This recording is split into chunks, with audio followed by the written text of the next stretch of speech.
All right, good morning, good morning. Oh, for a second there, I was a little worried. OBS didn't seem to want to record Path of the Righteous. Welcome, or Wrath of the Righteous, I should say. Welcome, welcome.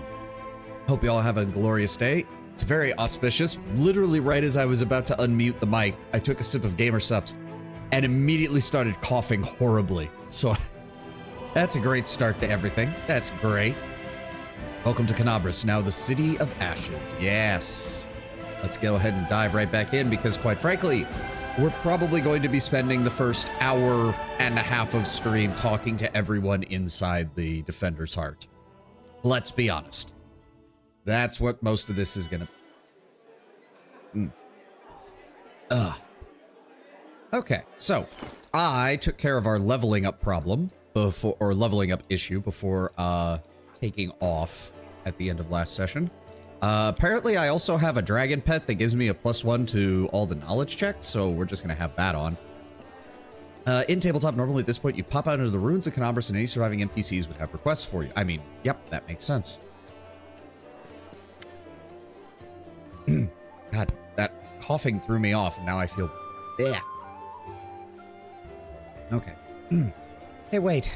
Mind if I bend your ear about something? Anevia is just outside your door, leaning casually against a shelf. So here's the first and most important thing. Beth gave me a crucial mission. I get that, and I know we'll get the job done. Saw you in action down there, but here's the rub. By sending you out on an errand, we're weakening our defenses here, and if they come at us while you're gone, well, quite frankly, I don't know if we'll be able to fight them off. So when do you think they'll attack them? Well, your guess is as good as mine. It might not be here. They could attack the whole damn city. Those vermin know that they've lost the upper hand and that we're going to start pushing them back hard. If things kick off here, you should know after they attack, some things can be changed beyond recognition. So if you've got any business that needs taken care of, I suggest doing it quick. Do you want me to just stay here and guard the tavern? You what? No, no, that task is way too important. You can't just hole up here all cozy-like, waiting for the demons to knock on the door. We've got to find a way to take the fight to them. But if those freaks try to make a move on this place, Beth will send a runner to get you. If that happens, you better leg it back here, all right? Because if you don't, you'll be welcoming back to an ash pile. You got it? There are some monsters at this point in the adventure who don't appear in the Owlcat game. Story-wise, any demon with strength worth mentioning has moved on Canabras, as their main goal was killing Durendalev and damaging the Wordstone. Yep. All right, well, everything seems clear so far. Was there something else you needed? So the rift that damn beetle left with its scythe, yeah, well, it cut the city in two, and it's kind of difficult to get across. My scouts tell me there's a halfway decent place to get up, to set up a crossing in the market square. Not that any of them tried it to make sure, but if you've got a mind to get across, and I think you're going to have to eventually, you might want to give the square a once-over. Thanks for the warning. Thanks. All right, watch yourself out there. Beautiful. Okay, we've got a number of people to talk to, including Mr. Horgasquem. 1,000 gold pieces, as promised. You helped me get back to the surface, and I have duly paid you for escorting me. Horgasquem keeps his word. Now, speaking of our future cooperation... Horgus looks at you with an unvarnished disapproval, his arms folded across his chest and his foot tapping impatiently. I do have a job that would be perfect for the likes of you. Naturally, I will pay generously for your services. What do you mean a job for someone like me? For an adventurer ready to sell their soul for booze and lie down drunk in the gutter. Or do you think you're somehow different? A traveling knight, perhaps, noble of heart, but without a coin to your name. August sizes you up critically, then sighs and shrugs. Look, you seem a reliable enough ally to me, and you got me out of those damn mongrel caves, so why should I care what you do with my money once you have it? The first two monsters that come to mind are the Howler and the Okreth Demon. The former is a CR3 outsider, not a demon, but a natural denizen of the abyss. They're like big cats with porcupine-like spikes. Okreth demons are higher CR demons that act as living siege engines. Ah. The last time I saw Holrun alive was him charging an Okreth. Horgus seems like one of those people who think the entire world owes them something. However, you do hear notes of small hysteria beneath his smug arrogance. It's as though he's really quite nervous, but taking great pains to conceal it. God damn, another cough. Jesus. I was feeling perfectly fine, and then I took one sip of Gamer Subs. It's trying to knock me on my ass.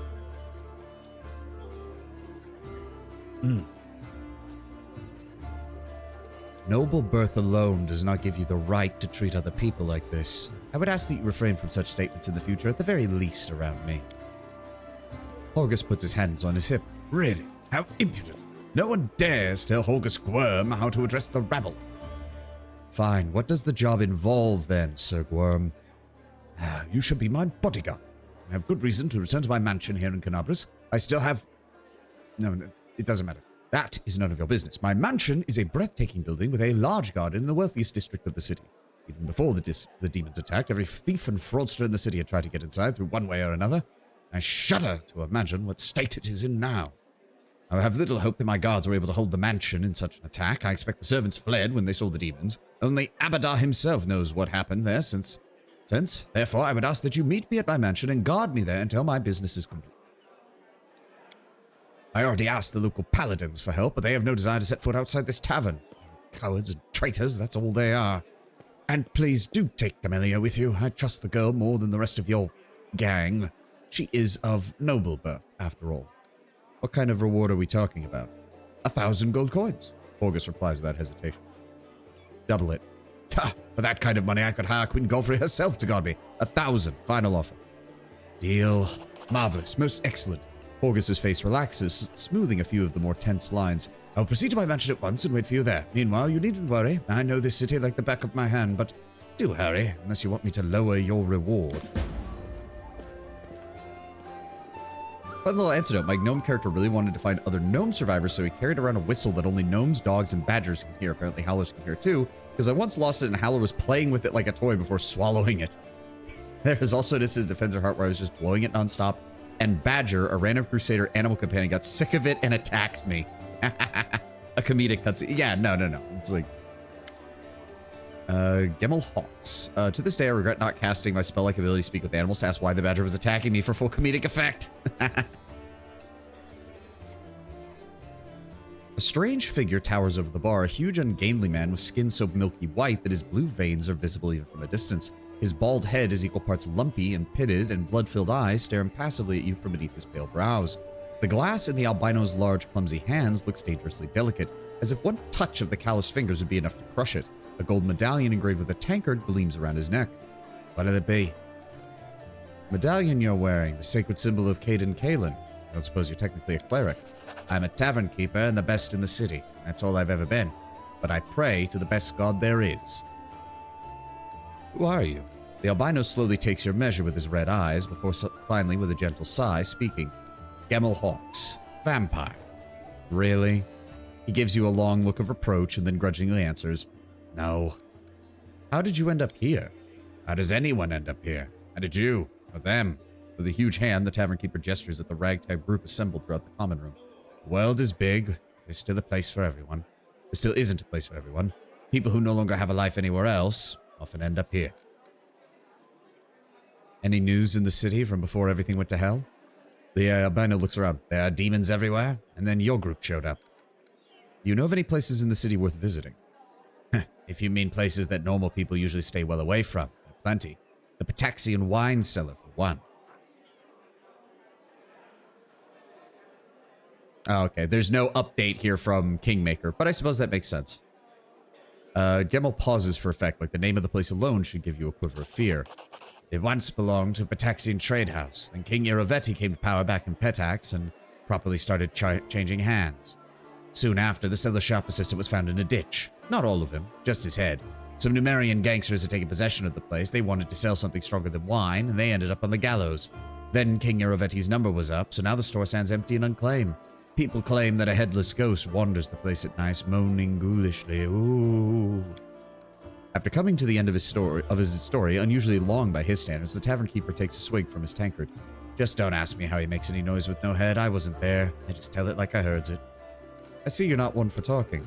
Gemmel gives you a long, mournful look and says nothing. Alright, show me what you've got. Let's get some of this stuff sold off, shall we? We don't need that. We don't need that. We certainly don't need those. Masterwork longbow. Composite is better until you get something higher. Masterwork bardiche. Heavy crossbows, light crossbows, short swords, punching daggers, long spears, and regular daggers. Medium armor. Heavy armor, light armor, light armor, light armor. Yeah, no, that's probably not the best.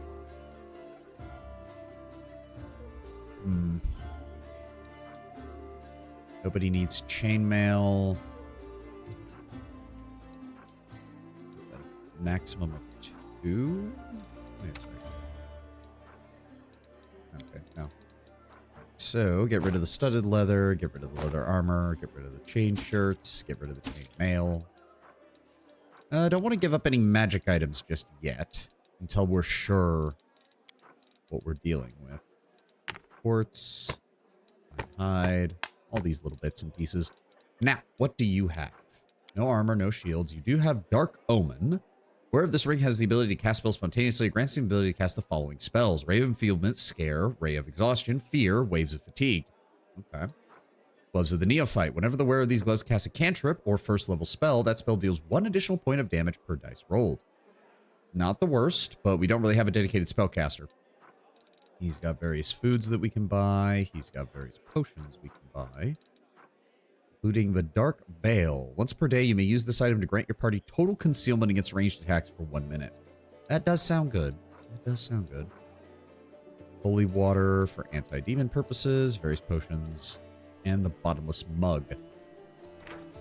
Drinking from this mug gives a character a +2 bonus to saving throws against fear effects for 1 hour. Taking another drink prolongs the effect. When used by a monk with the Drunken Master archetype, the mug also restores 1 drunken key point, makes the monk's melee attacks deal an additional 1d8 points of damage while his drunken power feature is active. The character can drink from this mug 5 times per day. Additionally, after the drunk condition wears off, the character gains the hangover condition and receives a -2 penalty to AC and -2 penalty to will for 1 hour. Hangover condition can be removed after a rest. Unfortunately, we don't really have a monk, so not that good. We'll go ahead and buy the recipes. We'll go... Ooh. Those lockpicks are expensive. Fuck.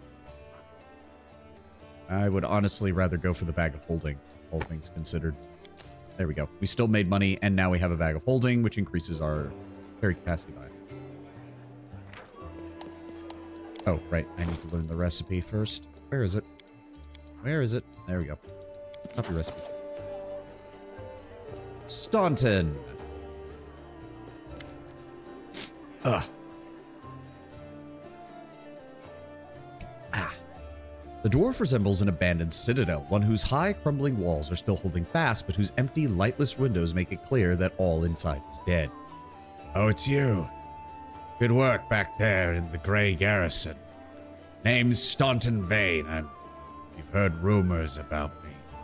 His face, which looks like it has never known anything as carefree as a smile, continues to grimace.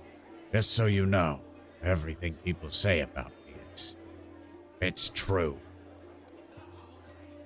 I need to find an elf who calls himself the Storyteller. You know where I can find him? The Storyteller? Staunton strokes his beard in thought. Strange old fellow, that one. Used to sit with me for hours, just asking about things. Never offered judgment or comfort, he just listened. At first, I wanted him and his questions as far away as possible. But later I realized that talking to him did ease things a little. I hope he's alive, but he's completely blind and feeble, so if he's alone in this city, I think we all know what that means. I have a request. Can you talk to his brother right after you're done talking to him? I'll get you the full picture of him, and I'd like you to tell me 2 cents on the fucker. We can do that. I believe his brother is outside. I do know one place he might be. Look for him in the Black Wing. It's a library here. I'll show it on the map. I don't know what use a library is to a blind elf, but he'd love the place. He would sit there all day and night. All right, I'll bite, Vane. What do people say about you? They say I'm a traitor. As bad as Aurilu Vorlesh. That I'm a disgrace even among the condemned. That Queen Galfrey should never have spared me. That I belong on the gallows. All right. Aurilu Vorlesh. Few names arouse as much rage among crusaders as that of Aurilu Vorlesh, the Sarkorian witch who initiated the opening of the World Moon and its expansion. Almost nothing is known about her life before the atrocity, save that Vorlesh was condemned for using arcane magic which was persecuted in Sarkoris and imprisoned in the Tower of Threshold near the City of Eyes. Eyes? This is where Aurilu Vorlesh conducted the ritual that would pave the way for the demonic invasion and left her land to be tormented by the demon lord Discari. By some mysterious means, the witch transformed herself, changing from an ordinary human into a half-demon. Over the next century, Crusaders encountered Aurilu Vorlesh or the results of her experiments a few times, but they learned nothing more of Discari's main henchwoman. She holds a high position in the ranks of the Army of the Abyss and bears the title Architect of the World.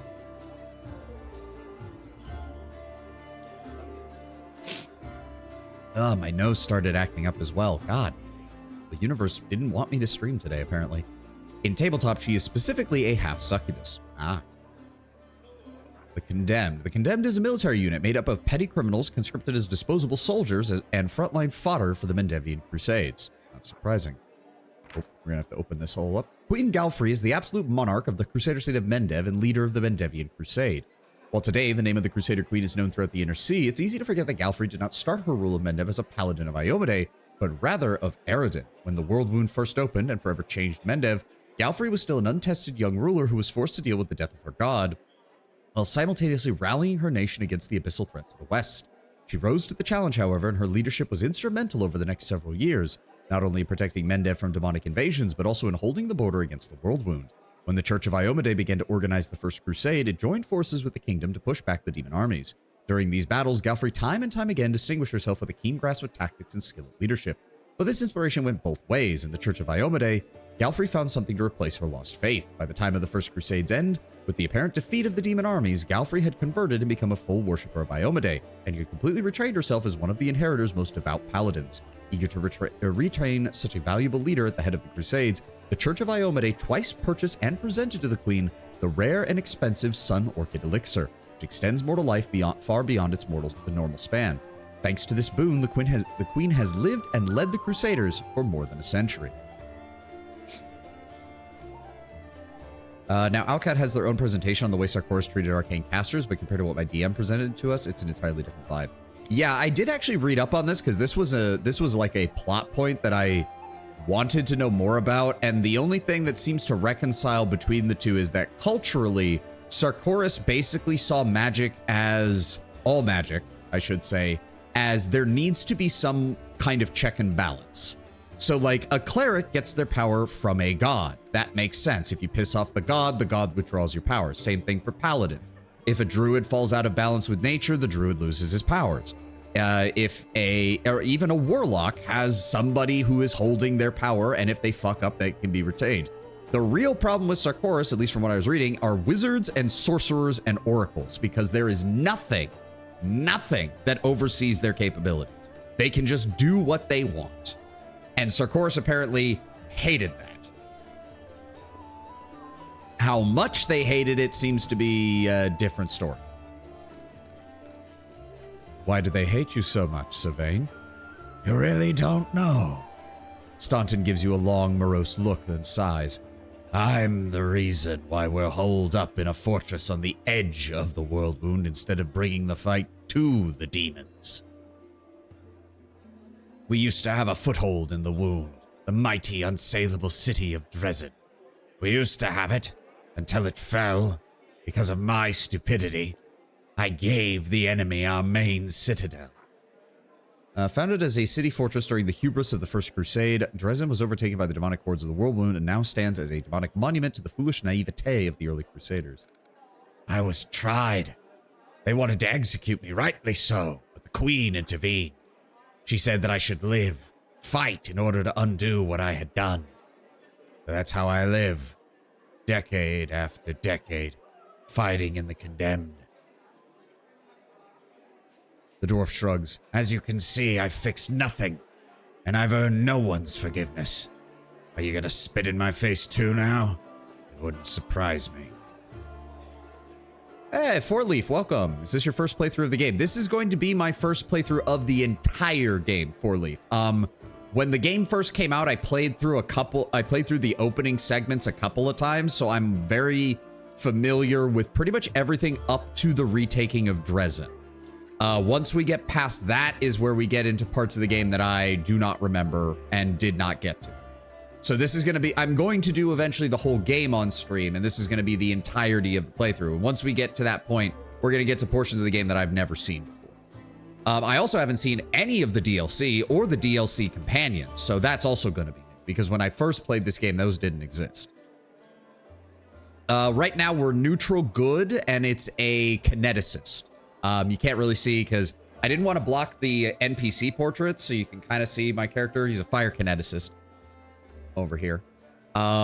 Neutral good just as a start. We'll see where the alignment takes us, because we're kind of just playing fast and loose right now with the alignment. It was a political move. They didn't want casters with that, as you said, unchecked balance. Moving around with the druids who led Sarkoris were limited to their oath by nature. Ah. Are you familiar with the sort of time limit you're currently on? I've seen a few people hate discovering they permanently miss companions because of it. I think I know where all the early game companions are, so hopefully we shouldn't miss anybody. I'm pretty sure I know where all of them are at. We'll see. We'll see. Because I think the only people were... Because what do we get? We get Ember, Woljif. Woljif's here. We're going to get him in a moment. There's Ember. There's Dayron. I don't think there's anybody else in the city, right? No, because Sociel doesn't show up until after Canabras. Regil doesn't show up till after Canabras. And I don't know where the...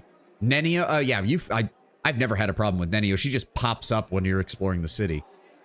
And I have no idea where the DLC companion comes in. What's his name? Ulbrich, I think is his name. The shapeshifter.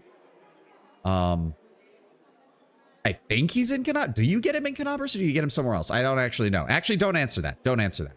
Yeah, you'll find the DLC guy. I'm sure we will. One thing they sort of leave out of the Sarkorian god callers. Culturally, they're clerics, but because of the odd way Sarkorians practice a religion, many of them were in fact summoners who would present their eidolons as avatars of the gods. Again, summoners are arcane casters because they attribute their powers to their god. They were not just allowed, but unusually common in Sarkoris. Oh. Officially, arcane magic was banned so long as an arcane caster attributed their god. Yeah, that's what I was getting. All right, where were we?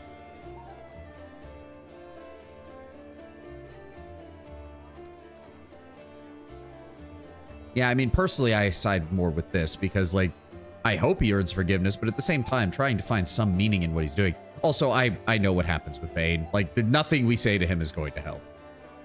You keep living and fighting with no hope of anything getting better because that's what the Queen ordered you to do. There is still honor in that. In a way, you're still serving your kingdom and your knighthood. You may be right, but even stone and iron get worn down over time. I know what it means to live a life like this, but I cannot rely on discipline alone forever. I pray to Torag, though he does not listen, and my body breaks before my conscience does. I don't see how an entire city fell because of one man. What do you mean, how? The knight glares at you from beneath his furrowed brows. If you don't trust the word of a condemned, go ask anybody else. Go ask my little brother, Joran. If you still don't believe it, what's it to me? But if you're about to ask me to recount the story of my disgrace for the 1000th time, don't. You really don't have any comrades. I couldn't have survived this long if I were completely alone. Joran, my younger brother, he keeps me going. Despite everything, he's never abandoned me. Everyone else shies away from me like they might catch what I've got. Even the other fighters that they condemned console themselves by thinking, I may have been stripped of my rank, but at least I'm not Staunton. Commander Tirabade seems to be the only person in this whole damn army who remembers that I'm a soldier, not a drudge. She has no qualms taking me into battle. She had some mud flung at her in the past, or so I hear. That's why she tries to keep an open mind about people. It's no surprise that she's the only one able to hold on to her sense of reason in all this farce. So even a sorcerer could be allowed to roam around so long as they claim their powers are divinely sourced. Funnily enough, witches do have patrons, but I don't know if patrons can revoke their powers. In tabletop, Aurelia was likely cunning enough to get away with roaming Sarkoris if she wanted to, but she chose not to. Yeah, again, this was over the years of playing the initial opening of this and reading up on it. I think the implication is that she was already heavily chaotic aligned, and she just saw the Sarkorian rules about magic as just, well, tyrannical. So she saw no reason to go along with it, even though there were easy loopholes that she could take advantage of. If you've served so many decades in the Condemned, surely you've paid your penance by now. That is not up for me to decide. My life remains in the Queen's hands. He falls silent for a moment, and then in a softer, trembling voice he adds, The Condemned isn't the worst part. All these years I've kept praying to Torag for forgiveness. Countless times I've gone to the priest, countless times I've kneeled before his altar. I ask only that the father of dwarven kind would answer my prayers just once. Not to restore what I've lost, just to tell me that I am still one of his. But it seems that even he doesn't give a damn about me. What can I expect from mere mortals when my own god doesn't think I deserve redemption? I haven't read her tabletop backstory. I guarantee it's way different than Outcast's version. Probably. I mean, again, I can't remember where I read it. It might have been the Pathfinder wiki, so I don't know how much of that is from the game and how much of that is from the books. I just remember the theme seemed to be that Arilu was like, these rules are stupid, so I'm not going to follow them. Yes, there are ways I could go about following them that would make my life very easy, but I'm just not going to. She seemed like she had a bit of a rebel anarchist streak to her, which, again, if like arcane magic is generally kind of accepted as just a fact throughout most of Galarian, so being in a place where you have to justify it or you go to prison probably rubbed some people the wrong way, I imagine. All right. You said you wanted me to go talk to his brother outside, Lord Brownbear, so you can lore drop about Staunton. I believe he... Oh. The fuck? Who the shit is this? Commander, look what we got here. Are you two mad? Whatever possessed you to steal the gem golem from the Tower of Estrad? Explain yourselves. We didn't steal nothing, Commander. We saw some looters dragging it down the street. Recaptured it. The shiny fella belongs in the treasury. The inlay alone is worth more than a castle. Oh, I do not like the idea of leaving this unattended. Joran, see to it that no one lays so much as a finger on the golem or plucks out a gem, and the same goes for you two. This thing is going by too fast. I can't read all of this.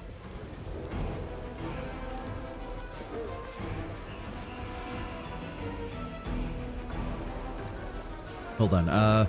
The shiny fellows are trophy by rights. I really don't like the idea of having this thing unattended.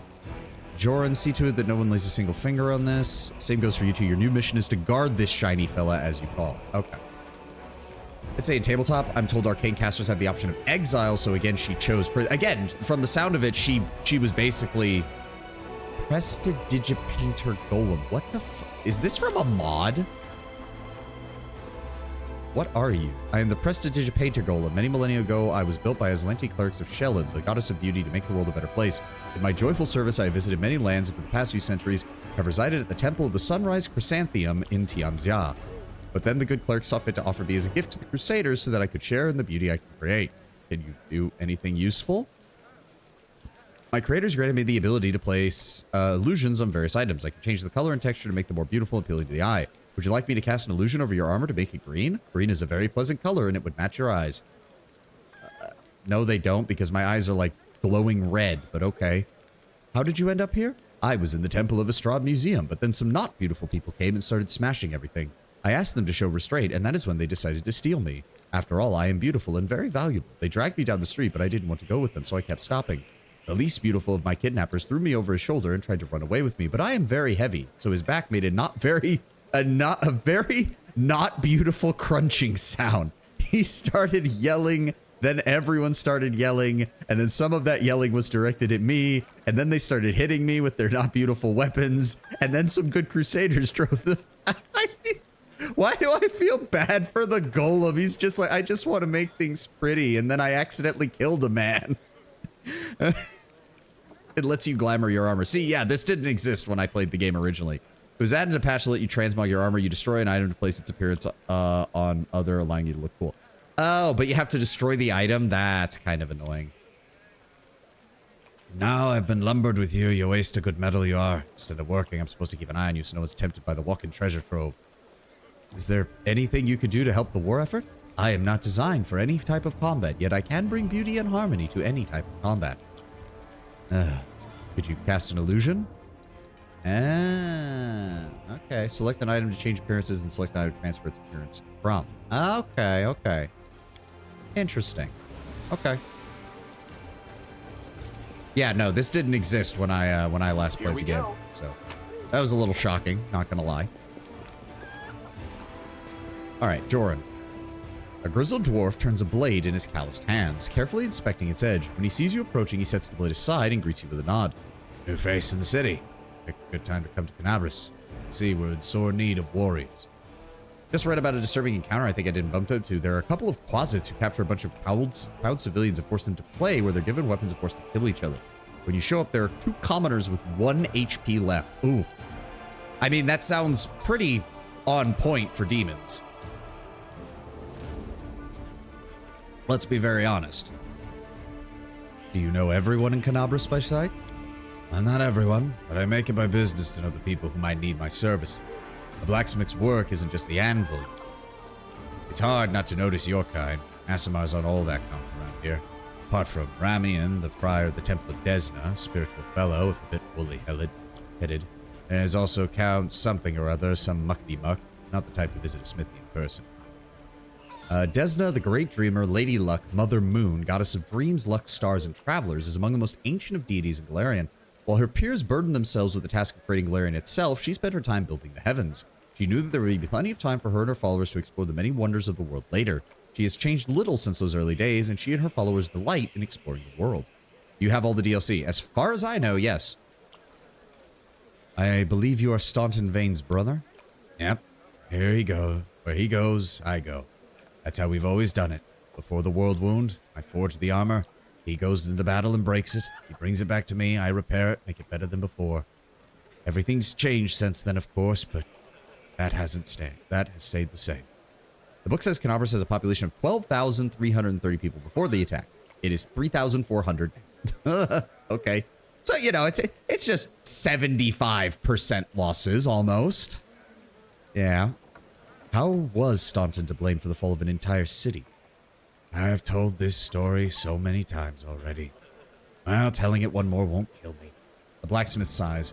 Dresden was built after the First Crusade, back when it seemed like victory was ours for the taking, and that soon the demonic invasion would be at an end.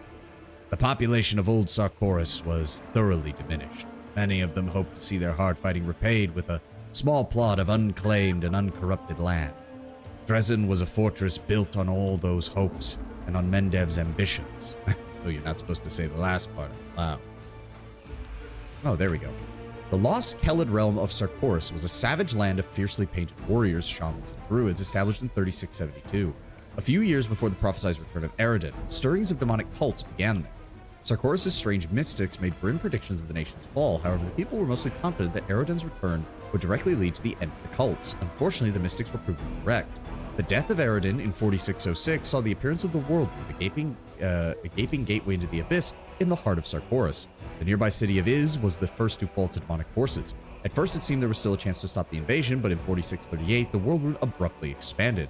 The rest of the remaining Sarkorian clanholds soon fell. The very land became warped and twisted, and demons continued to spew forth from the Worldwood. The Church of Iomade declared the Mendevian Crusades to drive them back. However, whilst they have been somewhat successful in containing the threat, Sarkoris itself remains firmly under demonic control.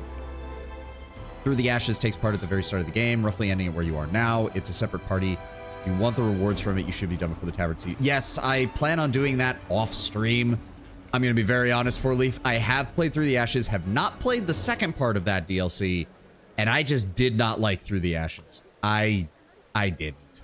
I really didn't. Like, if I do it, it's going to be off stream, and we'll deal with whatever ramifications it causes in the main game elsewhere. And then Mendev, I don't think it has anything new here. Nation of Mendev is a land defined by its conflict with the Abyssal Forces. Unheard of anywhere else in Galarian. The people of this beleaguered land are locked in a constant struggle with the Worldwood, the demonic rift that lies beyond the western border. Yep. What a city it was, Savan. Can't even imagine. It was built by the finest engineers from the Five Kings Mountains. Queen Galfrey spared no expense. Dresden was meant to be the capital of the Crusade as a whole, a monument to its glory, a beacon of hope for Galarian. Heroes were drawn there to seek fame and glory from all over. Champions from Taldor, Garoon, Tianjia, I couldn't even list them all. A relic known as the Sword of Valor was kept there. The banner that had been carried into battle by Iomade herself back when she was still human.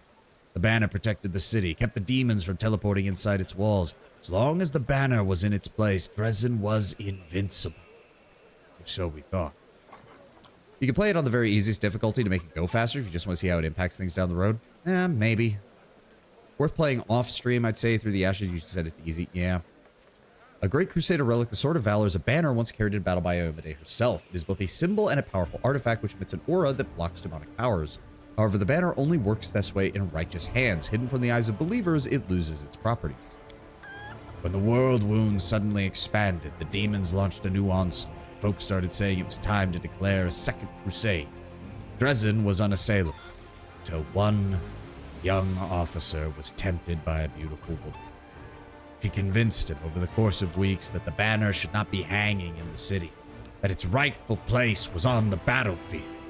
She whispered honey words of glory and valor and convinced him that he would be a hero as great as Iomade herself. And the poor damn fool believed her. He rounded up his hot-headed friends and his comrades and carried the banner outside the city gates on an unauthorized foray.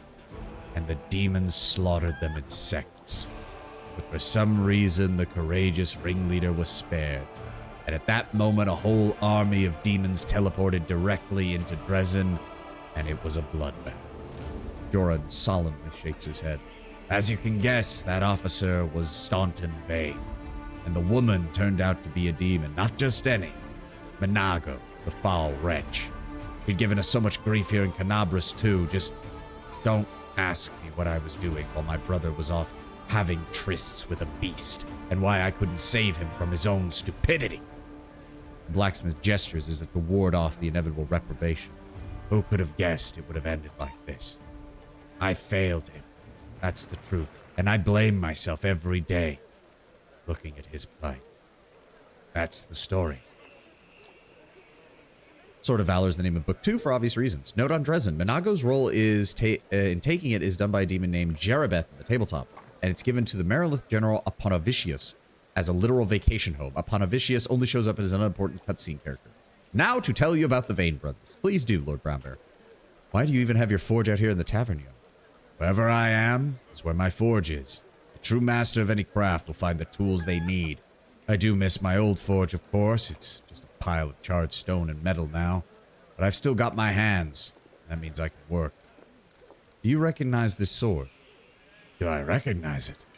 Of course I do. I made this with my own hands. There's my brand, see?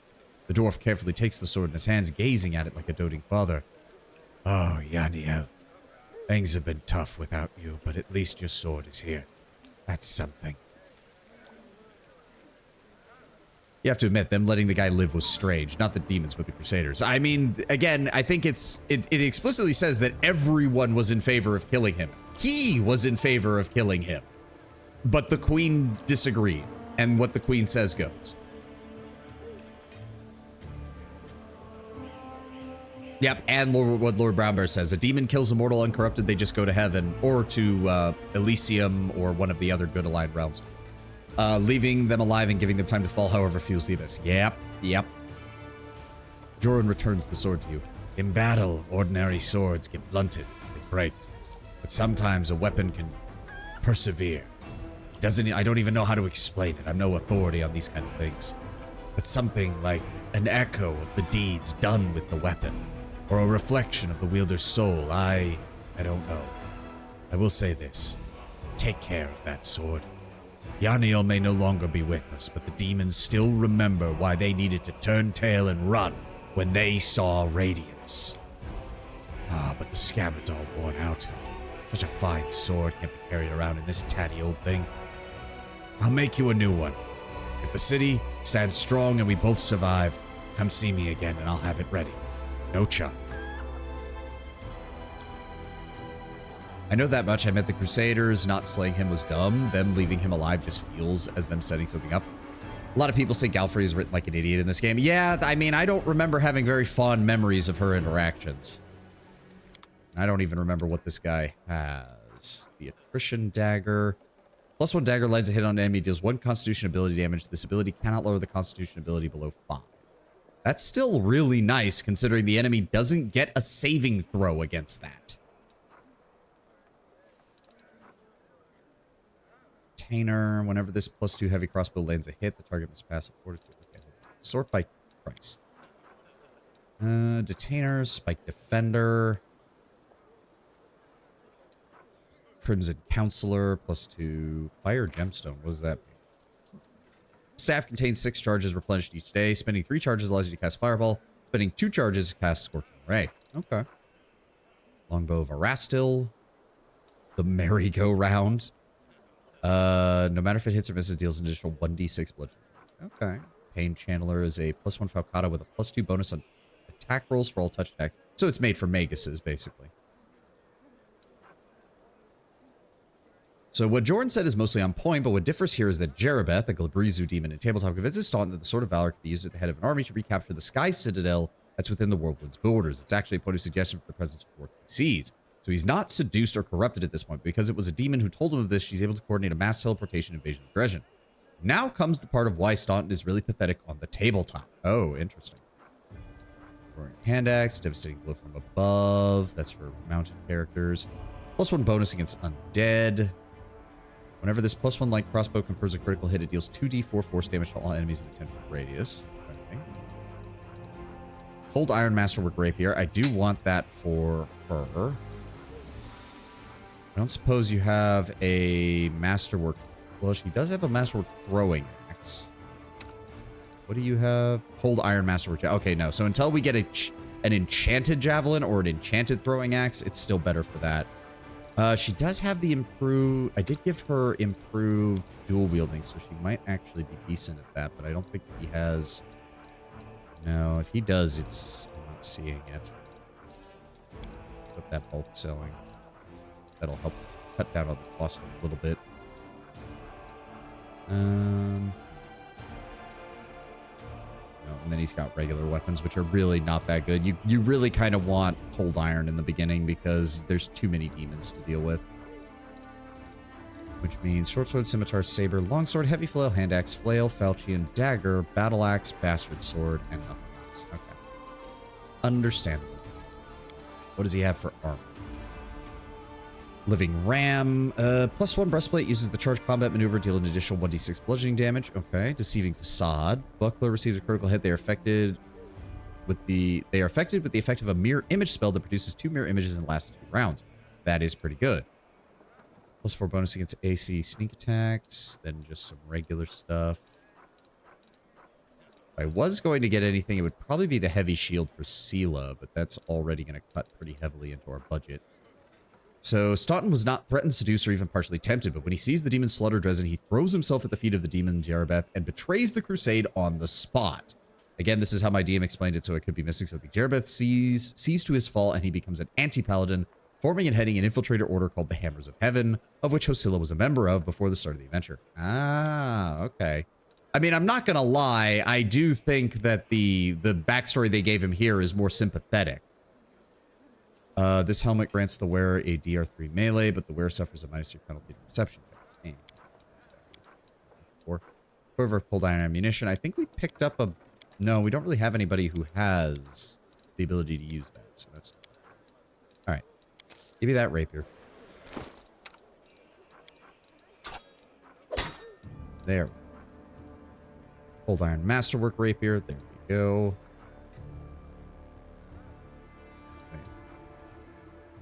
Shouldn't Masterwork give her a... Wielding it provides a +1 enhancement bonus on attack rolls. Oh, right. She has the frickin'... Right.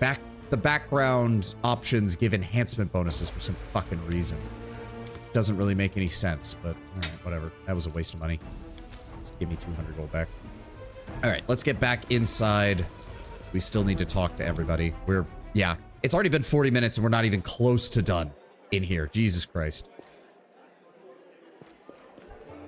I do believe his help is on the way. The queen will not leave us to die. Why do you have a name then? I don't remember. Vasile Rathimus. What it is notable is that Jerabeth serves Baphomet, and she more or less hands Staunton off as a toady to Aponavicius, who serves Discari, and so he's an anti-paladin of Discari despite the whole infiltration thing. I mean, that just sounds like abyss politics, really. He's found out by Anevia and confronted by Irbeth. He injures her and escapes, but his plans are foiled. For her part, Irbeth was promoted and solidified as a local hero. There's even a painting of the event Defender's Hearth when you get there. Oh, okay.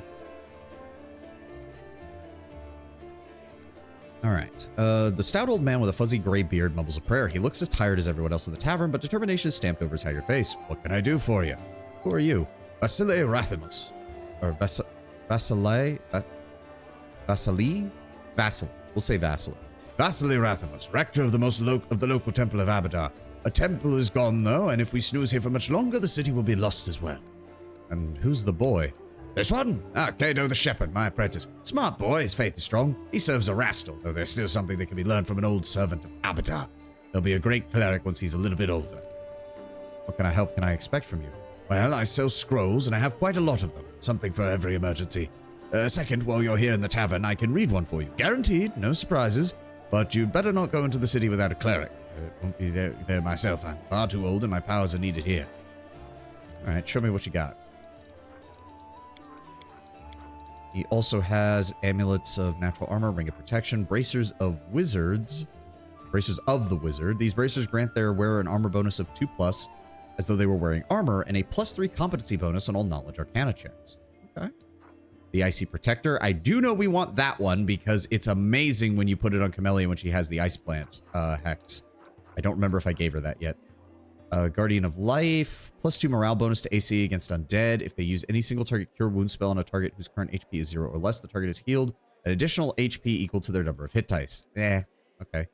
The wearer of this ring is blood raging and casting a spell. The save DC of the spell increases by 1. Okay. And Daredevil Boots. The pair of magical boots shimmer in vibrant shades of blazing red and burning orange when held to the light. While using acrobatics to avoid provoking an attack opportunity, the wearer gains a +5 competency bonus on mobility checks. Whenever they make a successful mobility check while the ability is active, they gain a +1 bonus on attack rolls for 1 round. Okay. Oh, wait. Helps if I actually look at the rest of his fucking shit, doesn't it? Alchemist kits, Skullscriber kits, various ingredients, scrolls, blessed weapon, protection from evil. Hold on, sort by price. Raise dead for a lot. Lesser extend metamagic rod. Might want to look into getting that. Now for Jordan. He follows Staunton in his fall, and his part in fighting against the Crusade, he falls to chaotic evil like Staunton. Unlike Staunton, he couldn't bring himself to worship a demon, so he's actually a cleric of Droskar, the Dark Smith, a neutral evil dwarven god. When we meet him, he's sort of dour and resigns himself to just toiling for the demons in Dresden. That little antidote just to mess with Jordan, my character started calling him Jojo. Without a hint of hesitation, he casts Chaos Hammer.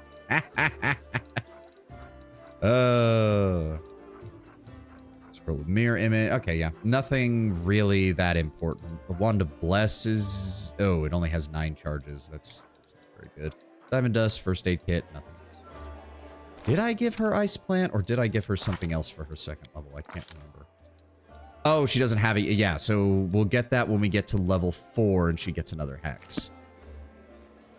Because if we do that, that will get her... I want to say it gets her to a 25 in armor class, which allows her to almost match Sela in the heavy armor. And as soon as we get a better light armor for her, it's going to make things better for her as far as survival. Anevia. Anevia, in her muted colors, blends almost perfectly into the background. She appears relaxed, but her seemingly unfocused eyes are taking in everything around her, tracking and filtering potential threats. The only tell is the way she drums her fingers on her hip near her weapon sheath. She shows no sign of her injuries and confidently leans on a previously broken leg. She pretends to have just noticed you, even though she watched you approach from afar. Oh, hey. So, see how they patched me up? I can run, jump, and dance a jig if I feel like it. Do you know of any suspicious places in the city I should pay attention to? Well, there are a couple of spots that I wanted to check out myself, but I just don't have the time. There really is a den of cultists there. It would be good if you could swoop in there and bust some heads. You don't even need a search warrant anymore. Nevia shoots you a crooked smile. The first one's the Silken Thread. It's a funny little tailor shop that doesn't take any orders and never buys any fabric, but they're ever so busy. Busy with something in there, all right, but I just bet you sewing ain't it. Second one is the alchemy shop. Topaz Solutions. They trade in everything, not just healing potions. Judging by the ingredients they've been buying on the black market, there's something fishy about the alchemical rituals going down there. What are your responsibilities in the Eagle Watch to begin with?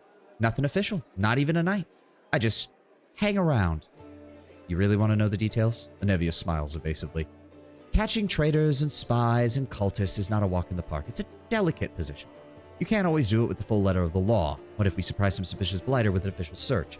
Everyone will know about it before long, starting with their cronies. Then again, sneaking into people's houses at night is not exactly legal. Crusaders can't be doing stuff like that, right? Well, I'm not exactly a knight, so she trails off. And what about yourself? Well, she shrugs with a lazy smile. I'd be happy to tell you, but there's kind of really nothing to tell. Not so interesting about me. Where are you from? Nowhere. I was blown in by the wind and found in a cabbage patch. She stops short. Sorry, that's an old habit of mine. I don't like blabbing about my past, but you did save my skin, so I guess I kind of owe you an explanation to not clown around, right? I'm from Nadal, and I wouldn't wish my homeland on my worst enemy. You've probably heard of the place, I'm sure, ruled by monsters, neither alive nor dead. The official religion is the cult of Zon Cathon. Grew up in a slum, weed between the cobblestones basically. Didn't have a dad, did have lots of aunts and uncles. My mom's cronies. No prize for guessing what kind of business she was involved in. They gave me a set of lockpicks as soon as I could hold a spoon. And while other kids were picking their noses, I was learning to pick locks. Nadal is one of the oldest surviving countries in Avestan, having been founded during the uncounted years of the Age of Darkness. Even though it is now beholden to the neighboring infernal realm of Cheliax, it retains significant autonomy to pursue its own shadowy goals. And of course, the worship of Zon Cathon. The deity Zon Cathon, known as the Midnight Lord, the Dark Prince, the Prince of Pain, god of darkness, envy, loss, pain, possesses one of the most twisted and evil minds of the Great Beyond. His position as the god of pain is well earned, and he's been the root of countless tortures, murders, and worse throughout time. He was once the benevolent demigod named Dao Brawl, but he was corrupted when he traveled to the far, dark places between the planes and returned in his current form. His half-sister, Shellen, still holds out hope that she can find a way to redeem him, though the Lord of Shadow shows no sign of remorse or compassion. Cool. So one of the encounters in the game is an old couple who are holed up at a tailor shop they used to run. If you help them, they offer an outfit worth 100 gold pieces. I took up the offer and got a commission of it. Sent you an art of that, my character in book 1. Cool, I'll take a look at it later. When I was 12, the monks of the Silent Shroud came for us, creepy guys with their mouths sewn shut. They're the guards in Nisrak. Mom gave me to her friends. We hid in a secret temple of Desna, and I never saw my mother again. I laid low in the temple for the next few years, kept my heads down, washed the floors, fetched water, listened to sermons. Funny thing, after a while, I really started liking Desna's teachings, but as soon as I was old enough, I was out of there. I left Nidal and got as far away from it as I could. Seems it's quite a ragtag group you've managed to assemble. Nobles, street thieves, the like. Oh, you've got that right. It's the best for you. What do you do if knights and nobles fail to save the world? The lowlives are your only hope. How did you meet Irabeth?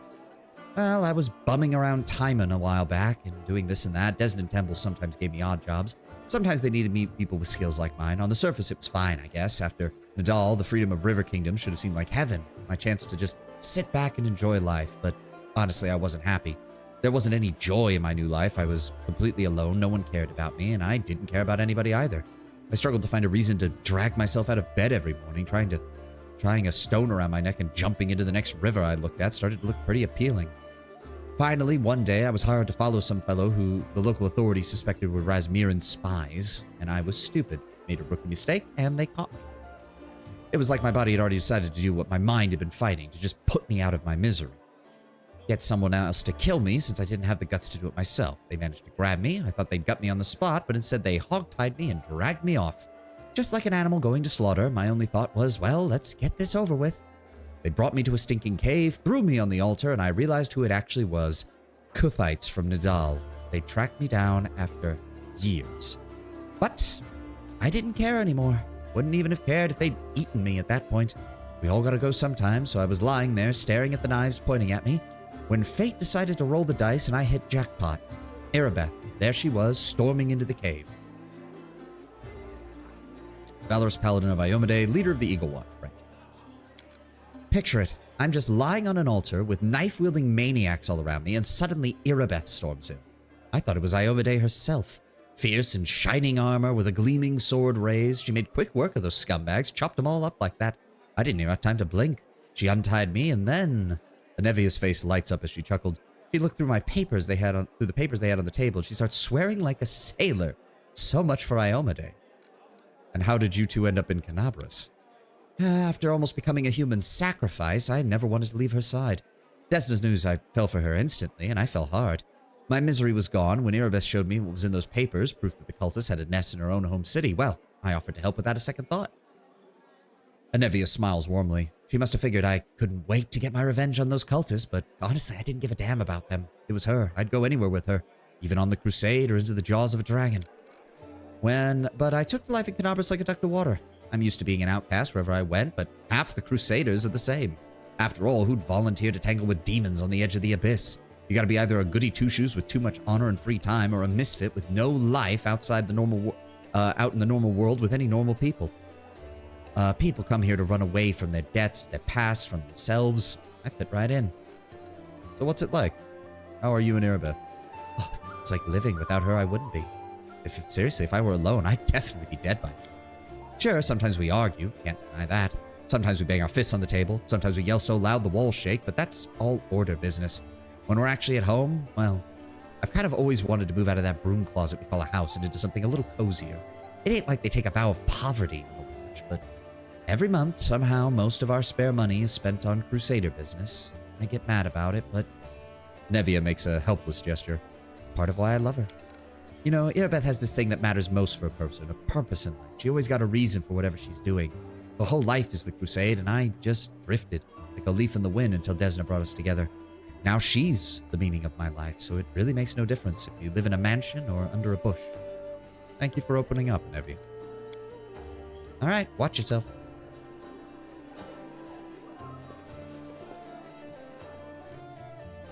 Alright, we've got still a lot of people to talk to.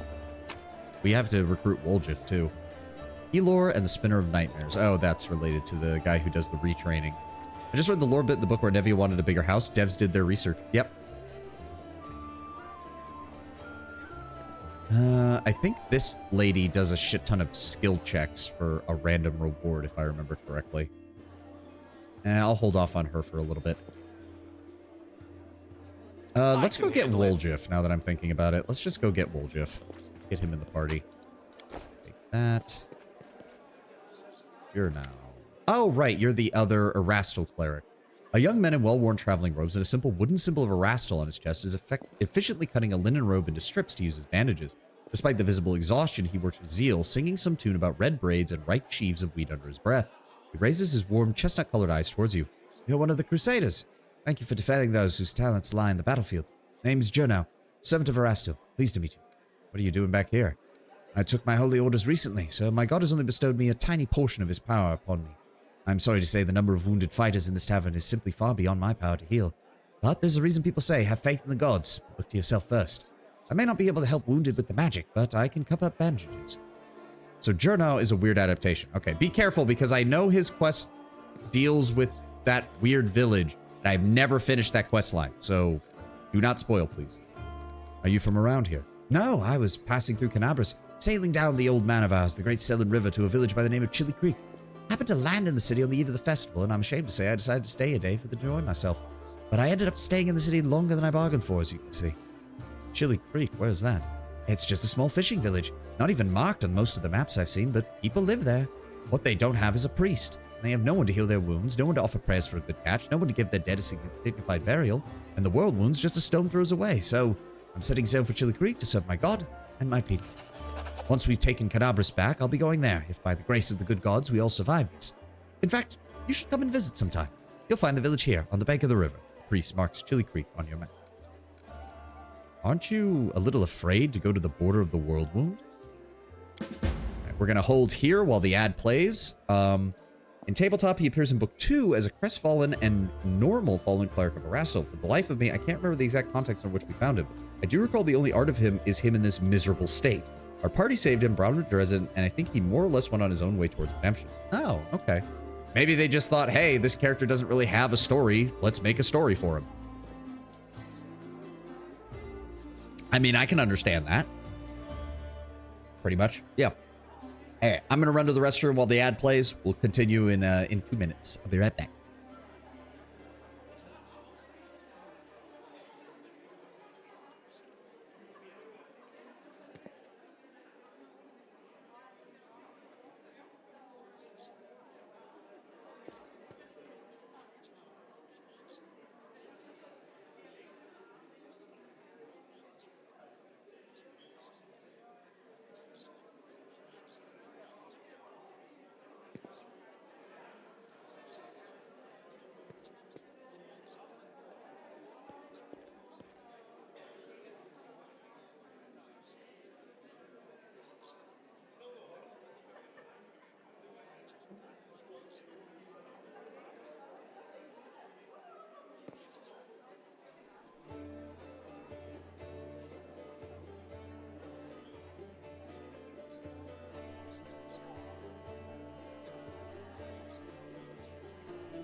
was big into the campaign when we were playing it, so I got a lot of art commissions whenever I could. Ooh. That's not mentioning the many sketches my artist friend drew. Nice. Yeah, I'll take a look real fast.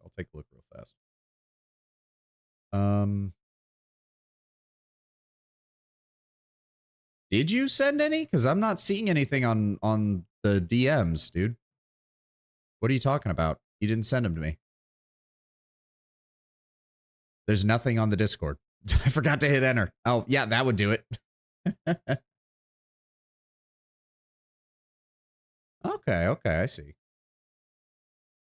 Oh, that looks good. It's nice to get art of characters with stuff like that. Had a buddy of mine who was in a D&D campaign who got an artist to do a commission for his drow monk, which was kind of cool.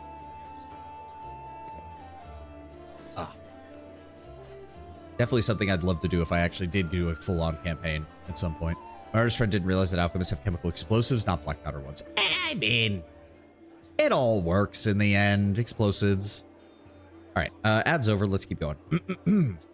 I won't lie, I'm afraid, but what can I do? Those villagers are simple people. Every day of their short lives is spent doing hard, honest work. That's exactly the kind of life I want. Something simple, but meaningful. I mean, if I had centuries ahead of me like the elves do, I might have spared some 50 years or so to travel the world, the young man says with a smile. Hell, maybe even 100. Why not? But I don't have time to spare. I want to spend my short life in the place where I'm needed, even if it is dangerous. Especially if it's dangerous. Potato, potato. Yep. Originally, my character was meant to be lawful neutral witch hunter. I wasn't able to stick with it for even a single session, though. I could use the help of a cleric. Jernal makes a helpless gesture. Erastil knows I'd be glad to help you, but I'm to no use. My spells are constantly depleted. I have no training in potions or scrolls. See this robe I'm cutting up for bandages? It's the second to last one. Alright, I'll go. Erastil, watch over you. Yes, thank you. Have this. I don't remember you. A tall, fragile-looking elf sits in front of you, eyes closed. He's... Pardon me. He's pale as a ghost, his arm wrapped in a blood-stained bandage. You spot other bandages on his body under his clothes, but even in such a miserable state, he manages to keep calm. Raising his eyes to meet yours, he says faintly, I am Fawn Autumn Haze, at your service. His pale lips are reddened by blood, but you see no sign of pain or fear in his eyes. You need help. After giving you a cold, intense look, he shakes his head. Do not trouble yourself on my behalf. A local healer has already seen to me. Besides, I come from a resilient and hardy people. My body will endure the wounds and the poison delivered through them. Who are you? As I said, I am Fawn Autumn Haze, but I came here from Kyonin because I am a hunter, and all minions of evil are my quarry. I'm afraid I cannot say more than that if you do not mind. We are strangers and of different races and cultures. I'd rather not tell you more than is necessary. Who wounded you then? My body will endure. Has heart attack. Dies. A sinner, an accomplice to demons. Quarry I hunt in this unhospitable place. Well, let's start with this. My name is Savan. I'm a kineticist. You can trust me. I might be able to help you. After a brief pause, Fawn says, it would be impolite to refuse such a direct and friendly offer. Who is your quarry here? I was hunting a fugitive, a Descarite by the name of Kalesa. It pains me to admit that there are heinous malefactors such as her amongst my noble kind. I imagined to catch up with her Canabras and wounded her. Then demons appeared as the city was engulfed in flames, and I was injured in the battle that ensued. I could not free her soul from its service to her dark masters. He expresses no anger or hatred as he speaks, only compassionate sorrow. I'm sorry for the misfortune. I hope things turn out differently next time. He purses his lips. There is no need for pity. Our ancient kind is blessed with great longevity. We gain a deeper understanding of this world than the other races, and we learn our lessons better than anyone. That goes for learning from our mistakes as well. I survived, which means I will be more prepared when next we meet. Could I aid you in this hunt? Fawn covers his eyes wearily. I thank you, but this is my mission. I'm used to facing all manner of terrors on my own. I appreciate your help. If you happen to meet Kailessa, take caution. She has turned many innocent souls to the path of evil, and darkness has rewarded her with many gifts. Her appearance alone will tell you that. It is warped. The agate skin, the malicious stare of blood-red eyes, the bestial teeth. She is more monster than elf at this point. What does she look like? Her skin is dark, her hair preternaturally white. Her red eyes see perfectly in darkness, which to my dismay I have come to know from experience. But bright light causes her pain. I used an alchemical powder that explodes in a dazzling flash, and she cried out as if I had stabbed her. I mean, obviously this was our character trying to figure out if we knew what a drow is. It's clear that this woman is a faithful servant of darkness. The marks that Kalessa's masters have left on her appearance say as much. And what about you, my friend? I will not hold back, not who I am, why I made my way here, or who it is that I am pursuing. Tell me about yourself, then. Other peoples tend to believe that identity is the sum of a person's actions, and the events that happen to them. For them, I am but a long line of warriors of Kyonin, who since youth has dedicated himself to the hunting of evil and injustice. For them, I am a successful and capable huntsman who has tracked down and slain many monsters. But I am an elf, and for me, my identity has a different meaning. It is shaped by the place I was born, that I care for and love deeply. I am shaped by what I find beautiful, and what makes my heart quicken. By the fears that come to me in the dead of night, by the things I find so intolerable that at the sight of them, by my very core darkens and fills with poison. Thus, to tell you who I am would require many days and much candor, which is more than you or I have at our disposal. For Autumn Haynes is an Outcat original. Can't speak much to him that isn't just spoilers. Yes, please do not spoil. Don't know how this guy's quest ends. Why did you choose to be a hunter of evil? Because I am the son of a noble and proud nation. We are sometimes criticized for our arrogance, but none doubt our honor. When a crime is committed, we shan't turn a blind eye. If we were to abandon our obligation to oppose evil, if we were to surrender this obligation to the other races, then we would also relinquish our preeminence. Right, these are just repeats. All right. And now, time to grab our rogue. You know, it'd be really cringe but funny, a video where someone is playing an RPG, whenever a line is similar to iconic line from a song, the video suddenly shifts to said song, plays the thing and continues if nothing happened. Is there something that's making these go faster? I think there is. Take your jokes and shove them, you tiefling. Oh, easy there, Chief. Don't hit me. Because that went really fast. Hey, Chief. Hey, Dreamboat, come over here. I want to talk to you about something. Something really important. I know that I can't do Woljif's voice very well, so don't expect much when I have to voice his sections. The young tiefling sits cross-legged on the floor. He looks relatively calm for someone in shackles, but his tail whips back and forth in agitation. Noticing your attention, the tiefling sits up and beckons you over. Quit bothering the decent people in here, Woljif, or I'll knock your teeth out! What's it to you, Delvin Dum-Dum? You were told to guard me, and I'm not stopping you. But no one told me I had to shut my trap. Ah, tieflings are like cats. No, I think that's just Woljif, Tenwin. I'm pretty sure this is just Woljif. And who are you? Woljif. Woljif Jefto. I deal in useful things. I can get you whatever you want. Anything. But there's just one problem. The tiefling rattles his chains and gives you a meaningful look. I meant the tail thing. Yes, but again, Tenwin, I'm pretty sure that's just Woljif. I'm pretty damn sure that's just Woljif, because I don't think I've ever heard tiefling tails described in that manner, ever, in any other source. Maybe the old school tieflings from Planescape had that, because there's the companion in Planescape Torment who kind of does the same thing. But yeah, tieflings are extremely varied. They don't all have tails, and those who do sometimes have different kinds of tails. Yeah. What do you want from me, Woljif? I'll lay it out for you. Simple job, 30 minutes tops. We go someplace, talk to someone, and in return, whatever you want, I'll get it for you. Some extra rations? No problem. Armor, weapons, scrolls, you name it. It's as good as yours. If you need my help with something, whistle and I'll be there. I'm handy enough with knives too, and even my magic know-how isn't too shabby. What a load of guff! If you were good at magic, you wouldn't be stuck in here now, would you? Well, to be fair, Delvin, there's a variety of spells that a spellcaster can use to get out of a cell, most of which would involve blowing it up. So maybe shut up. Don't you listen to him, Chief. He'd find fault with the Queen herself. I'll be useful to have in battle, and I'll sell whatever you want at a reasonable price. It's your lucky day.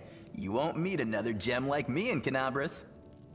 Took me some time to realize Woljif is flirting with you when he says Dreamboat, because he says gorgeous if you're a woman instead. I mean, that doesn't surprise me. There's a reason that one of the most popular mods, when I was looking through like bug fixes, mods, and everything else, one of the most popular mods is the Woljif romance mod, which just straight up, they take a variety of things that Owlcat implied they were writing for Woljif, then they dropped, and then run with that to make a full-blown romance mod for him.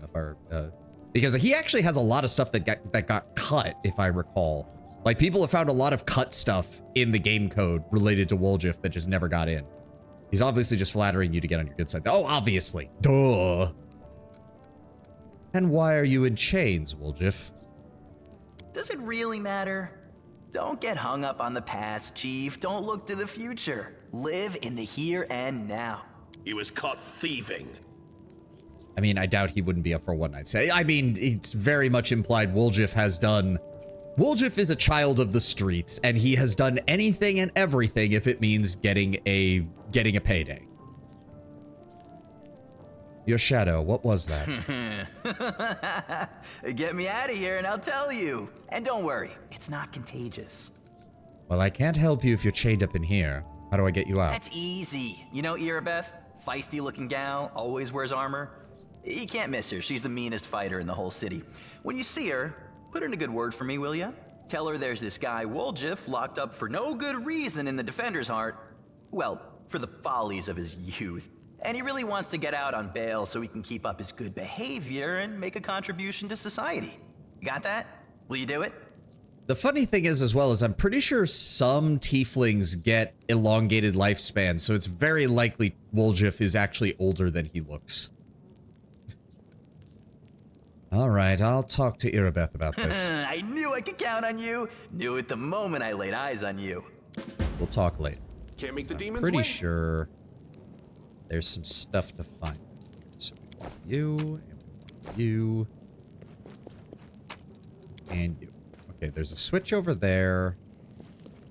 Oh, right. Okay, so I vaguely remember how this works. Beautiful.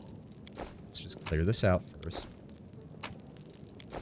There we go. Okay, so 1, 2, 3, 4. There's 4 switches, and I don't remember how this works at all. You have sucker written on your forehead and nobody's told you? I mean, we're the main characters, so that honestly wouldn't surprise me. Okay, they're all switches.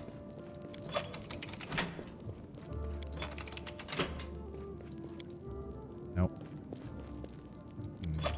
They have to be in a certain configuration, I'm pretty sure.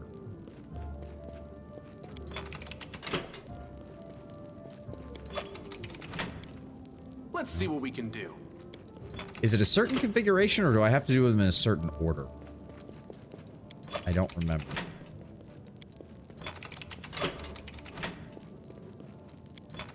Here we go.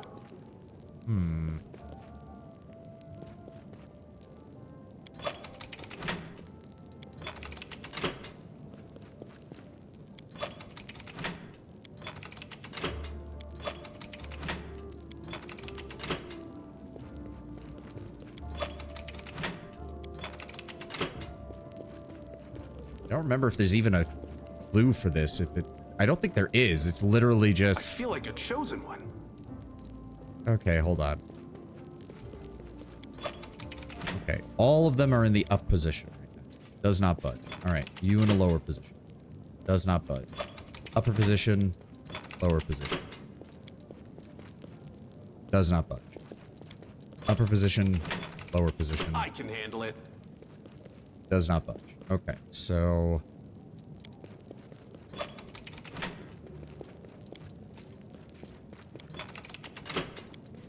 Can't make the demons wait.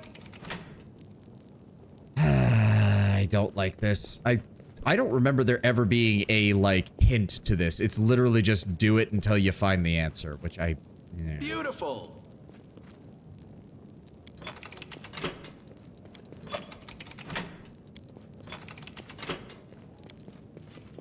Nope.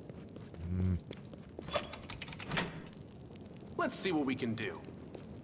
Nope.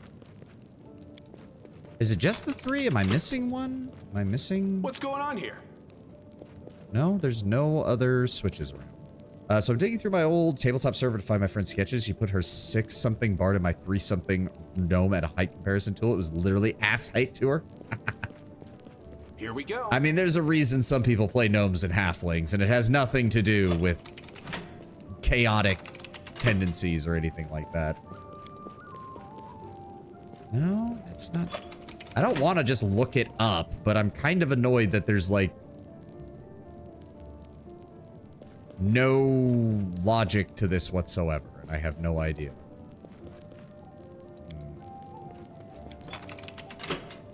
I just don't see, like, there's no clue or anything to this. It's just 3 levers. They have to be up or down in a certain order.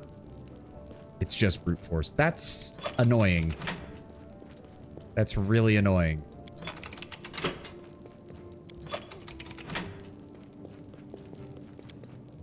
Nope.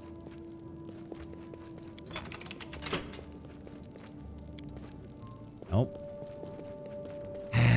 Okay, up. Down, up, up. Did not. Let's... Down, down, down. Nope. Up, down, down. Oh. Okay. Well, brute force it was then. Thank you for the items. Let's see here. Silvered inkwell, fine feather. What have we got here? Half a century ago, our parents fled their homelands of Sarkoris, terrified of the invading demons. They were certain that war would soon be over. They didn't go too far and found their refuge here in Canabris. They used what little savings they had to build a tavern where any crusader could get a bowl of soup and a good night's rest in exchange for some money and news of the recent victories. The city looked completely different back then. It was a triumphant city, full of hope, inspiring songs and brave paladins in shiny armor. We praised the Lady Pelura openly and hoped that the lands of our ancestors would be ours again in no time. Things have changed since then, though. Our parents have left to the goddess's halls, Dresden is long gone, the world wound grows deeper every day, and the crusaders seem to take more interest in fighting each other and us townsfolk than in eradicating the demons.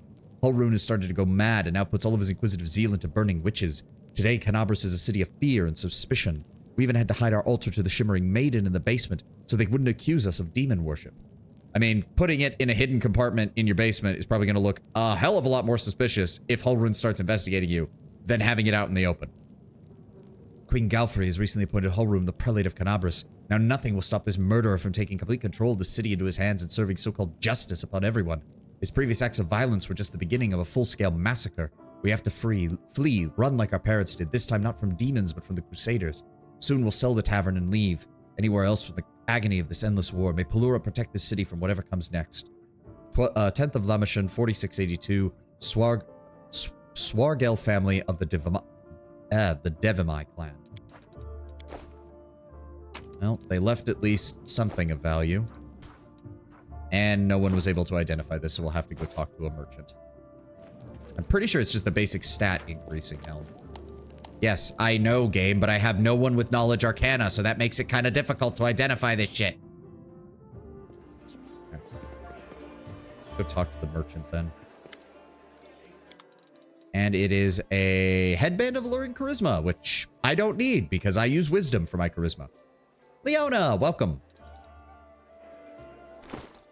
So, if that's the case, probably for the best to put it on Sela. The headbands look weird in this, I'm not gonna lie. Alright, let's go get Woljif out of his prison. Here, Beth. He rubs her red and tired eyes. Any success? How's the city? The tiefling chained up in the basement. What can you tell me about him? Just ate a burger. Ooh, nice. That sounds tasty. As I recall, my character was a one-generation Canabrian-born Sarkorian refugee. After the chance encounter meant he was visibly changed as a character and gave in somewhat to the underlying fear and paranoia of the demonic invasion present in Canabris. Irabeth shrugged scornfully. Woljif is a petty thief from a gang of thieflings operating in Canabris. That's what we call them in these parts. They tried to rob a vendor of magical items recently.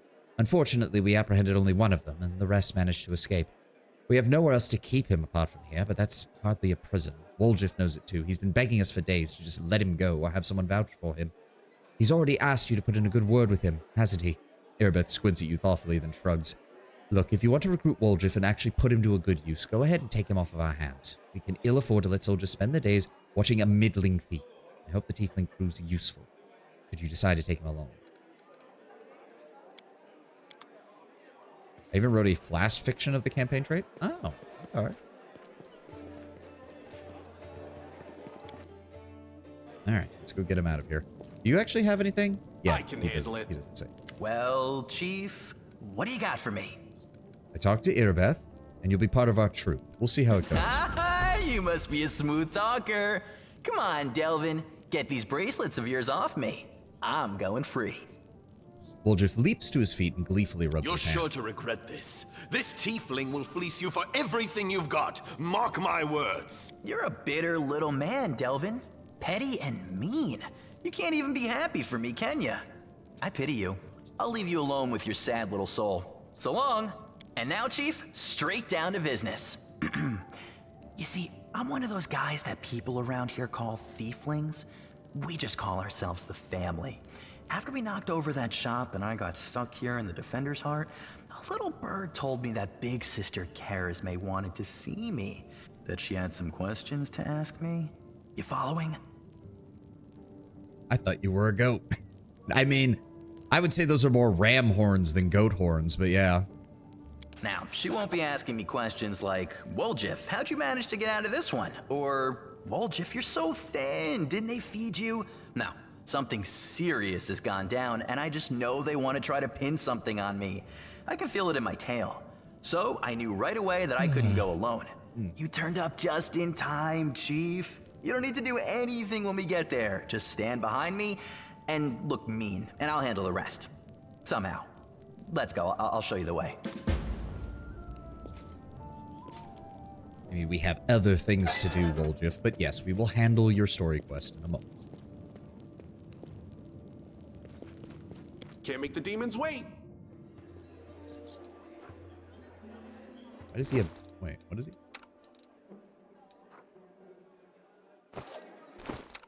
I thought he starts with... Nope, he doesn't actually start with any points in Arcana. He just has a +4 to it because his intelligence is high. Masterwork dagger. If we can get some cold iron daggers, that would be better for him. Masterwork's nice and all, but cold iron is going to let him actually... Oh, right, I need to update people's spellbooks. Okay, he does have mage armor, which is good. Grease. Burning hands. Color spray. We don't want to waste a time resting to reset this, so we're just going to keep his spells the way they are. Her spells can stay where they are. He doesn't get spells yet, and Kineticist don't have spells. I do believe he also comes as a merchant. No, that opens up later. Okay, well, we'll talk to you later. Okay, so who's left? We got Wenduog, Sela, Irbeth, technically. My bard friend wrote her character's entire family, each with a brief personality and backstory. Appropriate since the martial trait establishes you're a scion of a crusader family. Closest to resemble the campaign trait in CRPG is Darren.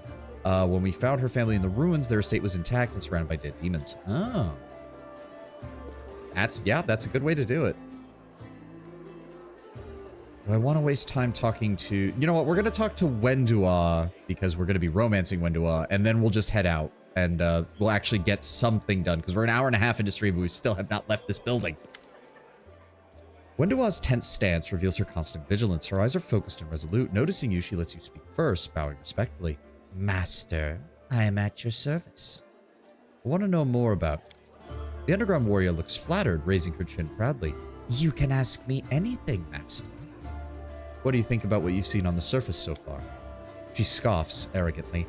Life among the uplanders, you mean? Your customs are strange. The huntress casts a glance at you and corrects herself quickly. Theirs, not yours, Master. You are strong, clever. But I look at the other uplanders and I wonder. Have you seen how proud they are of their weakness? My hands are so soft, I've never done anything with them in my entire life because noble blood runs through my veins. What does it matter who someone's parents are? I'm the daughter of a former chief of the tribe, so what? Is this what they respect and fear me for? Sol became the chief because he was old, experienced, and smart. After him, I might have become the chief because I am strong and smarter. But these weaklings, they wouldn't have lasted a day in our caves. Her eyes narrow wearily. Everything is strange up here. But it's all right, Master. We'll put things right, won't we? Tell me more about the time you lived in the caves. Life was better than an uplander might think. You're surrounded by rock on all sides. It's sturdy, dependable. When you hide in a crack, you know for sure you're safe. Not like here. All this empty space around you, always having to be on guard in case an arrow flies at you from any direction. Life underground was calm. There is less food in the caves, but the amount of food the Uplanders have, it's too much. Don't you see how many fat Uplanders there are? How do they eat so much? Like cattle, fattened up to be tastier. We only had one fat person in our tribe, and that was Sul. And he was only fat because he was old.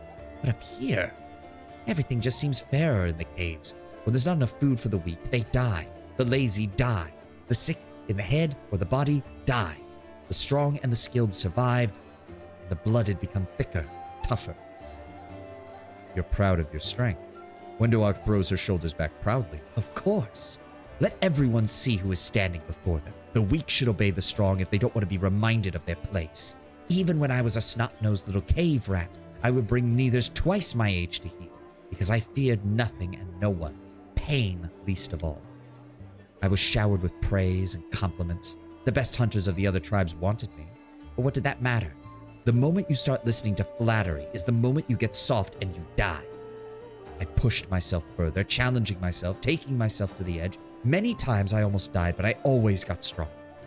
I earned all of that strength on my own, and if anyone didn't respect that, I just grabbed my knife. And that's how I became the best hunter in the tribe. You mentioned that on the surface your people are called mongrels. I take it you don't like the term? She shrugs her shoulders. Let the Uplanders call us whatever they want. It doesn't matter. I know what they're trying to do. They give us a stupid nickname. They're asserting a status and superiority over us. But it's normal to try and dominate a stranger. That's expected. When my kin conquer their own lands on the surface, people will call us by whatever name we choose. What exactly happened between you and Lan? She shrugs disdainfully. He's a good hunter. He's just not too clever. Honestly, a bit of an idiot, really. It's ironic that he has a higher intelligence score than her, though. He was the strongest of the tribe after me, so I kept him close. His heart is soft, unlike his body. The hunter smiles samously. But when I met you, I didn't need Lan anymore. Now I only want to hunt with you. And why do you serve me? She gives you a bland smile. Because you're winning. And I always want to be with the winner. I don't like sharing food or fire with weaklings. I prefer people like you. And now, also because being close to you is a good way to live, I'm loving life. I'm young and strong. It makes sense to eat, drink, fuck, and kill enemies while you're young, not when you're 30,000 gongs old and shriveled like Sul. As long as I'm your servant, I can have fun as I like and order around anyone I want. Who will dare defy me? No one.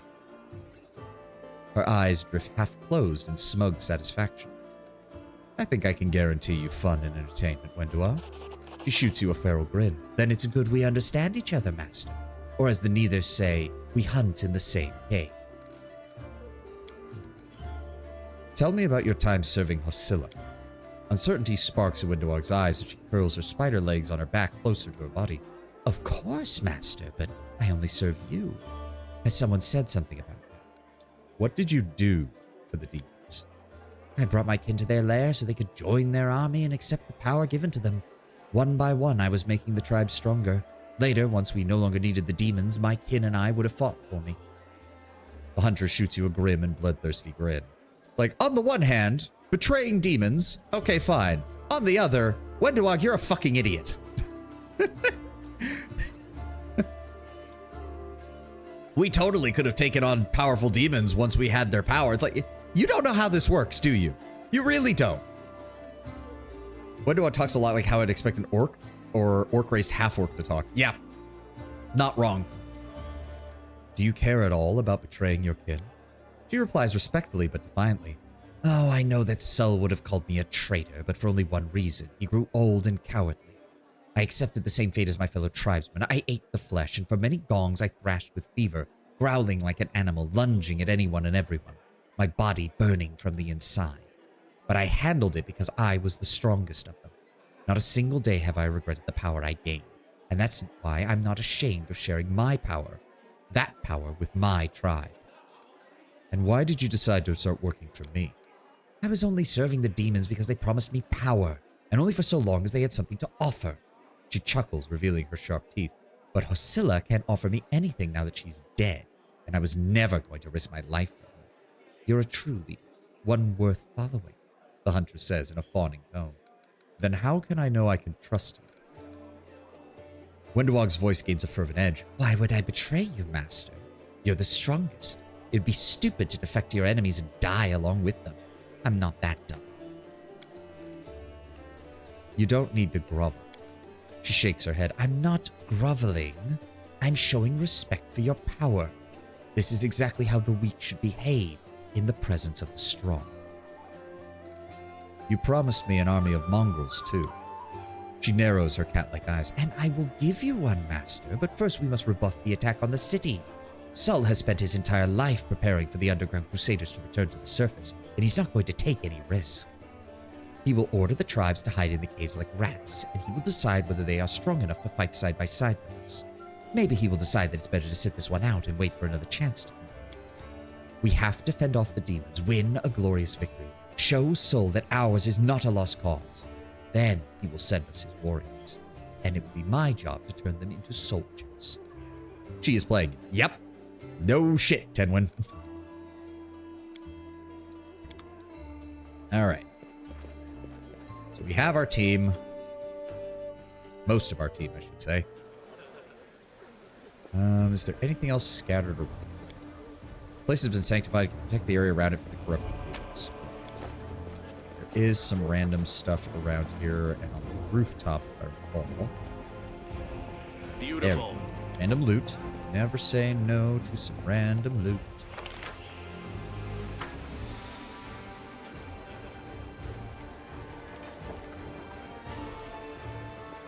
I don't know if there was anything else around here. Jordan, did I finish all of your discussion? Yes, I did. Okay, good. Let's check the ramparts. See if there's anything up here. Let's see what we can do. Doesn't look like there's anything missed. Like, yeah, no. Like, Wendewog's whole thing in the early game is, I know you're playing me. That's pretty much the only thing you can really say to her, is because that's exactly what she's doing. Okay, let's get a move. Grab our new tiefling friend. There we go. So yes, we have this whole area here cut off. We can't even get up here. Yeah, you have to go all the way around because there's no opening in the wall here. Or there might have been and it was completely destroyed. Hey, Kataka, welcome. We can go to the tiefling. I think we do the tiefling stuff first because we want to do what we can around here before dealing with the market square, because the market square is like the big combat area of this zone. Silken Thread, Gorm's Mansion, Topaz Solutions, the Tirabade Residence. Can you actually play as if you know she's fucking with you, aka when she turns on you or whatever? Can you play around? I don't know, because I've never done her romance before, Tenwin.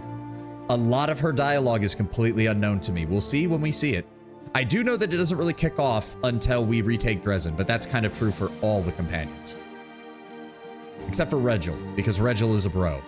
And Regil just is better than half the companions in the game. He's the best lawful evil companion they've ever written. Not even lying. Oh, I can't wait to get to him. Yeah, let's go deal with the tiefling stuff first. Yeah, no. Just keep... Ooh.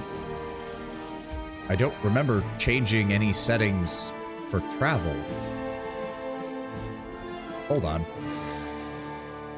Did Toybox fuck with the travel speed? I don't remember touching anything with that at all. No, object highlight. Oh, toggle mode. Please turn that off. Highlight copyable scrolls. Yes. Click on equip slot to filter inventory. Oh, so that's what I probably did. Skip the splash screen. Thank you. Yeah, no, there's no... Kinesis burn reduction, no. Enduring spells needed for time extension, no. I haven't changed any of those settings. No, I didn't adjust anything on movement speed, so I don't remember us moving that fast, though. I do not remember moving that fast at all. But okay.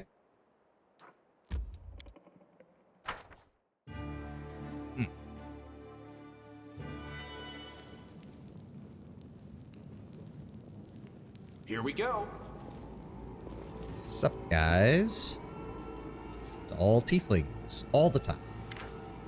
The basement is dark and dank, and you are immediately struck by the hostility of the gathered tieflings. 5 of them are kneeling against the wall, separate from the rest. The tall woman, who had been cleaning her fingernails with the tip of a knife, greets you with narrow eyes. Brother Woljif, so you got my message then? Oh look, the average first D&D roleplay session. Not wrong. No, because there would be at least one edgy drow. Like, that's the only thing you're missing. There would be a drow down here.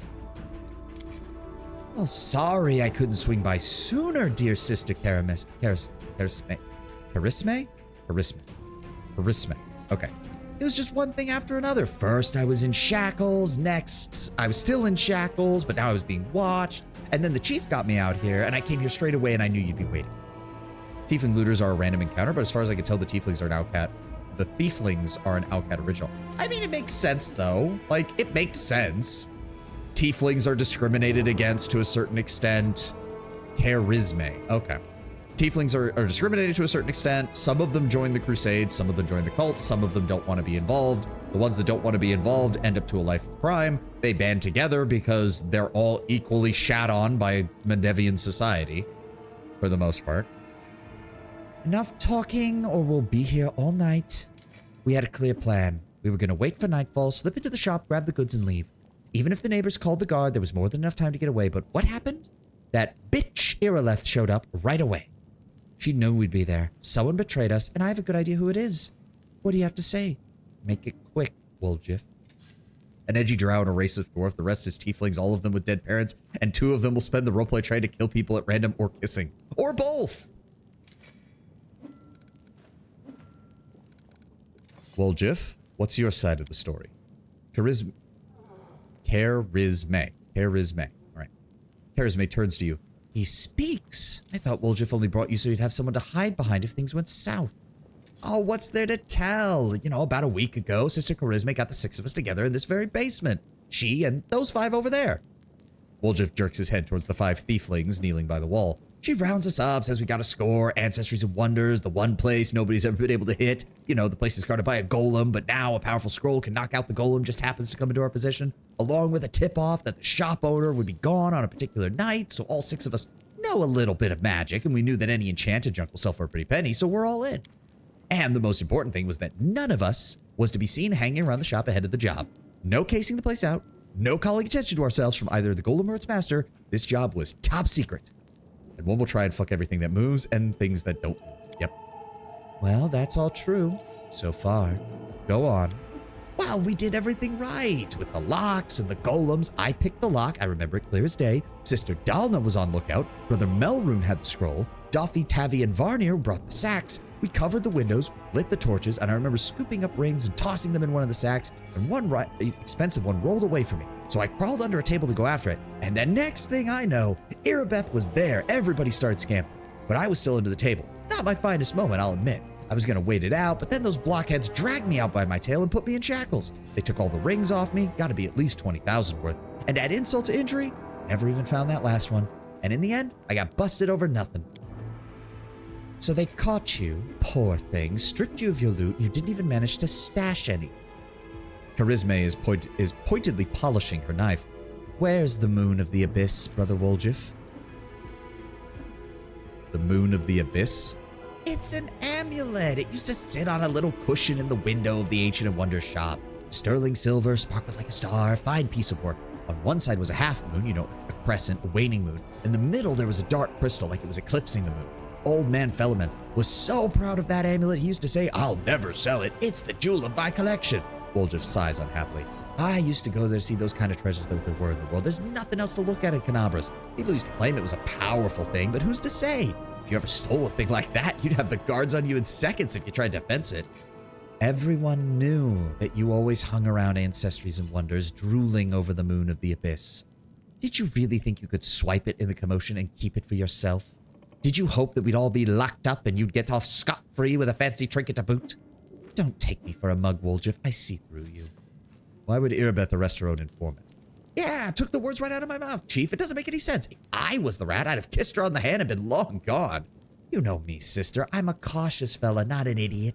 Why would I go against the family? So the fish in the cellar can have a nice Woljif-sized dinner?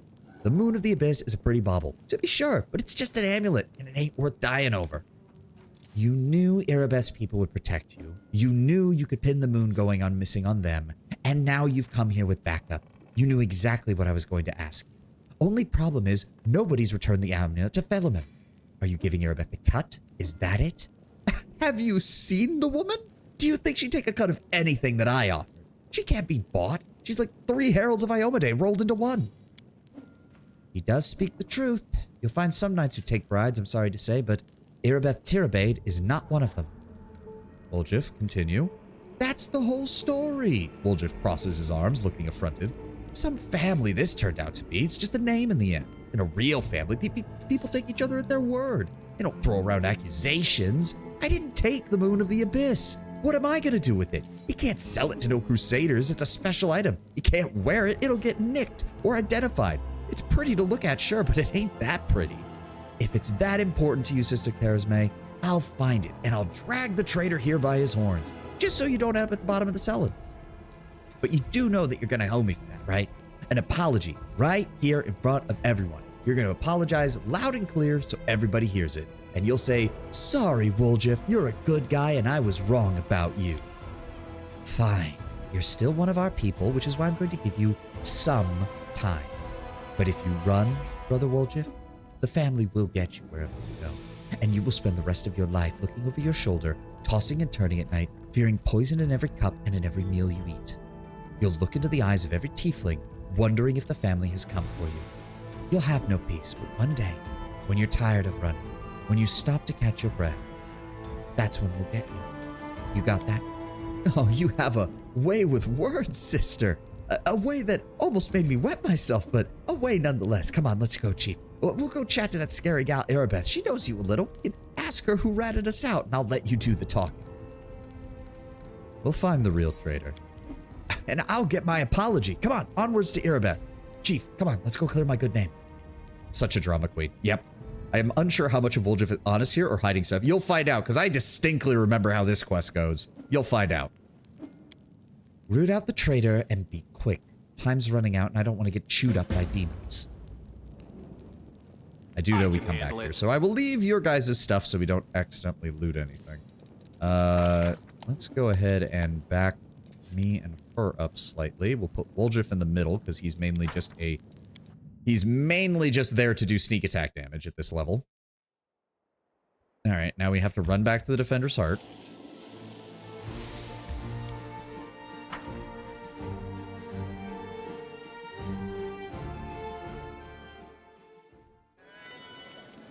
Can't make the demons wait. Here, go talk to Erebeth. I love how we tried to get out of this building and we're just right back. One thing that Outcat never hits the nail on the head is adapting character attitudes based on how strong they get. It's odd Woljif stays this sort of nervous thief when he can grow to be your strongest frontliner. To a certain extent, it's at least somewhat understandable because mythic power is such a weird thing that, I don't know, it feels like someone not changing their attitude too much is actually a good thing because it means you're not being overly affected by the mythical power you're experiencing. Also, even the strongest thief is still going to look at a massive fuck-off Baylor demon and go, maybe I should not be fistfighting this. Ah, my nose. I'm trying to track down a traitor as a favor for Woljif. Who's your informant among the thieflings? Erebeth arches her brows in surprise. Canabras is threatened by a demon horde, and you have enough time to spare helping thieves. Erebeth sighs. I don't like this, but I hope you know what you're doing. I'll tell you what I know. I never saw the informant's face. He slipped out of a dark alley, handed me the note, disappeared. Erebeth hesitates as she tries to remember. He had a cloak with a hood masking his face, but the horns, long horns, didn't quite fit under it. There should be a guardian golem in Ancestries and Wonders. Their shop they tried to rob. The owner gave us the construct's code word just in case. The golem itself was destroyed, but the head still seems to be intact, so you can interrogate the thing to find out what it saw. The code word is Hand of Iori. The shop's owner must have escaped, but there's a chance he'll get lucky with the golem. At the same time, it's a cosmic problem with RPGs. Lack of reactivity to power increases. The most common example, playing Skyrim wearing full Daedric armor. A thief runs up to you and demands you give you their money. Yeah, no, 10 wins completely right there. I mean, even without mythic power, Woljif goes from level 3 to level 20 in inevitable excess, just gets nervous around mundane crime lords. Again, to be fair, having more power doesn't stop someone from being who they were, especially given the fact that when you actually look at the time scale for these events, they all happen relatively quickly. All right, we'll talk to you later, Irabeth. We need to just focus on doing quests, because if we try to finish every conversation in the Defender's Heart right now, we will be here for the rest of the stream. And I would like to actually make progress. Oh, change kinetic blade shape. So we do have that ability. All right, move the Light of Angels down here. Right, that does take 1 level of burn, though. Didn't stop you in Nekataka. I mean, yeah. Fair enough.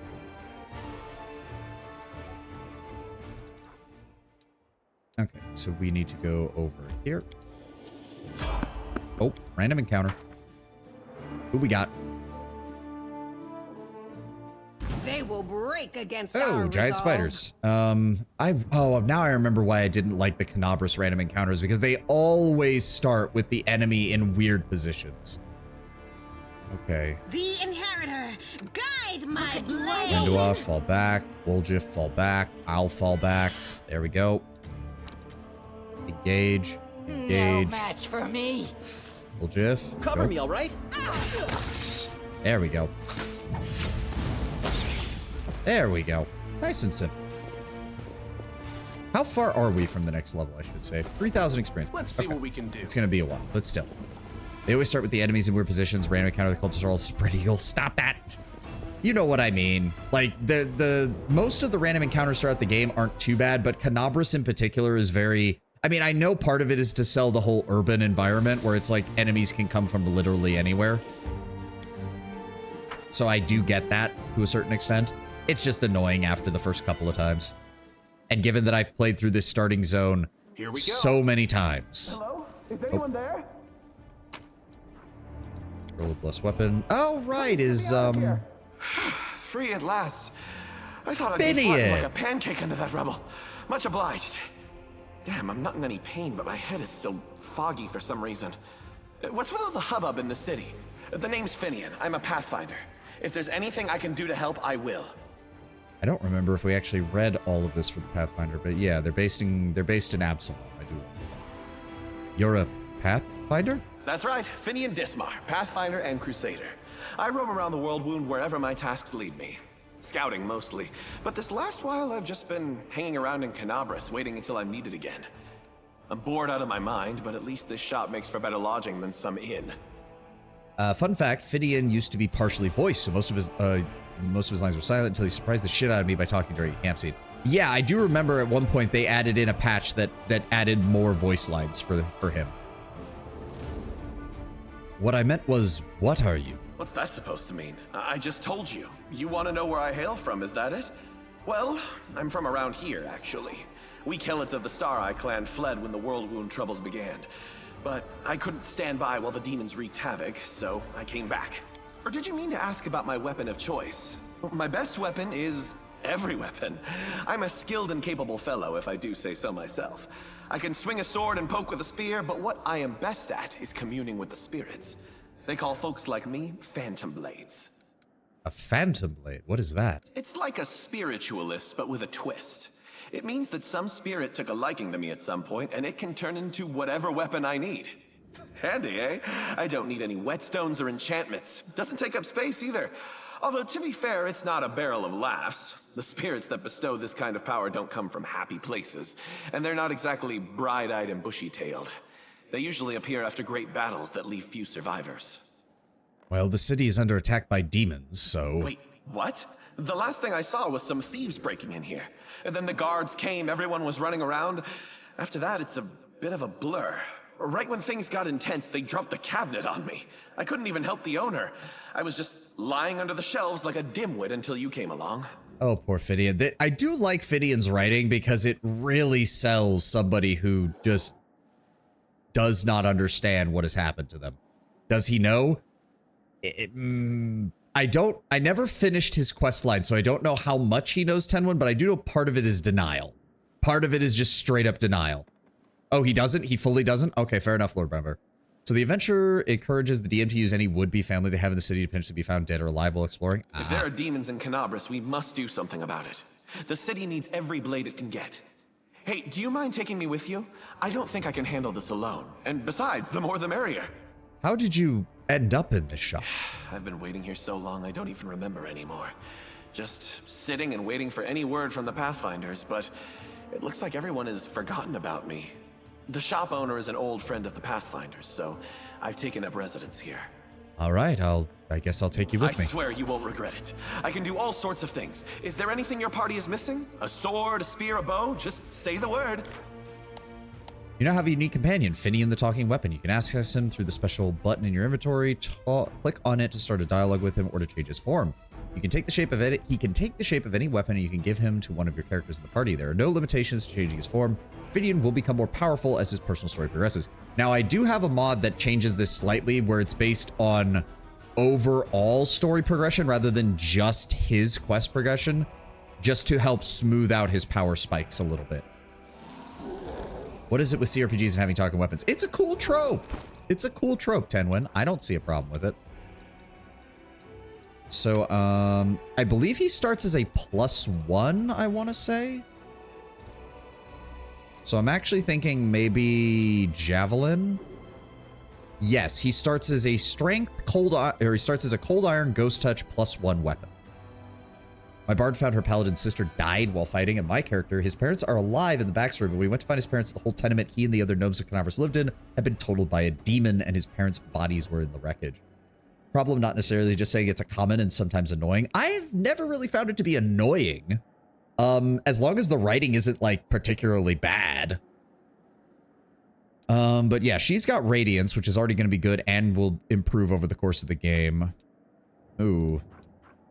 Yeah, we need to find a lighter equipment for you. That or we need to unequip this. Oh, yeah, that's what's causing it too. So hold on, hold on. Take off. In fact, take off that and take off that. Keep that. Take off that. Take off that. Damn, she still can't carry that much. Let's take that off. There we go. No penalty. No penalty, no penalty, no penalty. And no penalty from me either right now. That's good. But yes, I'm thinking a javelin for Wendua would be the best choice.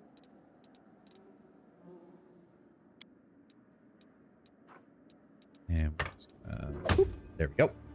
There you go, Wendua. You now have a magical javelin. Be careful that he doesn't talk your ear off and don't try to break him, okay? I can handle it. What is that? Some scrolls have been torn apart and some have been trodden on by muddy boots. A demonic heart. Don't know why that was in here, but okay. Polished oak shelves once showcased magic rings and amulets. Now all that's left are the grubby handprints of the robbers. Yep, Can't make the same demons description wait. there. A ring.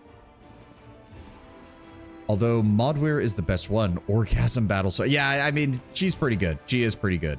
Her quest is a little wonky, let's be honest, but the actual thing is good. Unique weapons and antique armor were previously displayed here. It's unlikely their new owners even know their true value. Let's see what we can do. Basic items in here. Hey, a pipe fox. Pipe fox provided +3 insight bonus on knowledge arcana and a +2 insight bonus on perception skill checks. I'm just gonna equip all the pets because I want to be followed by all the little animals. Here we go again. Here we go. All right, nothing else here. This is where it lay, the Moon of the Abyss. Well, it's obviously not here now. A formerly well-appointed shop now looks like in a sorry state. Has been completely ransacked. Lying in the corner next to a scorched wall is the soot-covered shards of a clay golem. The golem's eyes glow in the gloom. Master, code word, Hand of Iori.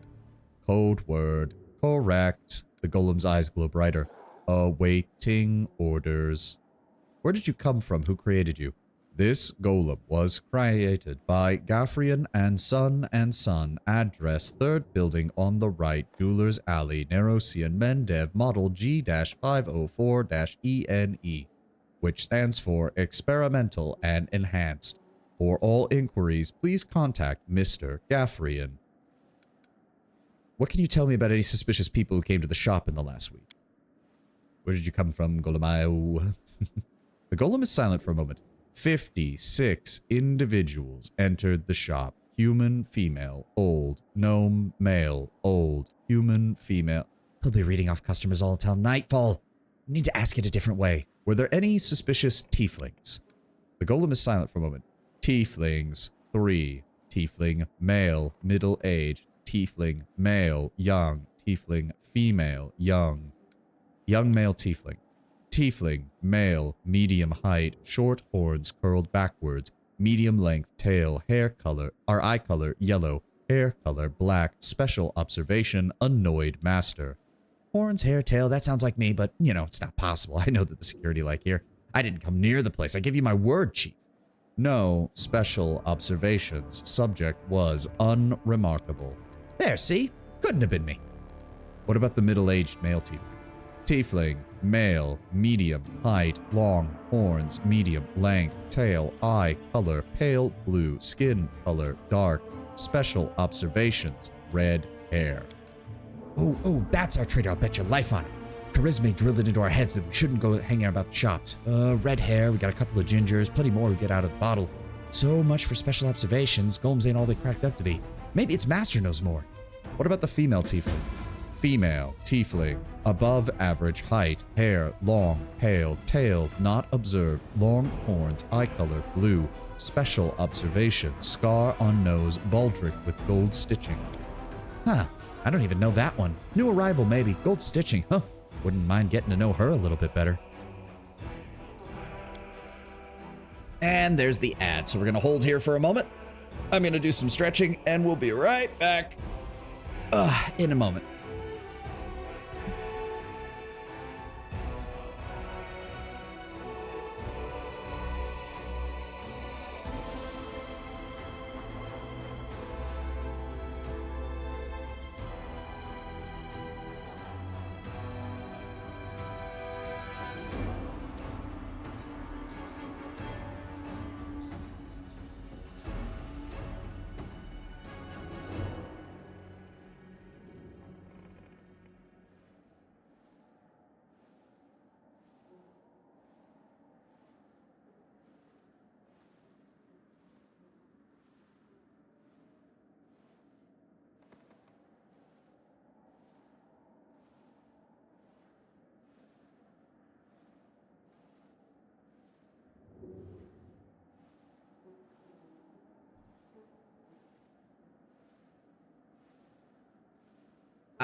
You mean to Robert? I mean, it is Woljif, so it might be both, knowing him. But yeah, I'll take a look at the sketches while we're waiting on that to finish up.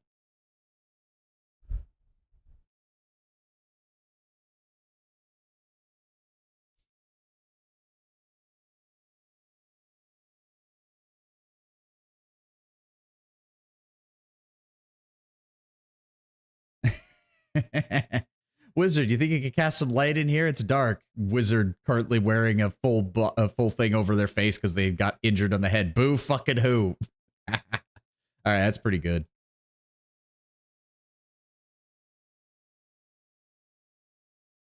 Ah, this is good. This is good stuff. It's always nice having an artist in a D&D group because they can always come up with all sorts of stuff for the party.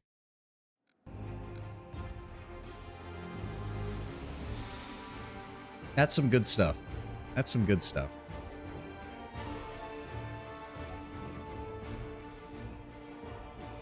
Makes me wish I had gotten some for my Eberron campaign back in the day, but we didn't have an artist on the group. At least not one that was that good. We had a friend of mine who was decent at sketches, but couldn't do much more than that.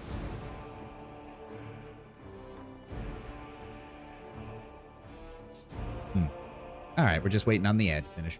Our campaign was during COVID, so she had a lot of time. Ah, yes. Fair enough. Fair enough. I mean, there's a reason D&D saw a massive upswing in their sales during that, same as a lot of other hobbies. All right, where is your master? Phaelman Phulatrios, master, is in his hiding place. Revealing this location is prohibited. Prohibited. Prohibited. Now, he's likely holed himself up in the basement where the commotion started. The entrance should be around here somewhere. Where's the basement? this place. The basement is below me. I guard the basement. Leaving post is prohibited. Thank you. That's all we needed to know. Does anybody even have athletics? No. No.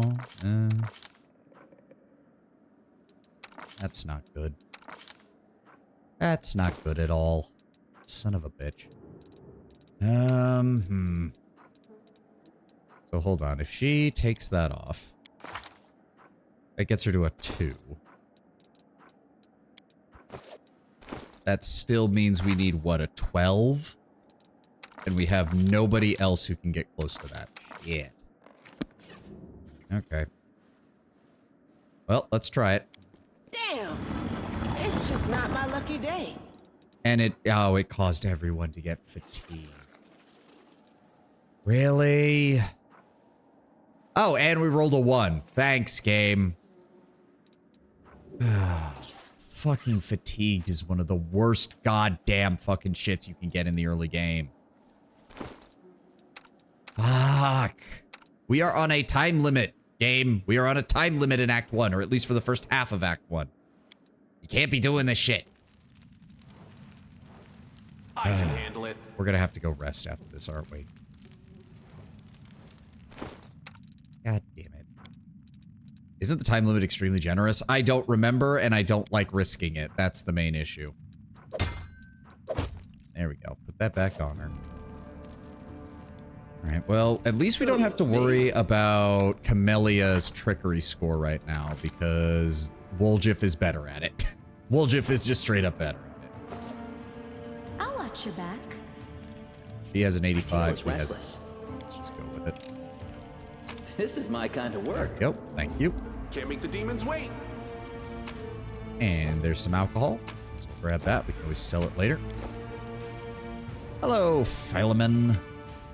The elderly gnome, so portly as to be nearly spherical, is curled up in the corner of his basement, shaking. Marauders! Bandits! Scavengers!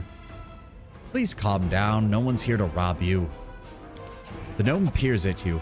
Oh, you look better dressed than the local thieves and ragamuffins. You came here to tell me that the nightmare is over? I know it's not. You're here to steal from me. Get back! The gnome notices Woljif and his round face turns scarlet. You, Woljif, you dirty little sneak thief. You've been sniffing around my shop for years. Finally worked up the courage to finally rob me, have you? Just get out! You and your pals have taken everything already. I'm sure of it. The gnome seems to settle finally after a moment. I am Philemon Philatros. I was the owner of this shop, but I'm not sure I can even claim to be the owner of anything now. I hope there's at least something left. Oh, come off it, old man. Your shop's fine. A bit ransacked, maybe, but nothing a bit of spit and polish can't fix. We need to know about the night of the robbery. What? Do you think I robbed my own shop? I was in here in the basement. I was told to make it look like I'd left. The watch was very keen to get their hands on those thieflings. They seem to be multiplying all over Galarian. So of course I did everything they did. They said, and I've been stuck in this basement ever since. The golem won't move away from the door no matter how much I yelled at it, but then I thought it was all good. Somebody came after the guards and caused a ruckus upstairs, bellowing like mad, taking advantage of my absence.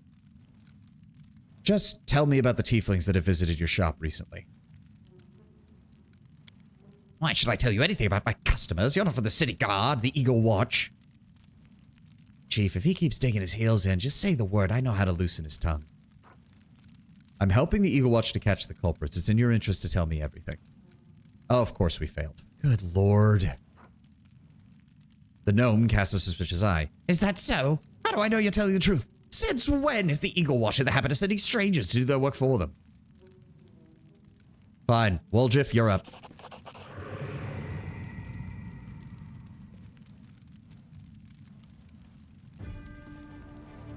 Persuade him how? I ain't even gonna try. I'm just gonna let him have a little chit-chat. Woljif erupts in blue flame and the shadow of a winged demon with claws grows behind him. With the Devourer demon from the depths of the abyss. Philemon recoils in horror, covering his head with his hands. I'll tell you everything. Yes, I did kick that pup. I didn't know it was gonna go flying halfway across the yard. The blue flame and shadows vanish. Pup? What pup? The tieflings. Tell us about the tieflings, old man. Dude just casually admits to being a dog kicker. A puppy kicker at that. Tell me about the red-haired tiefling. Philemon falls to thinking. It was a red-haired tiefling. Yes, there was one who came in, spent a long time looking around, looked to be a person of modest means, I could tell by the clothes, but he asked me to show off an Asimar-made chainmail. I knew he couldn't afford it. That's when I suspected something was off. I checked everything after he left, but nothing was missing, and that put my mind at ease. I can't remember what he looked like. Didn't get a good look at his face. All I remember is he was wrapped in a green cloak like it was freezing. That's all I have. That's it. With that description, we'll sniff him out. Come on, Chief.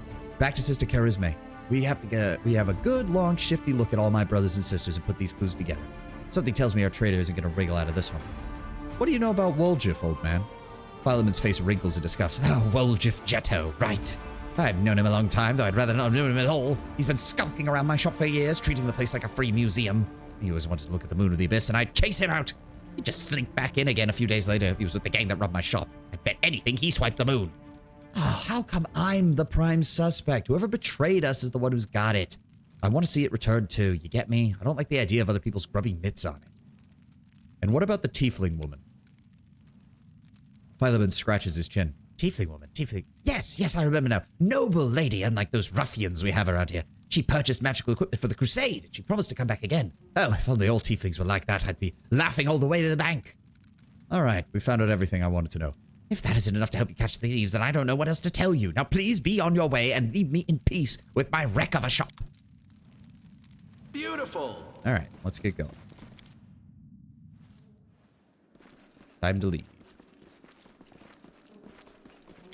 There we go.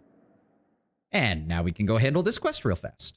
We actually made progress. Isn't that nice? Did the guard really just leave the guy in the basement? From the sound of it, So the timeline of events seems to be Woljif and his crew get captured by Irabeth. Irabeth is in the process of taking them back to a actual jail cell. Or sorry, Woljif is the only one who gets caught. All the rest escape. Woljif is in the process of being transported back to an actual jail cell. The demon attack happens. Irabeth stops at the defender's heart to establish a defensive position, throws Woljif in the cell that's beneath the defender's heart because there's nowhere else she can take him. And is now dealing with the buildup. The dude was hiding in the basement, didn't know what happened. Nobody told him to come back out because they were trying to catch all the thieves. And by the time anyone probably thought to go look for the guy, the demon invasion had already happened. Fun anecdote. While the bard and Avashniel were getting friendly with one another, well, he was blind. I thought it'd be funny to smack him on the ass and blame it on the bard. It worked, and it was funny. That sounds about right for a gnome. And from the sound of it, the reason he wasn't able to get out was because the golem was standing on top of the hatch, and before he could tell the golem to leave, more than likely someone else entered the area, destroyed the golem, and with the golem sitting on top of the hatch, he couldn't move it. Let's see what we can do. All right, quick save. Charisme drums her fingers nervously on the handle of her blade. Well, are you going to tell me who the traitor is? The name and the moon of the abyss that they stole? I don't need anything else. Well, he's in for a rude reveal when he comes out of the basement. Yep. Take a good look at the suspects. The tieflings are tense and ready to reach for their weapons. The only redheads are Melrune and Doffy. The dark-skinned tieflings are Varnir, Doffy, and Melrune. Doffy, Melrune, and Tavi have straight horns, but Tavi is female. Only Varnir and Melrune have green cloaks. So yes, the only person who matches all the descriptions is Melrune. I'm ready to give a name. Go on, tell her. The traitor is Melrune. You'll pay for this. WoTR and Hafsvira will get you in the end. All right, he tries to run and shanked.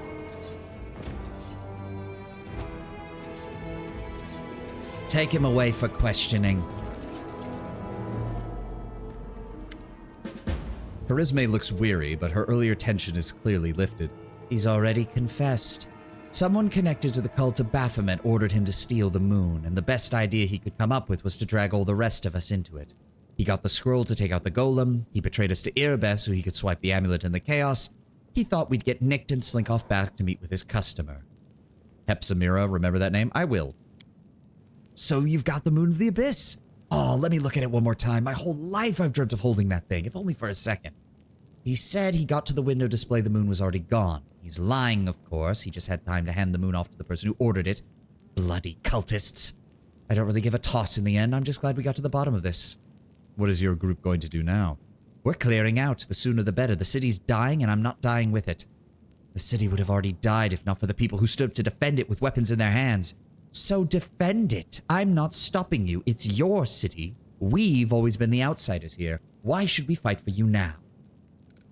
I don't suppose you'd let me join. She bursts out laughing. That's what you want? You can have your pick of the non-tiefling gangs. You don't need to tread on our territory. Family is tieflings only, no exceptions. And what are you going to do with the traitor? Charisme nonchalantly picks at her nails with the knife tip. He'll be sent to visit his distant relatives on the farm, to think about what he did. Any more questions? I think we're done here. Good decision. I don't plan to hang around here for long. Sister! Woljif nervously bites his lip. His cheeks are flushed and his tail is swishing through the air.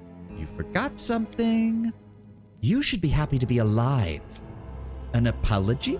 You promised to apologize to me loud and in front of everyone. We're alone now, but you know what? I still want to hear it. Come on. That. Charisme shrugs indifferently. Sorry, I suppose, for being wrong about you this time. Don't think that just because you didn't act like a jerk this one time that it cancels out the rest of your record. I know all about you. Till next time, Woljif. That was the most pathetic apology I've ever heard. Too bad, because that's all I've got. Why have I failed every single fucking diplomacy check so far? I have like a plus 12 in this damn shit. Woljif watches her go, his tail relaxing.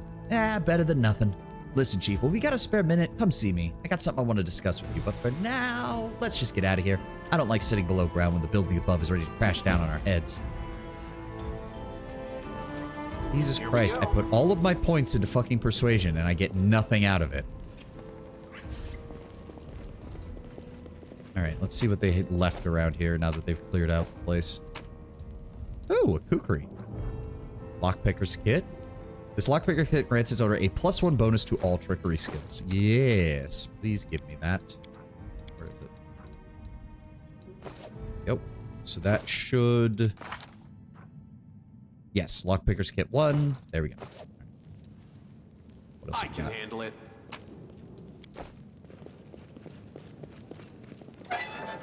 You think Charisme would forget to lock a vault with a pile of money in it? You should be so lucky. If you want to clear the cobwebs out of here, them pockets for yours, you're going to have to fight a tiny bit hard. My tail is twitching. Yep, Must be a and sign. there's a trap. Might be trap.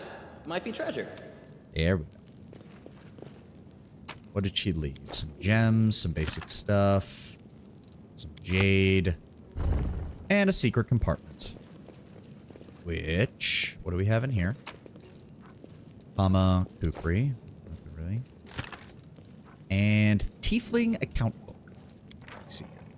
Balance, 2,500 gold. Doffy, alchemical tools and reagents, 185. Violin, antique, needs appraisal, 10 gold taken out. Woljif, magic scrolls, 420. Working the square, 15 gold. Note, I bet the swindler got 5 times the amount and pocketed the difference. Need to give that rogue a good scare next time. Charisme, 80 gold taken out. Informers, contacts, and other expenses. Doffy, working the market, 25 gold. Melrune, 70 gold taken out for tool replacement. Tavi, spices, 370 gold. Prima, magic rings, 250 gold. What magic rings did you find that are only worth 250? Most of them are worth close to 1,000 just on their own. Gort, handbound books, 180 gold. Appraiser, the violin is worth 5. Do not send Dalna on a job by herself. Charisme, 400 gold taken out. Informers, contacts, and other expenses. Charisme, 1,000 gold taken out. Informers, contacts, and other expenses. Balance, 2390. Here, the handwriting changes drastically. The letters are now small, scrawly, and hectic. Balance, 2390? There's only 1,500 in the chest. Some shithead got their hands on my treasure. I bet my horns it's Woljif, that rotten mug. Next time I see that bloody swine, he's going to the farm. I can imagine small rings of micro enchantments might be priced like the tiny ring of luck. Okay, I guess I could see that. Rings of luck do tend to be among the cheapest. I was thinking more along the lines of rings of protection, which I think sell for 250, but they're worth 1,000. So if you can find the right buyer. All right, let's just fall back to the Defender's Heart because Woljif wants to talk. And that clears out this zone, this upper area. We shouldn't have to come back here at all. Save the last one for me. Oh, hello. Oh, that's an alchemist. See what I mean? They're all spawning in behind us, and I'm annoyed by it. Okay, Bard, Alchemist, and another Bard. Okay, why do we have 2 Bards? Camilla, go after him. I'm gonna move this way. Stab you or zap you. Woljif, I need you to assist Camilla. Wenduog, actually, I need you to focus on the Alchemist too. I do not want bombs. firing off on us. Never mind. He's throwing bombs at me. Fuck you. Ow. Yes. Was attacked while they were flat-footed. Yes, because we got ambushed. Really? Attack somebody else, dick. I guess let's just make the cultists have alchemist as their class, which is one of the most terrifying level ones they can be because bombs are fucking terrifying at this level. Asshole.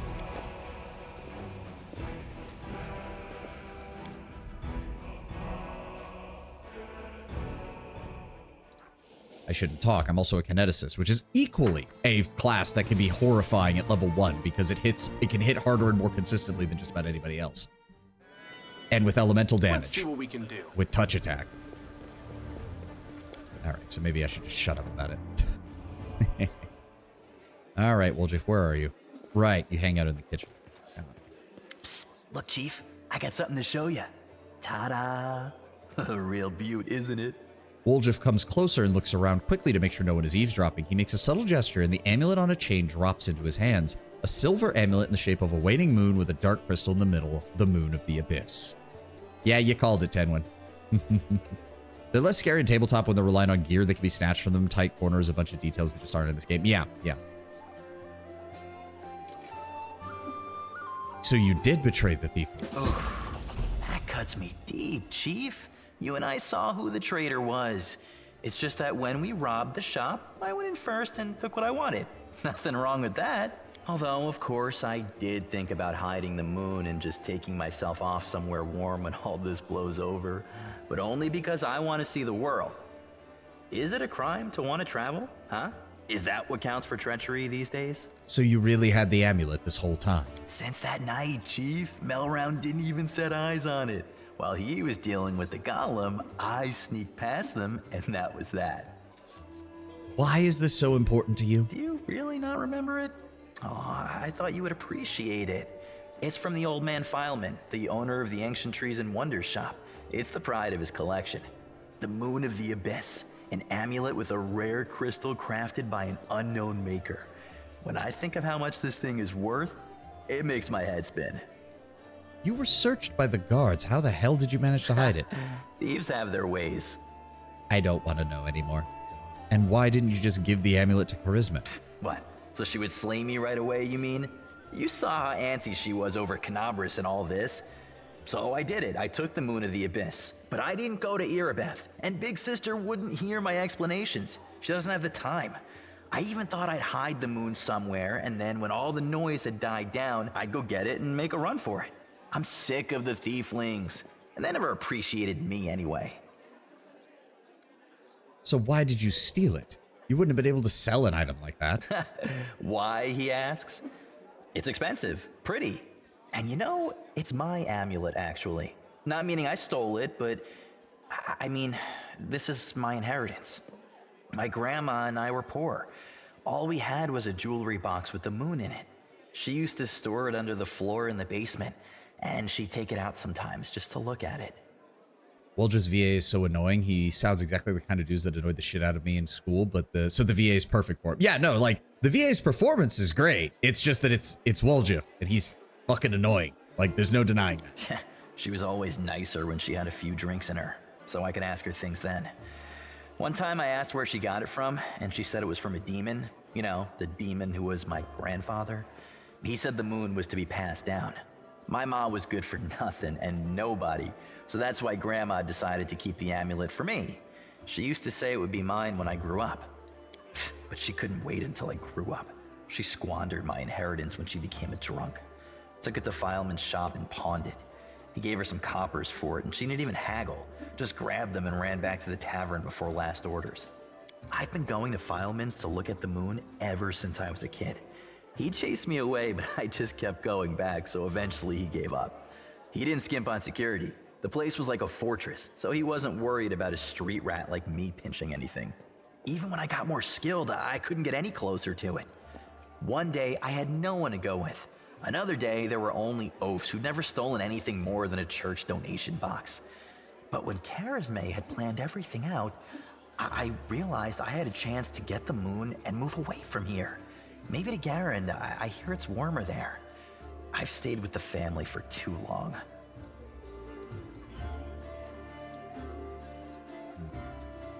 Risking everything for just a shiny trinket. This isn't just some shiny trinket. First, maybe some rich person's just dying to buy it. We need to put out some feelers and see if anyone's in the market. Second, maybe it'll come in handy. And besides, I spent so many years looking at it.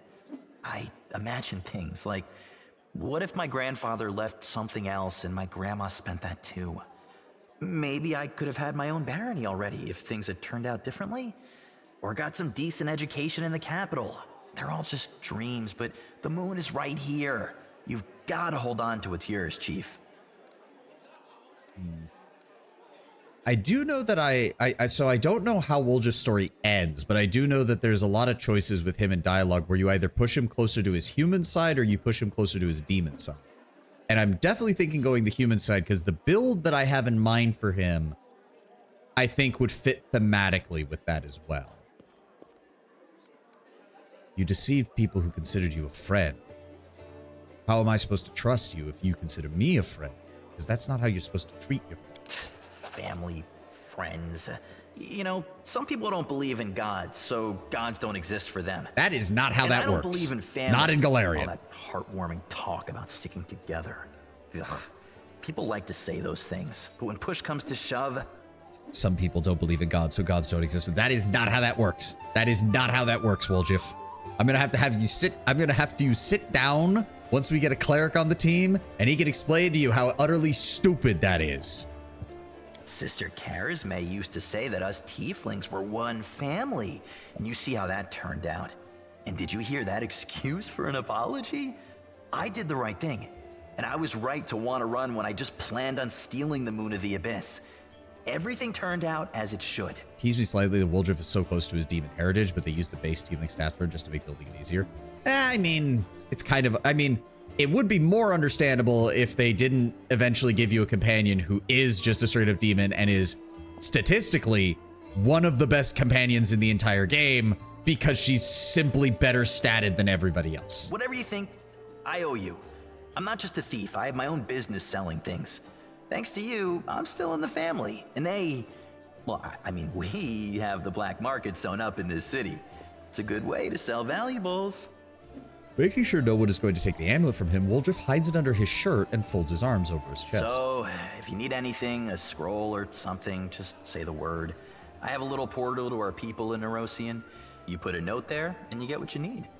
I can't get you anything big, but what they do have is all high quality. Nothing's too good for you, Chief. What's mine is yours. For a price, of course. I do believe that opens up his... Yes, show me what you can get with your connections. The Thieflings have all the best things, and that opens him up as a actual merchant. Making him a pit spawn would just change his Tiefling stats is all. Would make him more powerful, just more accurate to a demonic Tiefling is like... How many of your party is playing you? Well, let's see. Camilla, Wendua, and Woljif. Seela's not playing us, but I do know that she has a history in the past of being a thief, so she's not that far off from it. She knows that we're being played too, basically. So what does he have? Sawtooth Saber, Cold Iron Star Knife, Monster Hunter, +1 bonus attack rolls against magical beasts. Quarterstaff gives us +1 competency bonus to AC. Stack of Purity, 1d3 positive energy damage on hit, Poisonous Dart. Aha, DC 13 Fortitude save. Yeah, sure, game. Yeah, I'm sure that'll work. And a gnomed hooked hammer that deals an additional +1 damage to chaotic creatures. What else does he have? Not much. Wand of Heroism, Summon Monster 5, Magic Missile, Snowball, Explosion of Rot, Summon Monster, Slow, Haste, Holy Water, Alchemist Fire, Acid Flask, Apprentice Lockpicks. So we're going to sell off all of the stuff that I don't need. Keep that in case we do end up swapping Fenian around. Don't need to change anything there. We keep all of that. I guess Jade is, yeah, maybe used to craft certain spells. So we'll hold on to that because it is a item. I don't remember if we don't need the letters. I don't remember if I think that's used in some of the cooking recipes, but I honestly don't care. Just give me a little more gold, please. Thank you. Be back in a jiff. Gotta go do something. Good luck with that, Lord Brown Bear. Have a good time. We'll see you when you get back. I'm probably gonna need to rest before we head out because we took a lot of damage and fatigue is a pain in the ass.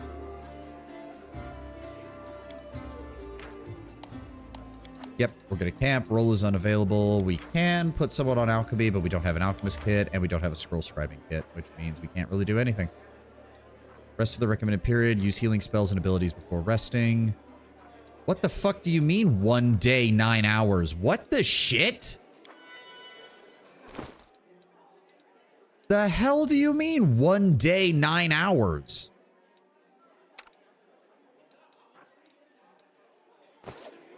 It should not be taking that long to get rid of that. Okay, I'm gonna use healing items then. Fuck that. That is not how that's supposed to go. It's an 8-hour rest game, for fuck's sake. So if I go back here... Okay, 9 hours now. Yeah, that's what I fucking thought. Good lord.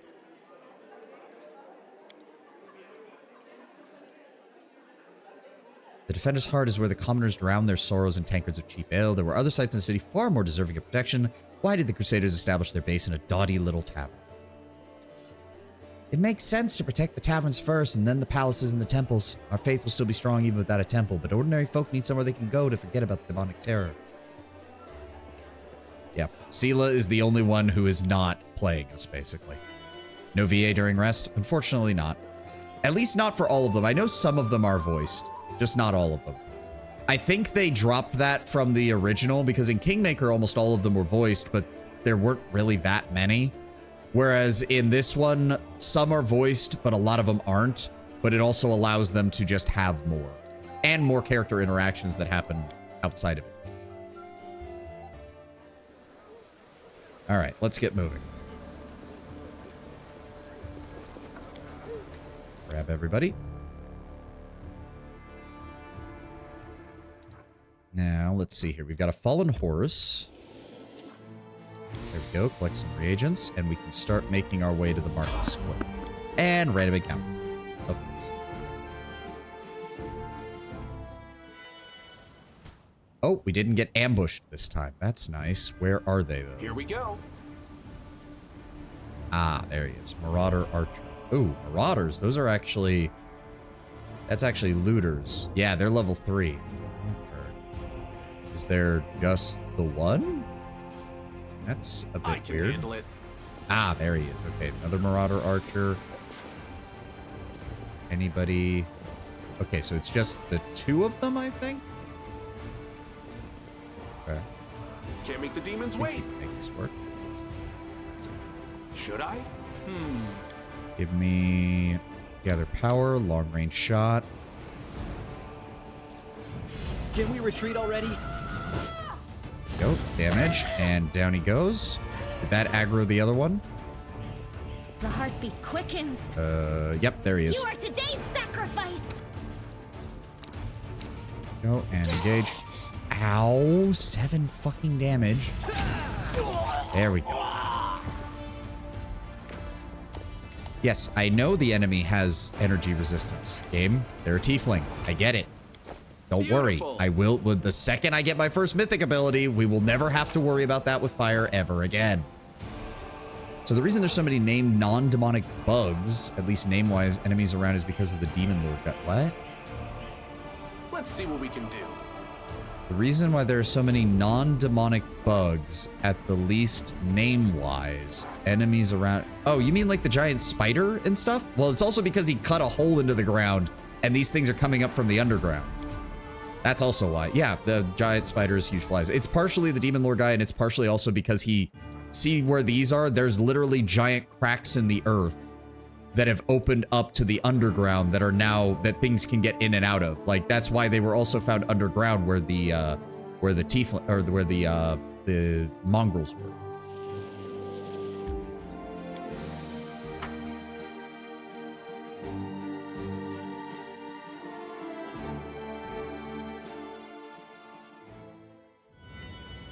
Okay, this is the main area for this act. Here we go. We need to be very careful because I remember this place being annoying as shit. What is it with D&D Pathfinder having spiders like 10 feet below the surface? I don't know. I mean, it's the whole Underdark idea. I don't remember what Pathfinder's version of it is called. I think it's called the Darklands. I would like to find someone who can actually, you know what, fuck it. All right. There we go. We actually made the check. These enormous cracks appear after a magically induced earthquake struck the land. Yes. I can handle it. Oh. What the fuck? Who's this? No, I'll tell you everything. Just don't hit me. I never stole nothing. I only just joined the Tieflings. The Tiefling gestures back the way he came as if that explained something. It was them, back there. They found an underground passage to the Great Garrison. They've been nicked stuff out of there ever since. Low-down thief and toe rags is what they are. I had nothing to do with it, I swear. Brother Gort, is that you? Brother Woljif? I thought you'd pegged it in Erebeth's jail. Oh, happy to see you too. Who are you? Just an honest guy who fell in with some bad folks. The Tieflings, local thieves around here. They forced me to join the gang. I didn't want to. Just don't hand me over to Erebeth. Valiant Crusaders, please, in the name of all the gods there are for war. Gort's a new addition to the Tieflings. He swiped about, I don't know, 5,000 gold. He's got a long way to go before he catches up with me, mind. I swear I heard Brother Woljif. I thought they pegged you. Yeah, I know. It took me a second when I was reading that as well to be like, wait, what? They made me do it. Yeah, sure, buddy. An underground passage to the Great Garrison. What do you mean? So there's a temple around here. It's a temple to Iomedae. It has a cellar and a passage leads from it to the Great Garrison. The Tieflings, my pals, damn lot of them, have been using the passage on and off to sell all sorts of things off the soldiers in the Great Garrison. So when the demons burst into the city, we thought we'd check up on the garrison to see how the soldiers were faring and offer our assistance. Oh, don't give me that look. This is the first I'm hearing of it. The Tieflings keep secrets from each other's too, Why are you afraid of me? I mean, you're one of the Crusaders, and you guys hate us. The Tieflings, I mean. You lock us up and do worse. But I'm not a Tiefling. Not really. He gulps loudly. Can I help you? Just let me go, please. I'll let you go. But you get to pay me first. I'll give you everything. Just don't kill me. The Tiefling hurriedly turns out his pockets. All right. Get out of here. Cheers for letting me go like this. I'll remember you for 100 years, I will. I'll name my firstborn after you. Under your stare, the Tiefling falls silent and then runs off. Back the way he came, which sounds like a really stupid idea, but okay. Make the demons wait. Oh, speaking of demons. All right. Wretches. I'm here I don't all suppose that I can... Guess I'm done with spells for Because the tonight. fire resistance seemed weird when I was Here using comes it. trouble. Oh, wow, we actually hit... I don't understand how the fire resistance is working with this, but you know what? I'm not going to complain anymore. There we go. 2 dretches down. We're good. Beautiful. Someone go grab that loot. Some basic shit. I know Ember is around here somewhere, but I do not remember for the life of me where they're at. Let's I see do what know we it's can just do. around here. We have a lot of stuff to explore around here, though. Anything? Oh, I see marauders. Let Please me don't. draw Oh the god, they first all blood. aggroed. Okay, rookie marauder, rookie marauder. Okay, so they all... illusionist. He needs to die first. Illusionist. Sela, I want you to move up.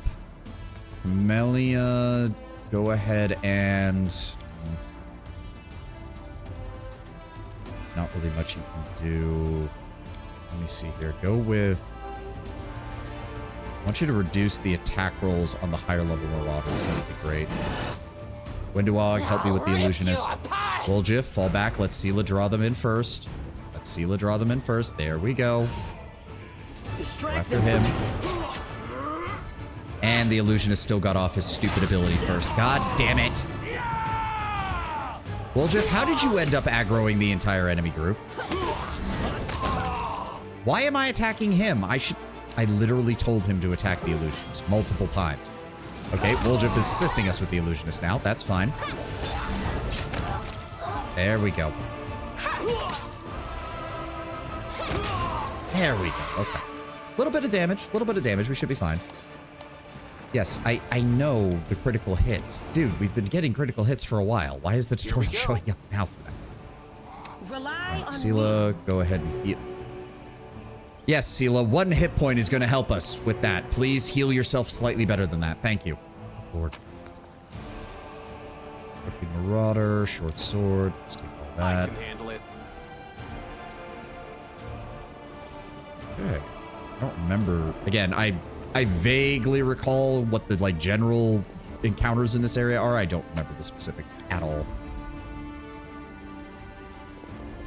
Oh, wait, Can't is make the this? demons wait. There they are.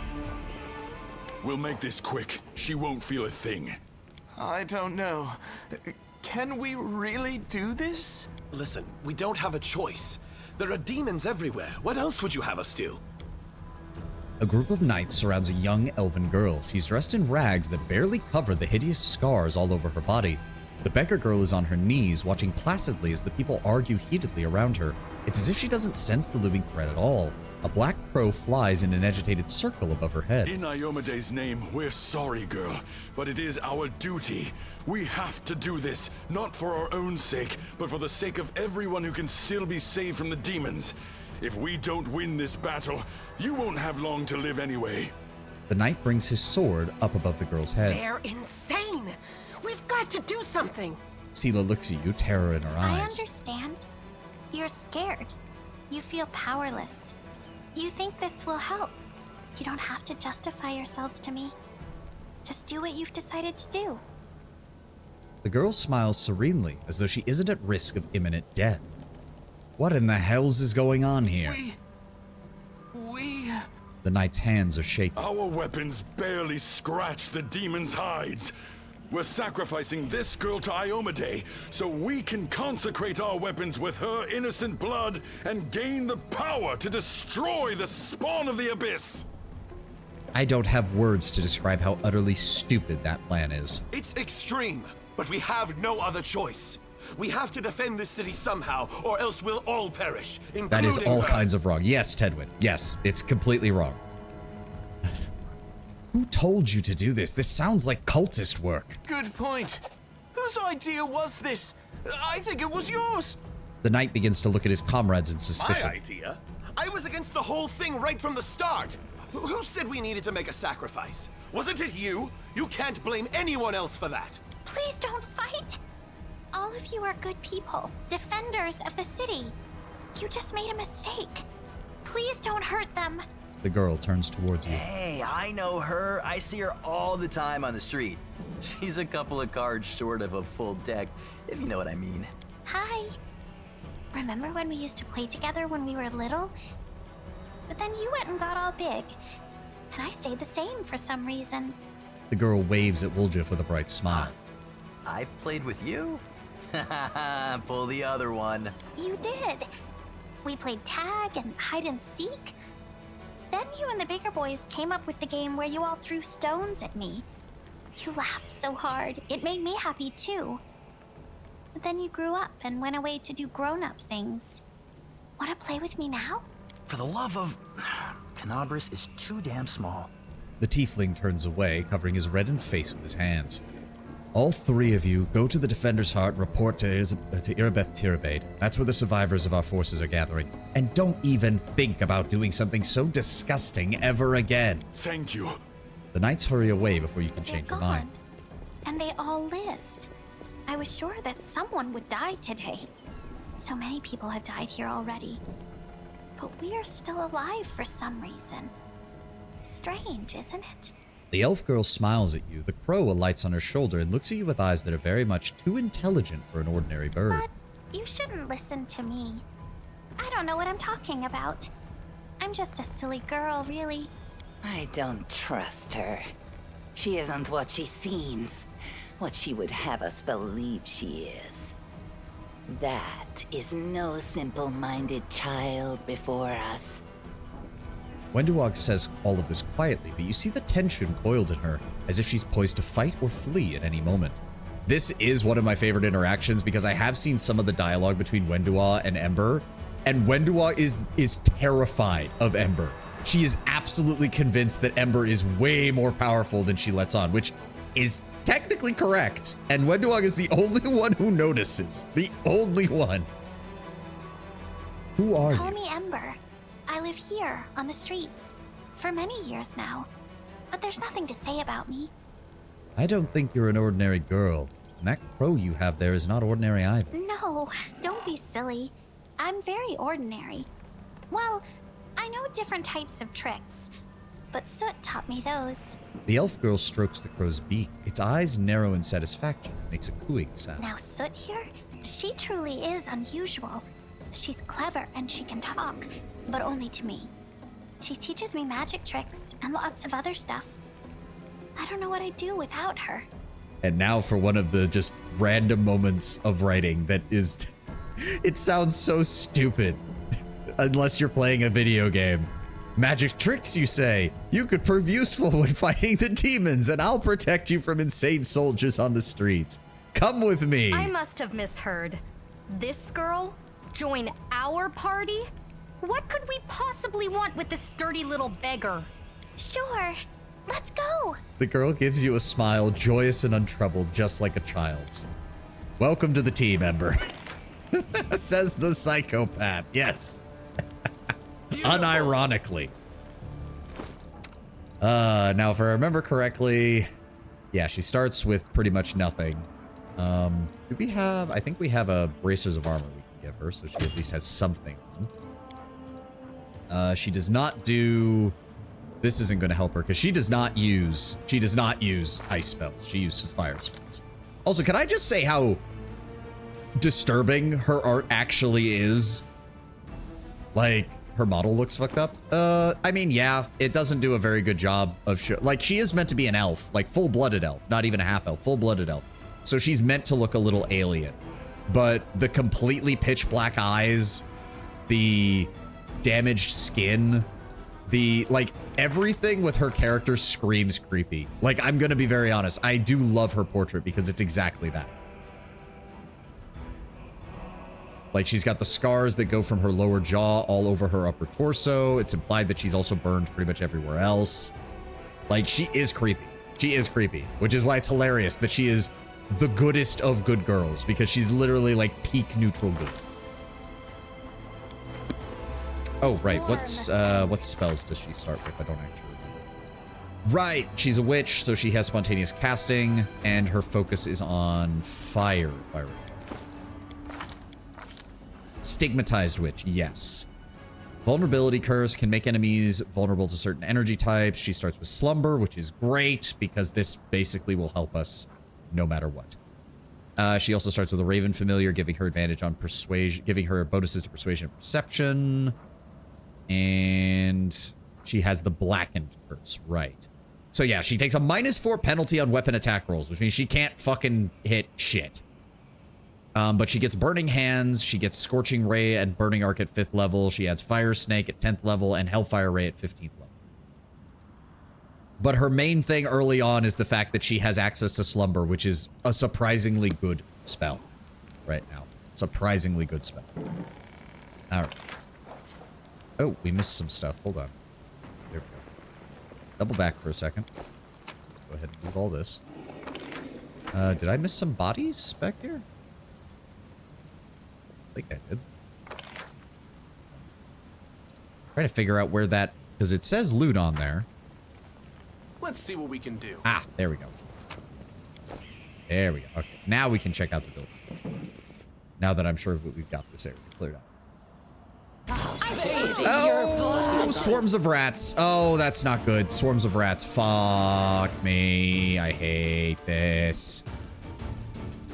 Shit balls. Fuck. Ember, can I get you to move over here? Thank you. And then just try to, like, cast it there. Oh, it's gonna miss because they can just move right through it. Fuck! Switch to the torch. Switch to the torch. Why can I not? Why does it make it so that she has to wield the torch? Oh, it counts as a two-handed weapon? Are you shitting me? That's stupid.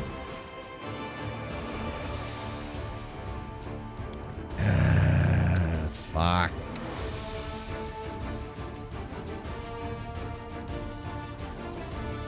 Well, they don't... I don't think they cause... Oh, my God. Fuck. I don't have a choice. Just hit everybody. this sucks. What are you doing? Woljif, what are you doing? And I have no idea what's happening. Okay, well, we've got most of them. Thank God.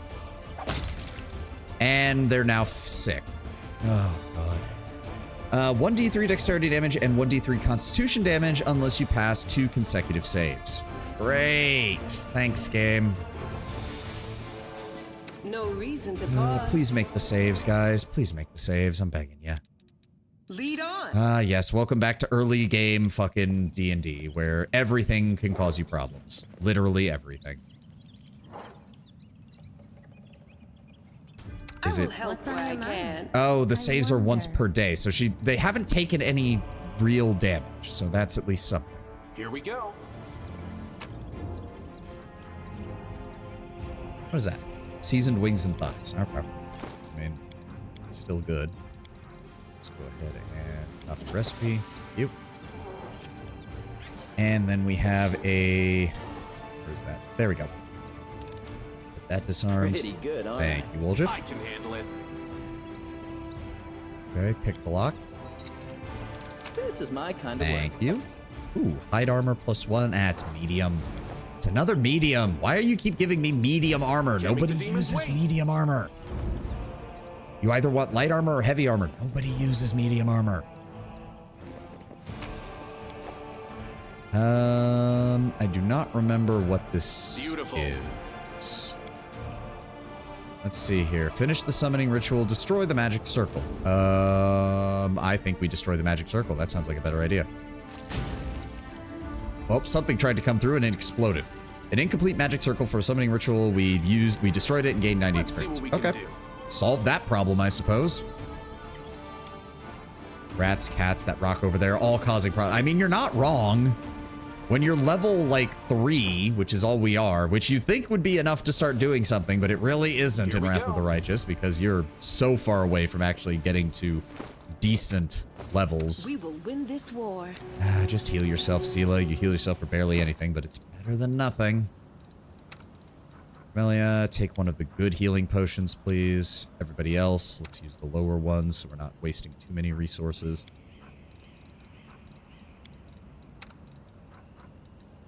Boom, boom, boom, and then boom, boom, boom. There we go. That's enough. That'll work. I can handle it. All right.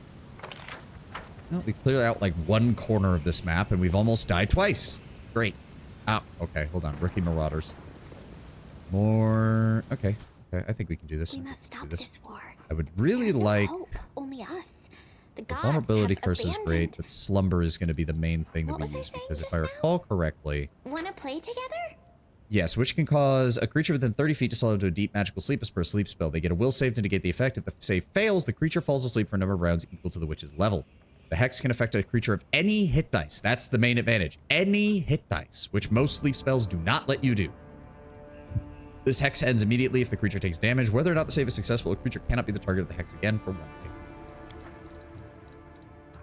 Alright, so what we want to do is try to start it off by knocking out...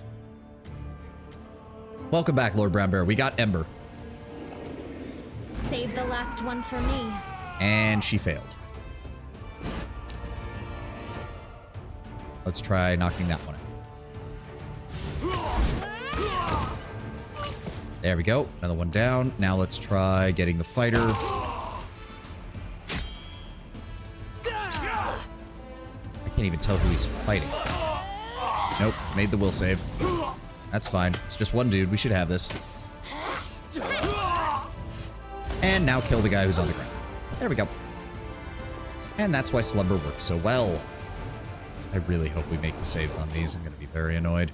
I wish it would tell me what the DC is, because it's not even saying. Save is fortitude. Okay, that's great. The save is fortitude. What's the DC, game? It would be really nice if you told me, but you don't want to tell me. Why is the rookie marauder thing not going away? Yes, he's dead. He's literally a rib cage on the ground. That's all that's left of him. Yes, we found Ember. Cart is laden with possessions looted from the surrounding houses. Don't mind me. Go ahead and just down a healing potion real fast to top yourself off, Woljif. Beautiful. Do not fear. And Do not waver. more people. Okay. Let them, hold on, no. Let them come to us. Give me a slumber on him. Oh, some of the dudes have spawned in. Oh, there's a lot of guys. Okay, hold on. Wendewog, target the sharpshooter. Actually, no, target the cleric. Beg me to stop. I'm gonna do the same. Did it work? No, it did not. Okay. Try to target the other fighter then. Okay, we got that guy. Down he goes. Nice. Oh, we managed to save 2 of the Crusaders. There was a third one, but he died, I think. No, actually, there was only 2 Crusaders. We actually managed to save them all. Nice. Let's see what we can do. So Ember's initial encounter is actually an adaptation of a random encounter you find in the tabletop. It's more word for word, less. It's the exact same, except it's a random woman named Clara who provides some truthful rumors in return for saving her. In our game, the DM used the opportunity to put one of our Bard's sisters into the position. Ah, she was an android. Okay, the Bard's family was a whole cast of characters. One of those Crusaders called me short, and I set him on fire in response. Yep. No, I mean, we had that conversation when we saw it. Ten was even like, that just sounds wrong in regards to their rationale for why they're sacrificing Ember. And it's like, yeah, they're dumb. The Crusaders are panicked and dumb. Very dumb. Oh, would you look at that? It's Kylesa. The elf hunched up next to you is clutching a small but deep puncture wound. Her appearance is quite remarkable. Her skin is blacker than any Garundi's, her teeth are fanged, and her hair is as gray as a crow's. Her crimson eyes glare at you with a gleam of malice. What are you looking at, soldier? Like what you see? Take a closer look at her strange appearance. It appears that this woman is a drow. Her race is also known as dark or cavern elves. They are rarely seen on the surface, so it is surprising to encounter her here. Who are you? Giving you a scrutinizing look, she says harshly, "There's no point in knowing, soldier. Trust me. The answer would only bring you misfortune, and it still wouldn't be of any use to you. I am a wanderer, and you won't ever see me again." Who wounded you? She responds with a razor-sharp smile. "Haven't you noticed? The city is burning, and there's a battle going on. I was wounded by a cultist." Ember is looking her over thoughtfully. "Her wounds are so strange. Not at all like mine. They burned me from the outside. But you were burned from the inside, I think. I bet it hurt, didn't it?" The encounter emphasizes that the Crusaders in question are maddened by the stress, and diplomacy actually gets a -4 penalty because of it. With this reasoning, intimidation is more effective, but in our case, it erupted into violence. Unperturbed by her cold silence, Ember continues, "Yes, I can see that it hurt. I'm sorry it happened to you. We can heal you." With a resolute shake of her head, she barks, "Don't! I can handle it myself, and I don't like it when strangers cast their spells on me." "Well, too bad. We're not leaving you in this state." "To the abyss with you!" The elf tries clumsily to pull away, but the magic does its work quickly, and the stab wound on her body begins healing. Glaring at you, she mutters through clenched teeth, "Thank you and everything, but the next person who uses magic on me without my permission gets an arrow to the eye." "You're a drow, aren't you?" She flinches, looking at you with undisguised sorrow. "You have a keen eye, don't you, stranger?" "Don't you, soldier, sorry." "You guessed correctly. I am drow. But don't think that gives you the right to judge me. There's much you do not know and never will know. Believe me, that's for your own good." "And what if I said that you were Kylesa, a cultist of Discari?" "That is a lie!" Her crimson eyes flash, and she says firmly, "I loathe all demons, and I kill any I come across." Take a closer look at the elf. She's clearly holding something back, but she does not appear to be lying. Whatever it is she's hiding, her claim that she hates the demons is quite convincing. "You're not lying, but you're not telling me the whole truth." "Do you want me to pour my heart out?" She looks at you defiantly. "You have your war, soldier. I have mine. You're fighting chaos and madness. I fight lies and hypocrisy. We're both willing to die for our causes, aren't we?" "Why would Foreign slander you?" Her grim expression hardens further at the mention of the name, as bleak and unflinching as the words on a tombstone.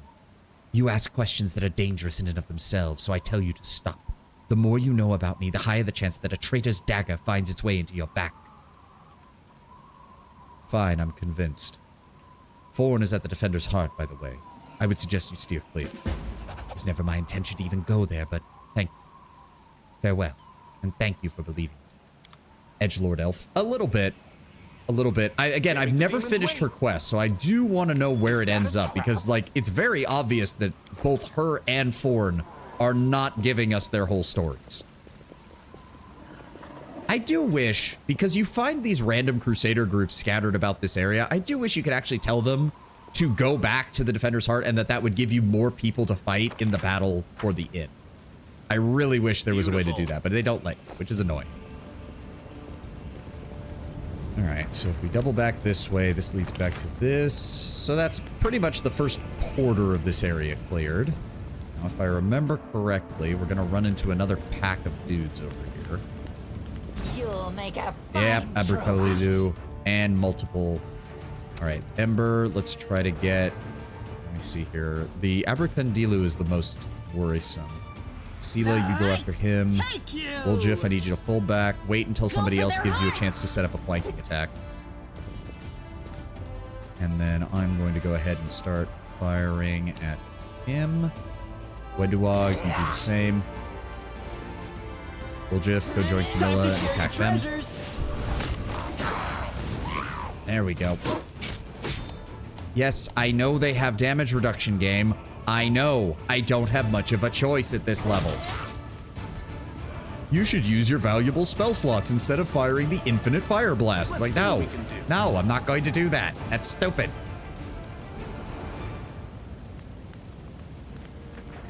The Eagle's Watch will not abandon its post. The Eagle's Watch will not abandon its post. My sister's house stood there where the pile of rubble is now. Good gods, there's no way she made it out. Yep. Here we go. And this... Oh, God. Athletics check. Please don't exhaust me again. Together we stand. Oh, God. We don't have anybody who can really do an athletics check. The only one is Sela, and I have to take off her gear in order to do that.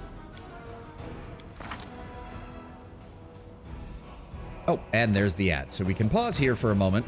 We'll pause here for a moment, let the ad play, and we will be back in a moment. I'm going to go do some more stretches because I'm going to need it to do my work tonight. Be right back, guys.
Wenduog should be decent at athletics. I don't think she has any skill points in it is the problem.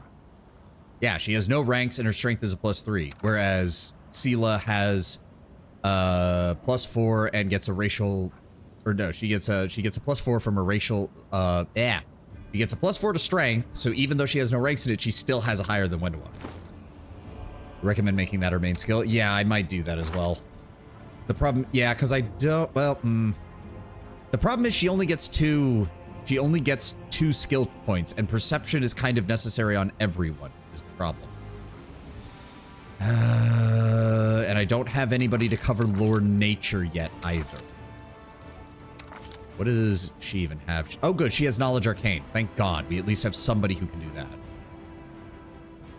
Also sent you more sketches? Oh, okay. Cool.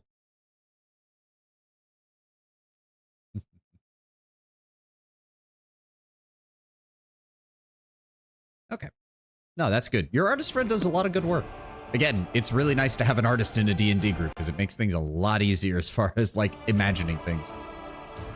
Okay, Sela, please do this without sending us all to fatigue status. Call me again if you need to. Okay, yep, that made a makeshift bridge.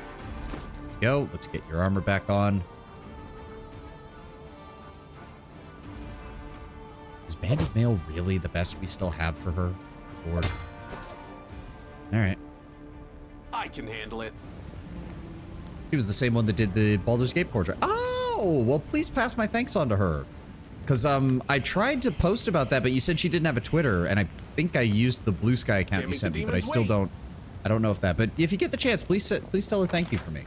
Please do. Okay, I know there's more enemies over here. I do know that. Beautiful. The heartbeat quickens. Stop. Wait. Oh, Fiendish Giant Centipede. Oh, and Fiendish Giant Fly. Okay. I don't suppose you could try to put that one to sleep. Wendowog, let's target the Fiendish Centipede. Yes, but Wendowog, please rip them apart. I would love you if you did that. Camilla, wait for it. There we go. More of them are coming in. Oljif, run in. Ember, let's try to put that one to sleep. Please. That'll work. Where are they? Okay, I think they get stealth or something, because they're just coming out of nowhere. Thank you, Wolf.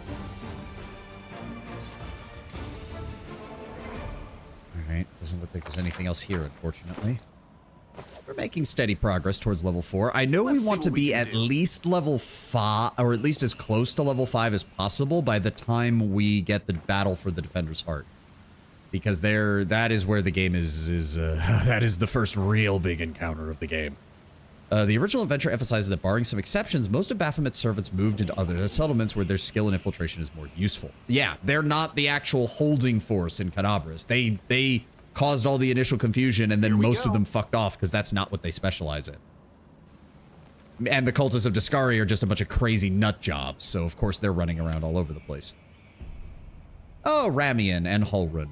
My beloved brother, I admire your zeal, of course, but would you not agree this is hardly the time to be standing guard over a hole where no one will emerge from? Or perhaps you're concerned that someone will decide to go for a nighttime stroll and accidentally fall into it. Such foresight is laudable, sir, but do you really need so many soldiers for such a task? Can't your warriors be put to better use, for instance, fighting demons or clearing rubble with the people trapped beneath it and might still be alive? Demons still have not entirely broken through the defense of Canabras, but time is running out now. The face of this golden curled Aasimar is beautiful even by the standards of his kind. In his veins runs the blood of angels. His melodious voice sounds cheerful, but bitter reproach simmers in his gaze. Don't you dare call me her brother, heretic! The signs of recent hard fighting are obvious in the stern old man. His armor is dented all over and covered in blood, and his unnatural pallor suggests something more dangerous than wounds inflicted by fang or claw. Nevertheless, his gaze is stony, and his voice, accustomed to barking orders, is harsh and clipped. So, SPO, what? I'm assuming you were trying to type something and accidentally hit the enter key. How dare you accuse me of doing nothing to protect this city, especially now when followers of your temple were caught committing treason. To my mind, you are no different than the demon worshippers, those miscreants, those beasts that are digging right through the city walls. Everyone knows, my dearest Blurt, that in your zealous pursuit of order in the city, you have long since forgotten how to tell friend from foe and good from evil. That is what happened with my adepts, whose act of treason was a genuine attempt to save this city. Yet again, I am forced to repeat myself while we are wasting time on pointless quarrels. People are dying under the rubble. People whom we could have saved if you had set your soldiers to task and not kept them here surrounding a useless and utterly harmless hole in the ground. Harmless? Well, if that's on your say-so, then that must mean there is someone down there. Your associates, no doubt, and they're just waiting for us to be abandoning our post before they slink out and try to... The old man finally notices your group's approach. You there! I remember you. You appeared in the city the day the demons attacked and Torrendalev died. What are you doing here? Answer at once, or I'll have you strung up by your ankles before you know it.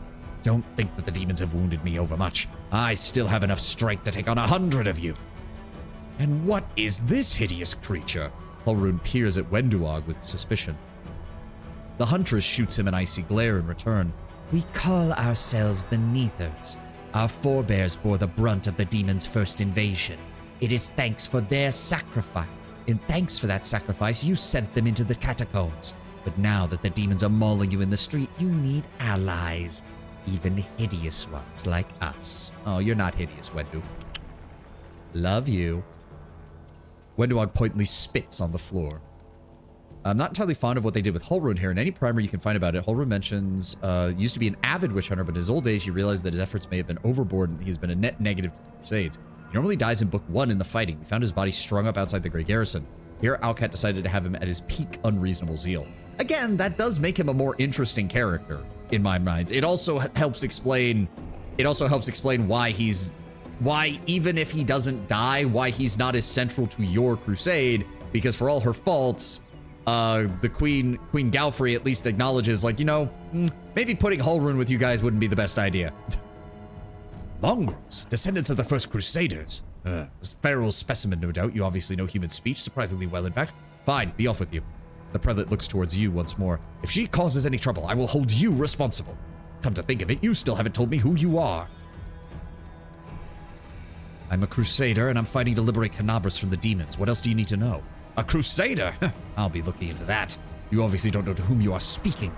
I am the one who decides who's a crusader and who's a traitor in this city's. Holroon Shapar, prelate of Canabras, by the grace of Her Majesty Queen Galfrey, and the city's defender against threats within and without.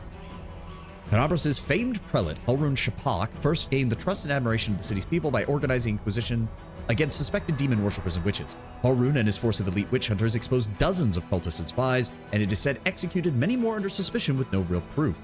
These events started the Third Crusade, widely accepted as the least effective and most destructive of the 4 Crusades. Still, Holroon evoked respect and admiration in the populace as well as fear, and agreed to guide the city as its prelate.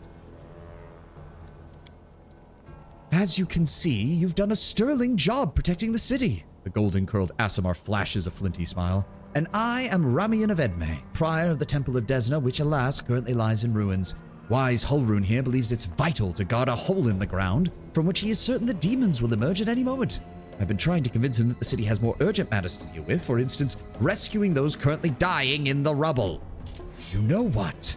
There may in fact be one more matter that is important than guarding this hole. I've put it off, and look where it has led us. I should have had you hung from the gates back when you dared to defend your gang of delinquent demon collaborators. If the Sarkorians had simply hanged Arilu Vorlesh when they had the chance, there never would have been a war. I won't repeat their mistake. I won't hesitate. Soldiers, seize this scum. Prelate, see reason. These are frightening times, but threatening to hang someone without trial is unworthy of a servant of Iomade. The old man fixes his eyes on Sela. Lest you forget, girl, that we may serve the same goddess, but you are not an inquisitor. Don't question the way I choose to serve Iomade, and I won't question yours. Behold, Inquisitor, for I bear a gift of an angel who died in the caves below Canabras. I am no enemy of the Crusades.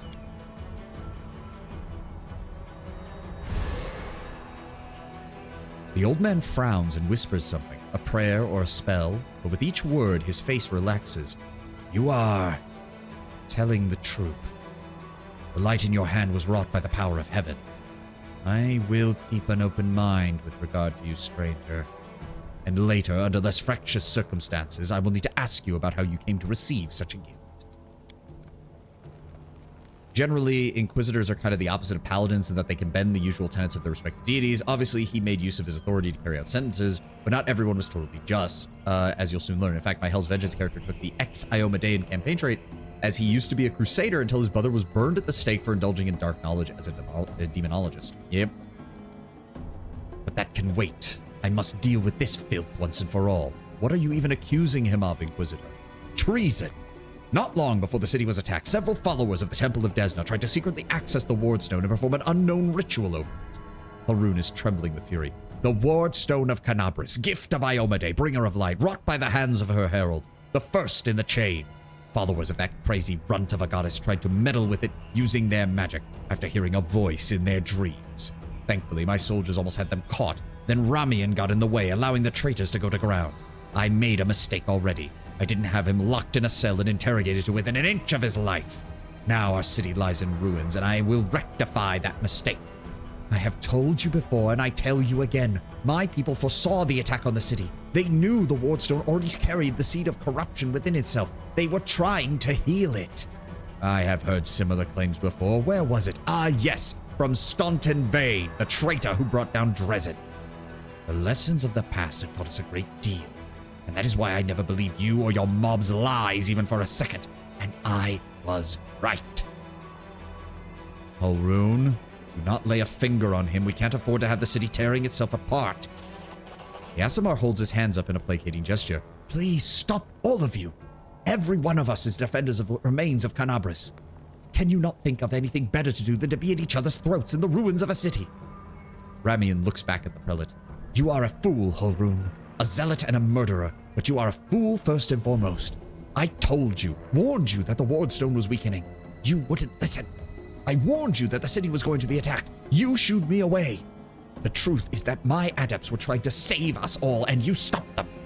Of course, that's truly responsible for this tragedy are the demons, but you have done nothing to help prevent it. And now you would still kill an innocent man and perish, then admit you were wrong. As always. With a single wave of a wand, the Aasimar vanishes.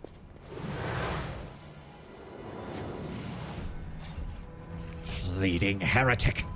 No doubt expecting me to rush off in pursuit. That will not work on me. Holroon turns his attention back to you. And what of you? If you have truly been marked with a gift from heaven, this is your chance to save the city. Go and bring me back that filthy traitor. I'm almost certain that he and his cronies were helping the demons, knowingly or unknowingly. Their attempt to bewitch the Wardstone is clear proof. Ramian must be arrested. It seems to me you've already suffered greatly in battle, Prelate. Nonsense! I've had to deal with a brood of Nabassus. It was nothing. I've taken on worse enemies with the goddess's help. Nabassus, also known as death demons, have the ability to drain their victim's life force, and judging by Holroon's pallor, he has lost a significant amount of his energy. The Inquisitor can bluster as much as he wants, but right now he is far from the peak of his abilities. And that basically justifies how you're actually able to fight him here, because otherwise he should just wipe the floor with you. Nabassus. This prelate is mighty, but a strong predator is tired and spent after defeating rivals. It makes him tempting prey for the smaller hunters. Smaller hunters, in turn, should ensure that they do not choose a target superior to them. Weakness can be deceiving. What would a city girl know of wild predators? I was educated at home, and my studies were most rigorous. Generally, Inquisitors are kind of the... yeah, I read that. I thought, wait, did you just type that out? No, I already read that. Ugh, my brain. For some reason, I thought you had typed out a new message, Lord Bramber. My bad. I stabbed my teacher. She did. I'm pretty sure she straight up did. I'm pretty sure that's literally something she tells you about. Why are you obsessed with finding enemies everywhere you look, Prelate? Why? Why? You must not be from around here, or you would not have dared ask such a question. Our enemies are everywhere because our enemies... I look for enemies everywhere because our enemies are everywhere. Look at who we're at war with. Demons and cultists. Masters of deception. They worm their way into your favor and masquerade as all manner of false guises. Did you think Dresden was taken by force? It was taken by treachery. Were it not for me, Canabris would have gone the same way long ago. Captured out from under our noses. Now listen to what I'm about to say. This was a long time ago. I was young then. I had just joined the Crusade. Back then, Canabris didn't have a garrison so much as a public thoroughfare. Anyone who wanted could just stroll into the city. And then one day at dawn, a group of refugees came to the city gates, bold as brass, and of course the guards let them in. Why not? No one was ever turned away. 'Twas no matter. Everyone was welcome in our city if you came from Mendev or if you hauled yourself here from across the sea. The Crusade accepted all and sundry. But on this occasion, we paid dearly for our laxity. As soon as those innocent lambs entered our city, they transformed into demons and rushed the Wardstone, slaughtering all who came before them. 62 innocent people died in less than a minute. The demons packed their mutilated corpses next to the obelisk. None of them dared to go near it. The light of the goddess burned them, so they threw the corrupted blood from afar, splattering the Wardstone from every direction. And the lead demon, that eyeless beast, Menago, cheered and gloated, saying we mortals had been sitting ducks. She was right. We let our guard down and we got what we deserved. Navassos resemble bats in the shape of a humanoid. They're formed from the souls of gluttonous sinners. Their death gaze turns people into ghouls if they die. Oh, right. We run into a bunch of them later on, don't we? The energy drain they do makes them an extremely troublesome enemy early on. Anytime we saw them in game, we'd rush them before they could drain us too much. Yep. The Wardstone Defilement is a new Outcat thing. To be fair, with what I remember of the Wardstones that we're going to be dealing with at the end of this chapter, it does provide at least some explanation for why they start having issues. The bloodbath became known as the Red Morning Massacre. It was burned into the townfolk's memory. Since then, Canabras has adopted a different practice. Heretics, cultists, spies, the rabble who coveted Arilu's glory, we drove them from the city. And we haven't had any trouble here since. Many have come. The Baylor, Karamzadeh. Karamzadeh. And they have been all sent straight back to where they came from, or else they were killed for their trouble. Daskari himself had to crawl out of the abyss and come here, goddess curse him, to break our defenses. And what did he do? Even he left. We are still fighting. That is what vigilance and discipline can do. The Baylor Karamzadeh is one of Daskari's most powerful generals. His personal might is not the only reason why he possesses a threat. They called him the strategist of the Worldwood, for he is the shrewdest general among demonkind. Not too long ago, he oversaw one of the most successful assaults on Canabras and nearly destroyed the Wardstone, an achievement that only Lord Daskari himself was able to claim in the end. Karamzadeh. Ah, okay. Ramian warned you about the attack. Those crazed Desnans always bursting into my study with incoherent prophecies that came to them in dreams. I won't lie, sometimes what they said came to pass, but we cannot rely on woolly dreams of heretics over the cold hard facts of intelligence reports. Plenty of demons could have easily fooled them and whispered treasonous plans into those dreams, and those lunatics would only have been too happy to listen. This time, Mr. Curls-for-Brains came to me and declared that demons were about to attack the city, that the Wardstone's power was diminished by contamination or taint. Yomade forgive me for even repeating the words. Uttering such blasphemy, he should have been locked up along with his followers and interrogated. But instead, I simply increased surveillance on them, and what next? My people caught them red-handed trying to attack the Wardstone with unknown magics. Not 3 days later, the demons attacked the city. There is an obvious connection between these events, whether deliberately or under demonic influence. The Desnans have played right into the hands of Daskari's hordes. They almost left the city completely defenseless. Ramian covered for his people the entire time and even helped them escape. After that, what else could he be but a traitor and a heretic? There's nothing else around here, Holbrook. Why are you still fighting for this hole? You told me yourself that you received a light-bringing gift from an angel who perished in the caves below our feet. It is no secret that these passages teem with dangerous creatures that could kill anyone, even a warrior of heaven. Demons and demonic offspring love roaming about the underground, which is why I'll be keeping an eye on this hole, and if the beasts decide to attack, we will be ready. Where can I find Rami? How should I know? The weasel couldn't have gone far. He might have turned invisible, but he's probably hunkered down in some hole like the traitorous rat he is. And he'll be sitting, trembling and waiting until we drag him out. With the prelate after you, that seems the only sensible thing to do. It's what I'd do. In the CRPG, Karamzadeh absorbs Aponavicius' role as general. I don't recall facing him as a general in mass combat. Normally, I believe he's just the Lord of Iz. Go on, then. It would be good if you could return with the head of that scum. Ember peers intently at Holrune. I remember you. When my father and I arrived in the city, you met with us. What is this gibberish? As if I have nothing better to do than arrange meetings with vagrants. But it's true. You and the other knights tied us to stakes and lit the bonfire, and my father died. And then one of your knights changed his mind and pulled me from the flames. But then he died too. Don't you remember? If you were burned, then it was with good reason. You say some traitor helped you escape from the fire. That is a crime in and of itself, which means you've been evading justice for decades. If it weren't for the invasion, I would review your case and see that your sentence was finally fulfilled. You're lucky that we have more important matters to deal with right now. He didn't look the way he does now, all wrinkled and gray. He was young with a big mustache. Ember smiles broadly and draws a large bushy mustache in the air with her finger. He probably forgot all about me. It was a long time ago. But I do want to say one thing. I'm not cross with him. The knight's a true hero. He just really, really wanted to protect his city. Only he got all mixed up about who was good and who was evil. Holrune, you sent an innocent child to be burned at the stake? Do you think of nothing else? Hardly. anyone can look innocent. How did a girl like this manage to survive the fire? And that crow that's always following her. I advise you to take a closer look at this innocent little lamb of yours. If you ask me, she looks highly suspicious indeed. And you forgive him after what he did to you. He thought he was doing what was right. How do you know? Maybe you've done something thinking it was a good thing, but you were really doing something that was bad that hurt someone. But what if I've done the same thing? You can't get angry at people for making mistakes when you might be no better than them. Now see that practically makes Holrune a caricature, even compared to what I imagined he'd be at the peak of his zeal, saying, fuck you, I don't regret burning a child, seems to be. Yeah, that's where it's like, okay, you've passed the threshold from lawful neutral / lawful good overreaction to lawful stupid, like full-blown lawful stupid. All right, let's get going. All right, bye-bye, Mr. Kind Knight. She waves to Holrune with a carefree smile, and Holrune can't help but grimace and turn away. I can handle it. Now, if I won't let you hurt my God, friends. there's more guys over here. Oh, shit.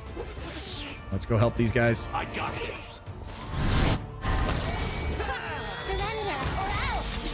Why you guys are wasting your turn summoning up bonded weapons when we just need to kill these things. What's that? Stories told by the spirits, the knights with harrowed hands. I don't think that's anything really interesting.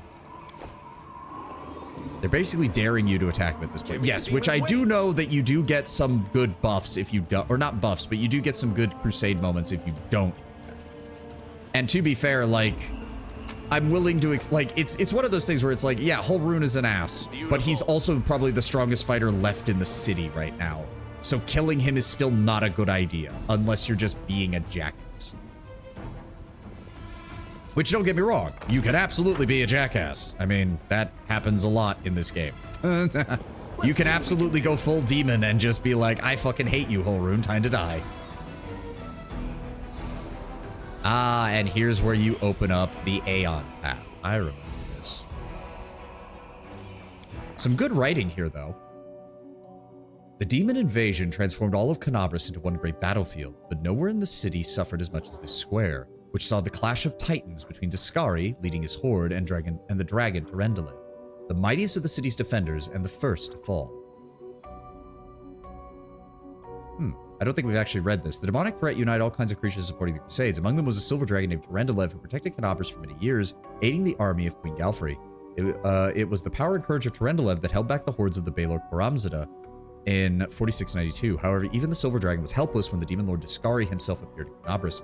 She perished right before your eyes, protecting the city and its residents to her dying breath. The mightiest of the city's defenders and the first one to fall. The scene of destruction leaves no doubt as to the battle's outcome. A skilled scout could recreate the course of the battle. Hold on. Need to take a sip here. There we go. A skilled scout could recreate the course of the battle moment by moment simply by looking at the ruins, from the chimney torn down by powerful wings in a sharp dive to the bloody tracks left behind when the demon dragged the noble reptile's broken body away.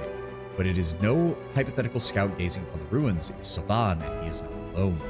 The shadow of a strange, barely perceptible presence lingers over this place, like a gaze untethered from any observer. This mysterious force, unknown to mortal kind, silently assesses, judges, and seeks a better way. In an instant, Savan is vested with his power and looks at the world with its eyes. The past, present, and future stand before him as a unified whole, an unmoving, multifaceted crystal that would be beautiful were it not for the fractures, blemishes, and flecks marring its splendor. The past, what does he see? In the past exists the one who wielded this gaze in life, although the one and life are inappropriate terms for the aeons, the supernatural embodiments of the cosmic balance. Rather than who or what, a better question for these entities is how. The Aeon appeared from outside this world, from the great beyond, to put an end to the intermingling of the planes and to destroy the world wound, the chasm disrupting the order of the universe. Alas, the visitor from beyond was proved too weak for the battle that came to fight. They even failed to finish casting the spell that would have sent Discari back to the abyss. With one swing of his scythe, the demon lord cut the Aeon down.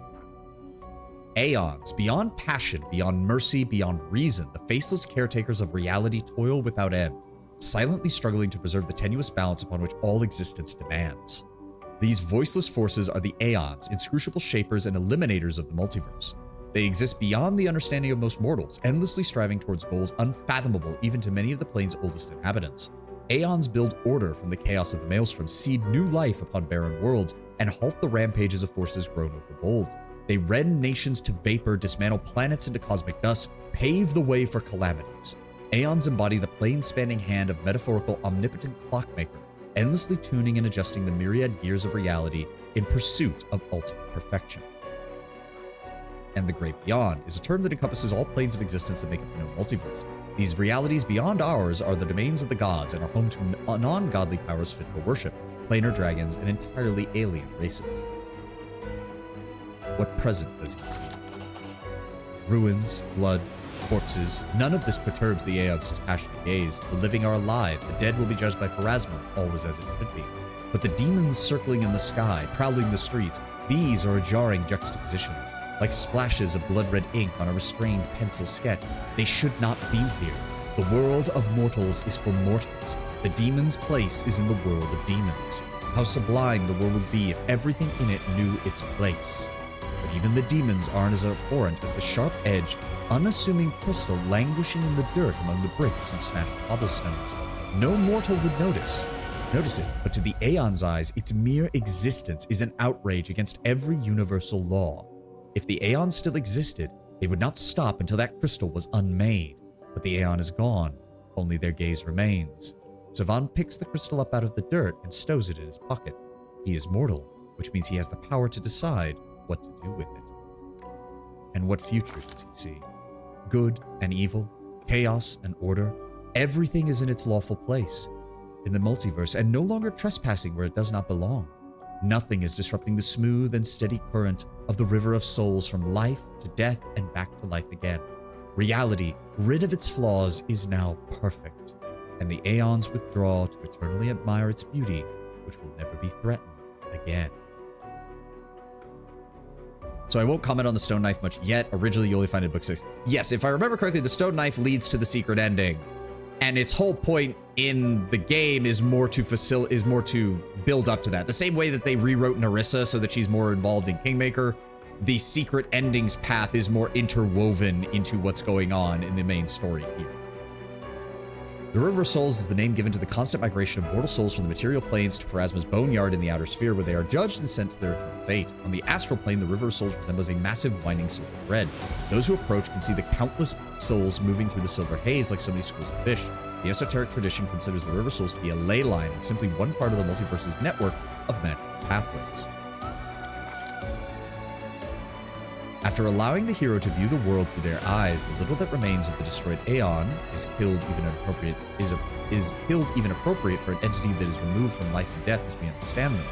Used up its last vestiges of energy, now they are ready to disperse into nothingness, unless someone decides to preserve the Aeon within themselves. Will the hero take on this power so that he may again look at the world through another's eyes, or will he allow it to vanish? I don't know if the original game has any secret endings, but normally it's an artifact of some significance, but not of use to the demons after book 1. Okay. Well, we are not going down the Aeon path, so we will allow the Aeon's power to dissipate. Savan is not the kind of person who relies on any eyes but his own. As the final traces of the Aeon's existence fade away, they send one last look of farewell at him, a piercing, unyielding gaze full of understanding of something significant, even as it takes that understanding with it into oblivion. Here we go. I do like the writing for the various mythic paths when they introduce them. It's very well done. Oh, that's a lot of dudes. Foot is restless. I wonder why. Fighter, cleric, cultist. Let's try to knock him out if we can, please. I'll bathe in your blood. There we go. Sela, go after them. Camellia, pull back slightly. You know what? Just let him fire. Wendawag, go after the one I'm going after, please. Thank you. Ember, give me another slumber on whatever that flame blade is, please. Woljif, are you seriously blocking Sela from getting to... I fucking hate you. And then you missed multiple times. Good lord. Nope. Okay, they're casting the bullshit on me. All right. Give me... Who cast that? The cleric? I'm pretty sure. Wendawag, join me in hitting this guy. Ember, keep trying to put people to sleep, please. That's honestly the best thing you can do right now. Yes, okay, saving throw. I know, Gabe. It's a saving throw. We have literally seen this already a dozen times before this even happened. Die already. There we go. Oh, he got back up. That's fine. He's down. All right, we took a little bit of damage there, but nothing too bad. Hey, some half plate. +1. Oh, but the max dexterity is still bullshit. Good lord. All right, well, gather it all up then. I do think that's still better. Yes, so it compensates for losing the... So that's still better than what she had on, because that will get her... Wait, what? Why did it go down? It should not have gone down. Why did it go down? Wait, 24... Okay, never mind that. Fine, whatever. 25 it is. 25 AC. Should be a good, nice starting point for her tank rolls. The Midnight Bolt. The owner of this bolt can shoot it to deal 50 points of damage that cannot be ignored or reduced. This bolt cannot miss. I have never used that in any time I've played through the tutorial, so I have no idea what that actually does. Oh god, more rat swarms. Fuck! I don't want to deal with more rat swarms. I feel like the chosen one. I will help where I Do we have any alchemist fire by any chance? We do. Okay, turn on turn-based mode because that is the only way to deal with swarms We'll win in this, game. one way or the other. Yes? Something wrong? Rely I'm on here. Where else We would can rest after this fight. Okay, or he immediately... You're playing with the auto end turn option enabled. This option allows the game to end the turn automatically when your character finishes their stand. Yes, that's fine. Please don't let them get close enough. Okay, thank God. Unfortunately, you can't really do anything, so how about we just drop their AC? Oh, they're immune. Of course they are. Son of a bitch.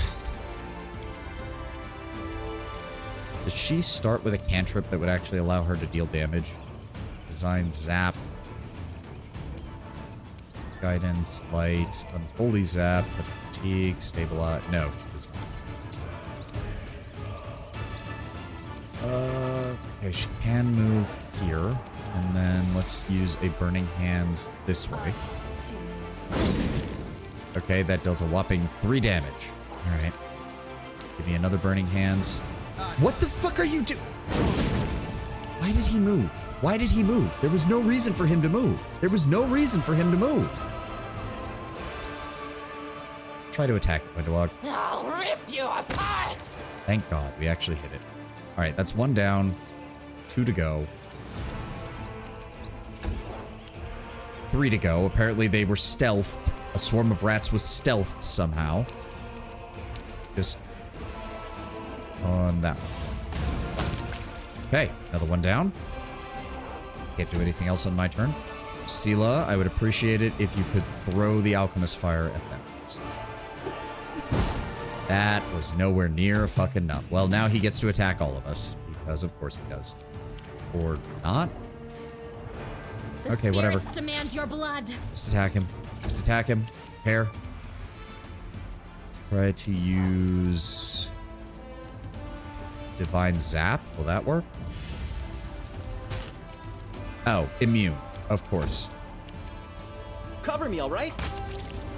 Okay, where's the last one? Yes, I know. Delay the turn. Where's the last one? And... okay, there we go. Throw fire at him. And miss, of course. No, if I do that, it's going to hit Woljif too. No, no, no. I want you to... No, no, no. Stop putting it directly on him. Did I mess up again? That's bullshit. Why can I not just throw it? Why can I not just throw it? Did I mess up again? Fine, wait till after Woljif's turn. No match for me. Go.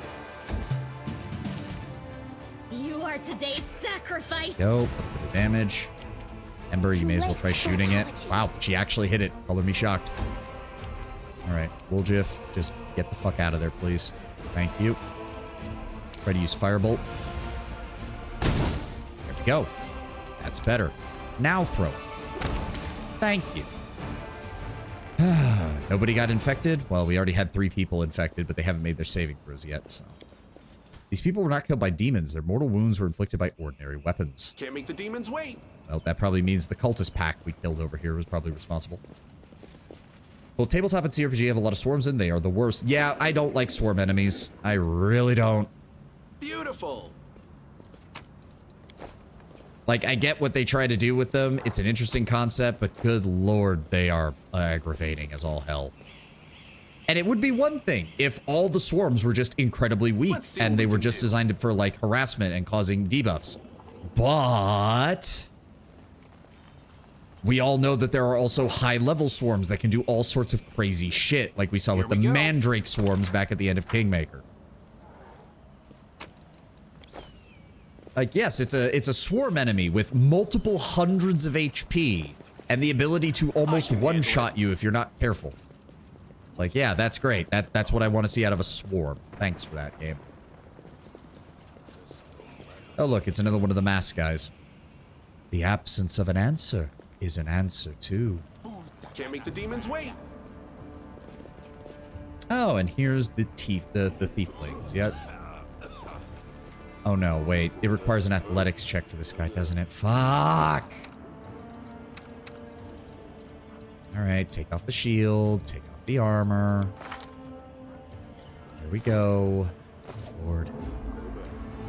You know what? You know what? Hold on, hold on. Once you get to Topaz Solutions, ask me about the Mandragoras. Oh. Yeah. So hold on. What does she has points in persuasion, and I put points in use magic device, right? And in knowledge world, and in mobility. Okay, I know what we're going to do real fast. I know what we're going to do real fast. We're going to use Toy Box. I'm going to take the 2 ranks out of mobility because there's no fucking point for her with that, and I'm going to put them in athletics. Sela, let me see your stats. There we go. So I want you to take out your 2 points in mobility because there's no point in you having them and just put them in athletics. Because you're never going to use your dex that much anyways. There we go. Now her athletics is looking at least somewhat decent.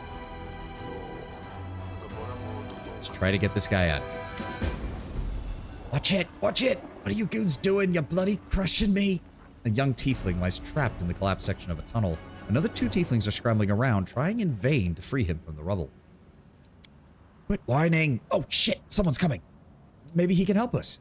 Oh, wise up, would you, before you get us killed. Let's make a run for it while we can. No, no, no. Don't leave me. Don't leave me. I'll die here. Crushed like a louse. Wenduog wrinkles her nose. Let us leave this place, master. These pathetic creatures are not even worth spitting on. Hey, I see you guys are in a bit of a jam. Oh, get a load of this. No escort either. Woljif, you little shit. How are you not dead yet? And who the hell are you traveling with? Oh, they're friends of mine. Real great guys. Woljif turns to you and out of the corner of his mouth says, listen, do me a solid and help me drag this sorry carcass out of here. They'll repay you. Cross my heart. All right, let's try to help pull him out of the rubble.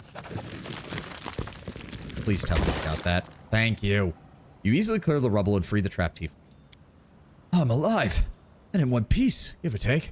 Thank you. I'll remember your kindness for the rest of my life. The freed tiefling turns to his companions. And you 2 idiots. I don't want to hear a word out of it. Get into the tunnels now. 1 trip to the Grey Garrison and back. Don't be a coward. It's not going to collapse. Go, or else we'll all come this way for nothing. That went well, didn't it? Wished. Not now. Talk later. The tiefling eyes you and elbows his chatty companion in the ribs, causing him to double over. Sounds a little suspicious. Who are you guys? Okay, come on. Don't hurt us. People call us the thieflings. We kind of skirt around the edges of the law. That's how we make our living.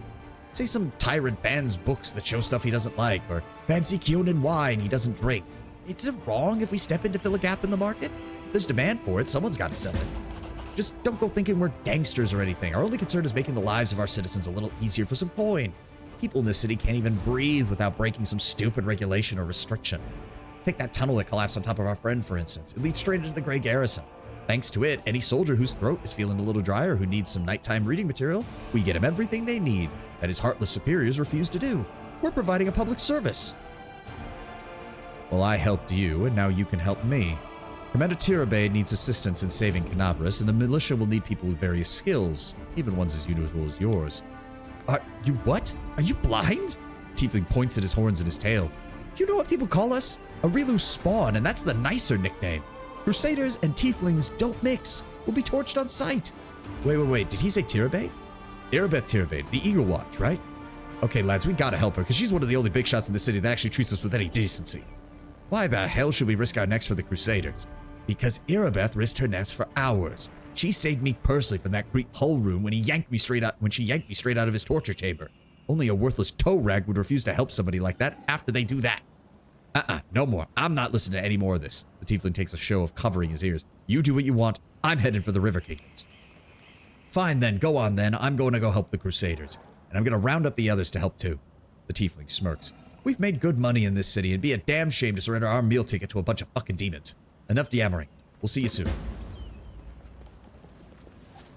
Yay. We have got the Tieflings on our side now. Beautiful. I don't remember there being much else over here. Oh. Abracadabra. Fuck. And they're moving. Oh, wait. Shit. Get your fucking gear back on, please. Almost forgot about that. There we go.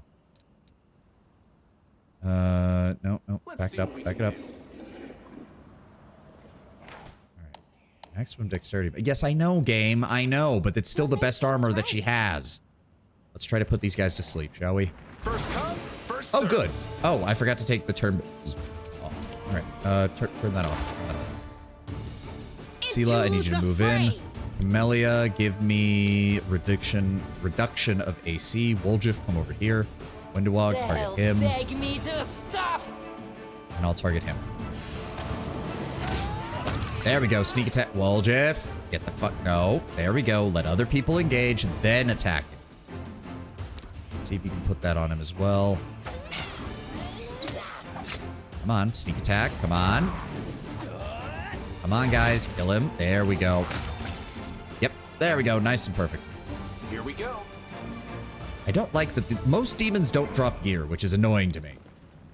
Despite all the city's troubles, the statue of Iomade towers proudly over the street. Well, to be fair, if it is a statue of a goddess, it's probably divinely protected one way or the other.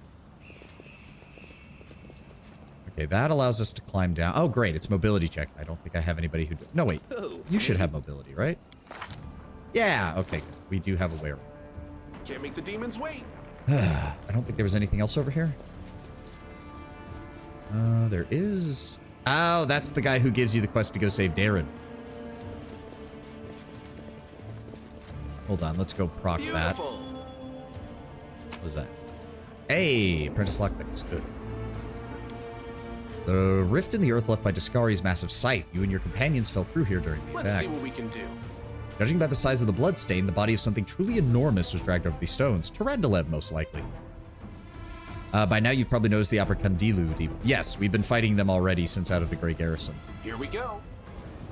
There he is.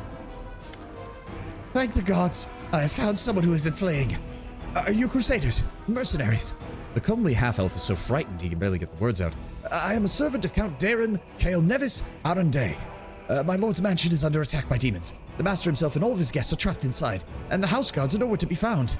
I managed to escape through a servant's passage to look for help. Please help me. The mansion's just a stone throws away on the next street over. He meets your gaze with pleading eyes. Count Arunday. I've seen him a few times before from afar. He looked rather audacious. I confess that he did capture my attention, but that's neither here nor there. We should help him. The gratitude of the rich and influential can only benefit us. They are formed from the souls of vandals. They revel in the destruction of beauty, not just of objects, but of beautiful creatures, so much so that their melee attacks do charisma damage. There's a very interesting lore book featuring them. You've heard of the Arunday family before. The wealthy and noble Mendevian family dynasty was almost wiped out by demons roughly 10 years ago. The last surviving member of the family, the young Count Darren, has an infamous reputation and is well known for being a rake and a rogue. I see that misfortune continues to dog the house of Arunday, I see. The servant cringes. Oh, you're telling me?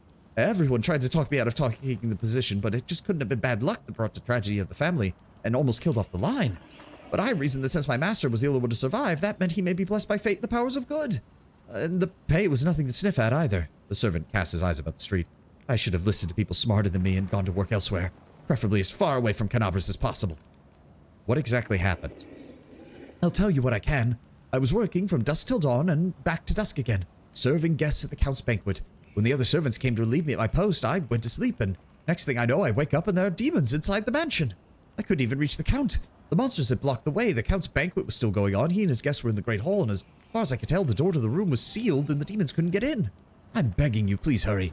The mansion's doors are sturdily built, and the walls as well, but the demons will have a workaround to get away past them soon. You'll still have time to rescue the people inside. What will I get if I help this Count of yours? Demanding a reward for fighting demons? That's dishonorable and foolish. Demons are the enemy of each and every one of us. Today, we selflessly help people who help someone to crash demons. Tomorrow, someone will help us. That's a great concept, Sela, but if the person is rich and has good finances, I would like to have some kind of proper physical reward that can help us kill more demons later. That's the point. I'm not asking for a reward for fighting the demons. I'm asking for an advance payment on killing more demons. I'm sure the Count will reward you handsomely for any rescue. Where is your master's house? It's not far at all. You're better off entering from the next street over, though the passage I used to get out, just please, I'm begging you. I hate to think what the Count will do if I don't bring back help. I can handle it. And I do believe that, yeah, it's through the area exit, but we are not done here, not by the slightest. We've only got about half this area explored. Now, if I recall correctly... Can't make the demons wait.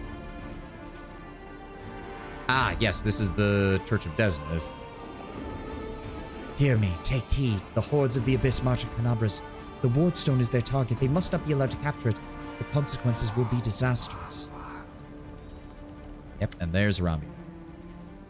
The golden-curled Aasimar greets you with a graceful bow. I see you found me. Nowhere else to run. I am at your mercy.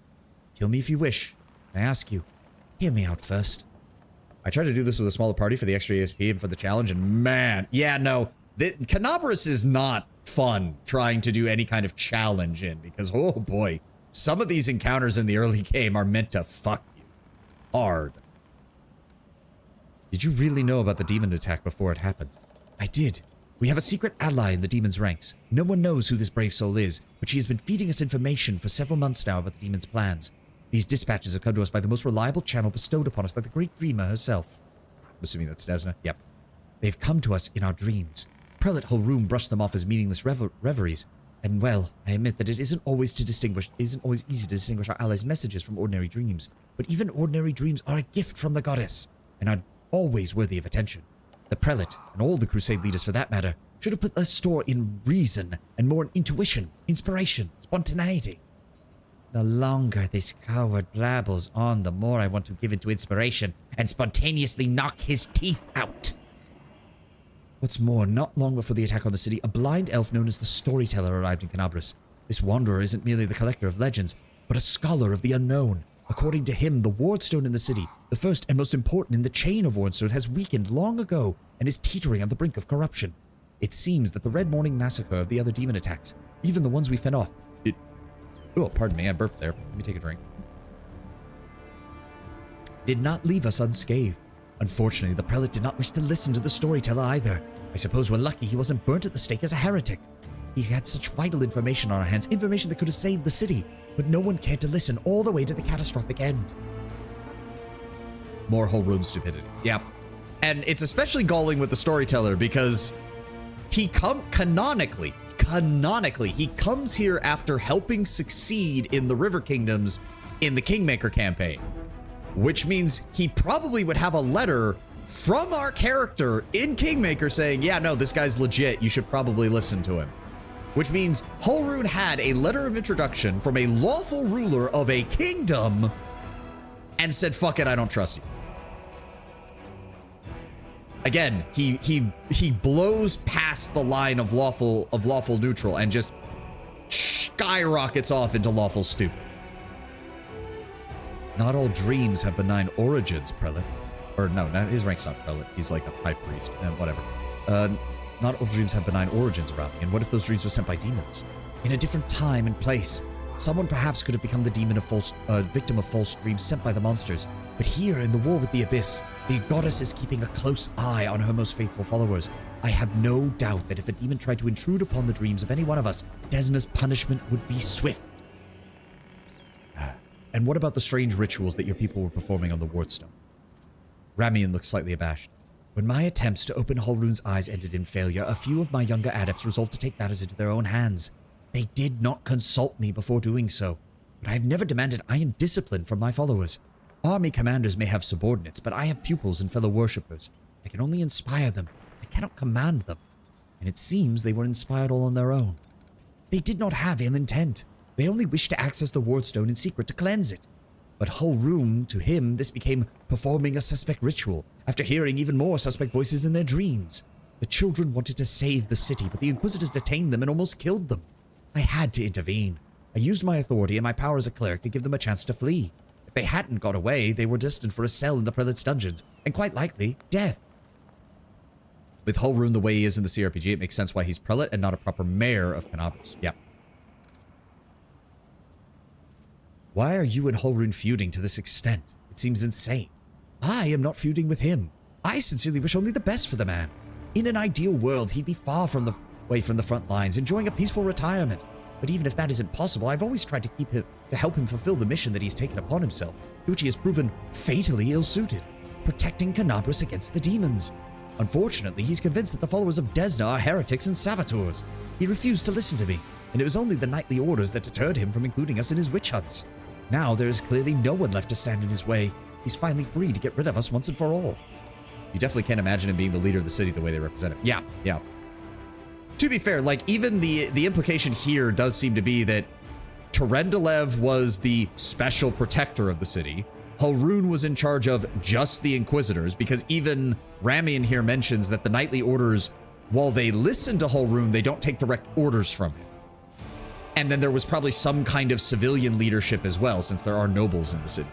All of that when all of that's wiped out, though, the prelate is basically the military governor, if everything's gone to shit. And, well, everything has gone to shit. Is there a chance you can resolve your conflict? I don't know. Holroon's faith is truly formidable. Not just his faith in Iomade, but in his own infallibility. In other words, he is as hard-headed as a rock troll. But even so, Desna teaches us to never lose hope. Please talk to him. Try to explain that we are fighting on the same side. If he attacks you, I ask you to disarm him, bind his hands. I beg you, if possible, do not kill him. Why have you not gone someplace safer? Because people might still need help out here, and they will come to the temple in search of a priest. I will not hide away in a hole, saving my own neck, while the Canabras that I serve, full of people suffering in the wake of demons, is under attack. All right, I have to go. I'll see what I can do. Wait, 3 of my adepts are still hiding in the city. The ones the Inquisitors wrongly accused of treason. I beg you, find them and protect them from demons and vigilantes like Holroon. They will not rest until they find them. If there's anything else you can do to save Canabras, do it. And then the first of these adepts just pops up. Stranger, wait. You spared Ramian despite what the Mad Inquisitor told you. The young voice comes from nowhere. Oh, hang on. I forgot to remove the spell. I hope Holroon's dogs aren't lurking nearby. A pale youth materializes before you. His face looks haggard from lack of sleep, but he's clearly pleased to be speaking to someone. You're one of the Desnan adepts that tried to break into the Worldstone. I am Ix. Ilks. Ilkes? Ilks. Ilks. Cleric of Desna, and one of the people who answered the call of the voice in dreams. Some unknown person made contact with us through the dreams, telling us of the demon's plans. We learned that the demons were planning to attack Canabras and do something terrible to the Wardstone, which carries the taint of corruption. Prelate Holroon refused to listen to the warnings, so we had to make a choice. We could throw up our hands and pull back, or take action even though it could cost us our lives. But what heartless person could stand by in the face of such a deadly threat? I suppose the main thing I'm also wondering here is, when you took your warning to Holroon and he said no, I would have thought the first thing to do would immediately be to go to this city has to have a high priest of Iomade, right? Like, there has to be a ranking cleric of Iomade in charge of a city like this. That would be the kind of person who could talk Holroon down, because he'd be able to speak Holroon's language, and that person would probably be a lot more sympathetic to a fellow follower of a good god being willing to talk to you. Maybe that was Ramian's next plan, but he never got around to it because these chuckle fucks decided to pull off a plan of their own. What were you planning on doing to the stone? The man hesitates. Our plan was to get to it and follow our instincts. There were 3 of us, a cleric, a mage, and a bard. Between us, we know a lot about magic. We're capable of a great deal. If we'd had enough time, I'm sure we could have figured out what's wrong with the wardstone and find a way to heal it. But nobody gave us that time. Yeah, the local commanders got roped into dealing with this. Idiot kids trying to break into the wardstone, some of ours. But who even knows these days? Sela sighs. I know there's no evil in the man, I can sense that. But what you did was stupid and impulsive. Someone could have gotten hurt, and I know that from experience. How did you even come up with this plan? How could we not? You sense the young man's temper rising. Desna is the goddess of luck. But luck, as many lay people would understand it, luck as we, the followers of the music of the sphere, see it, is far from the same thing. Some people believe that luck is something good that falls into your lap just because, like a generous but unearned reward. We see luck as a fundamental law of creation, according to which even in the darkest hour, the most hopeless of situations, there is a chance of rescue, and a change for the better can rise. Hulrune more than likely serves as the spiritual leadership for Iomedae in the city. Yes, but he's still an inquisitor, and I have to imagine that a cleric would not be directly under his purview. Meaning if there was someone with even a similar rank who could maybe make the argument for it, it would probably sound better coming from a cleric of Iomedae than from a cleric of Desna. You've got to seize the chance when it presents yourself, or better yet, create it your own. Followers of Desna are not people of idleness and inaction.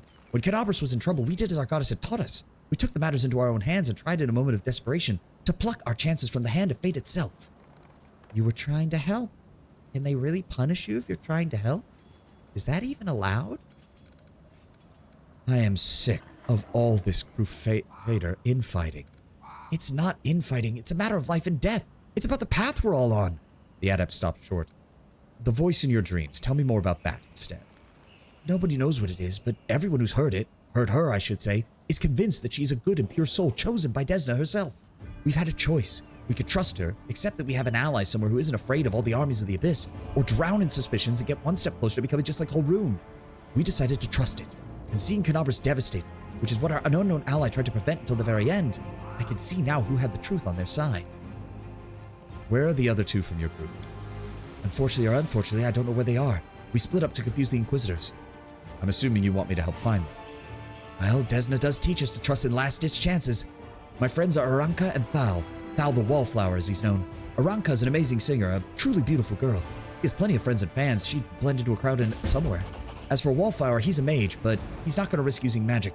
It'll only bring the Inquisitors down on him. He'll be far harder to find. I would suggest finding Aranka first. She might know where Wallflower is. Please find him. Find them and protect them against the demons and Inquisitors.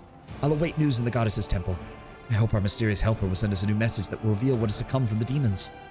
Alright, get out of here. I'll see what I can do. May Desna be with you, stranger. And that is going to be that for today. So much talking. So much talking. I'm glad that we do still have some action sequences coming up, though. Thank you all for being here. Thank you all for joining me. I'm going to have to split. That did go on a little overtime. We're not going to bother with a raid today. So thank you all for being here. I will see you all tomorrow for more Wrath of the Righteous. I do want to get as far into this as possible. As I said, Tenwin, maybe we'll go back to doing... I've actually been debating if instead of a Variety Tuesday, it'll instead be a Variety Friday. So that way we can do Sunday, Monday, Tuesday, Wednesday on like the main game, and then Friday, because it's kind of off to the side, it's not contiguous with the other days, we could do that. But right now, I just want to focus on getting this all set up. But thank you all for being here. Thank you all for joining me. I will see you tomorrow for more Wrath of the Righteous. I hope you all have a glorious day and have a glorious Thanksgiving week. Honestly, even if you don't celebrate it, consider it well wishes from everybody else. Have a good one, guys. I will see you later. Bye-bye.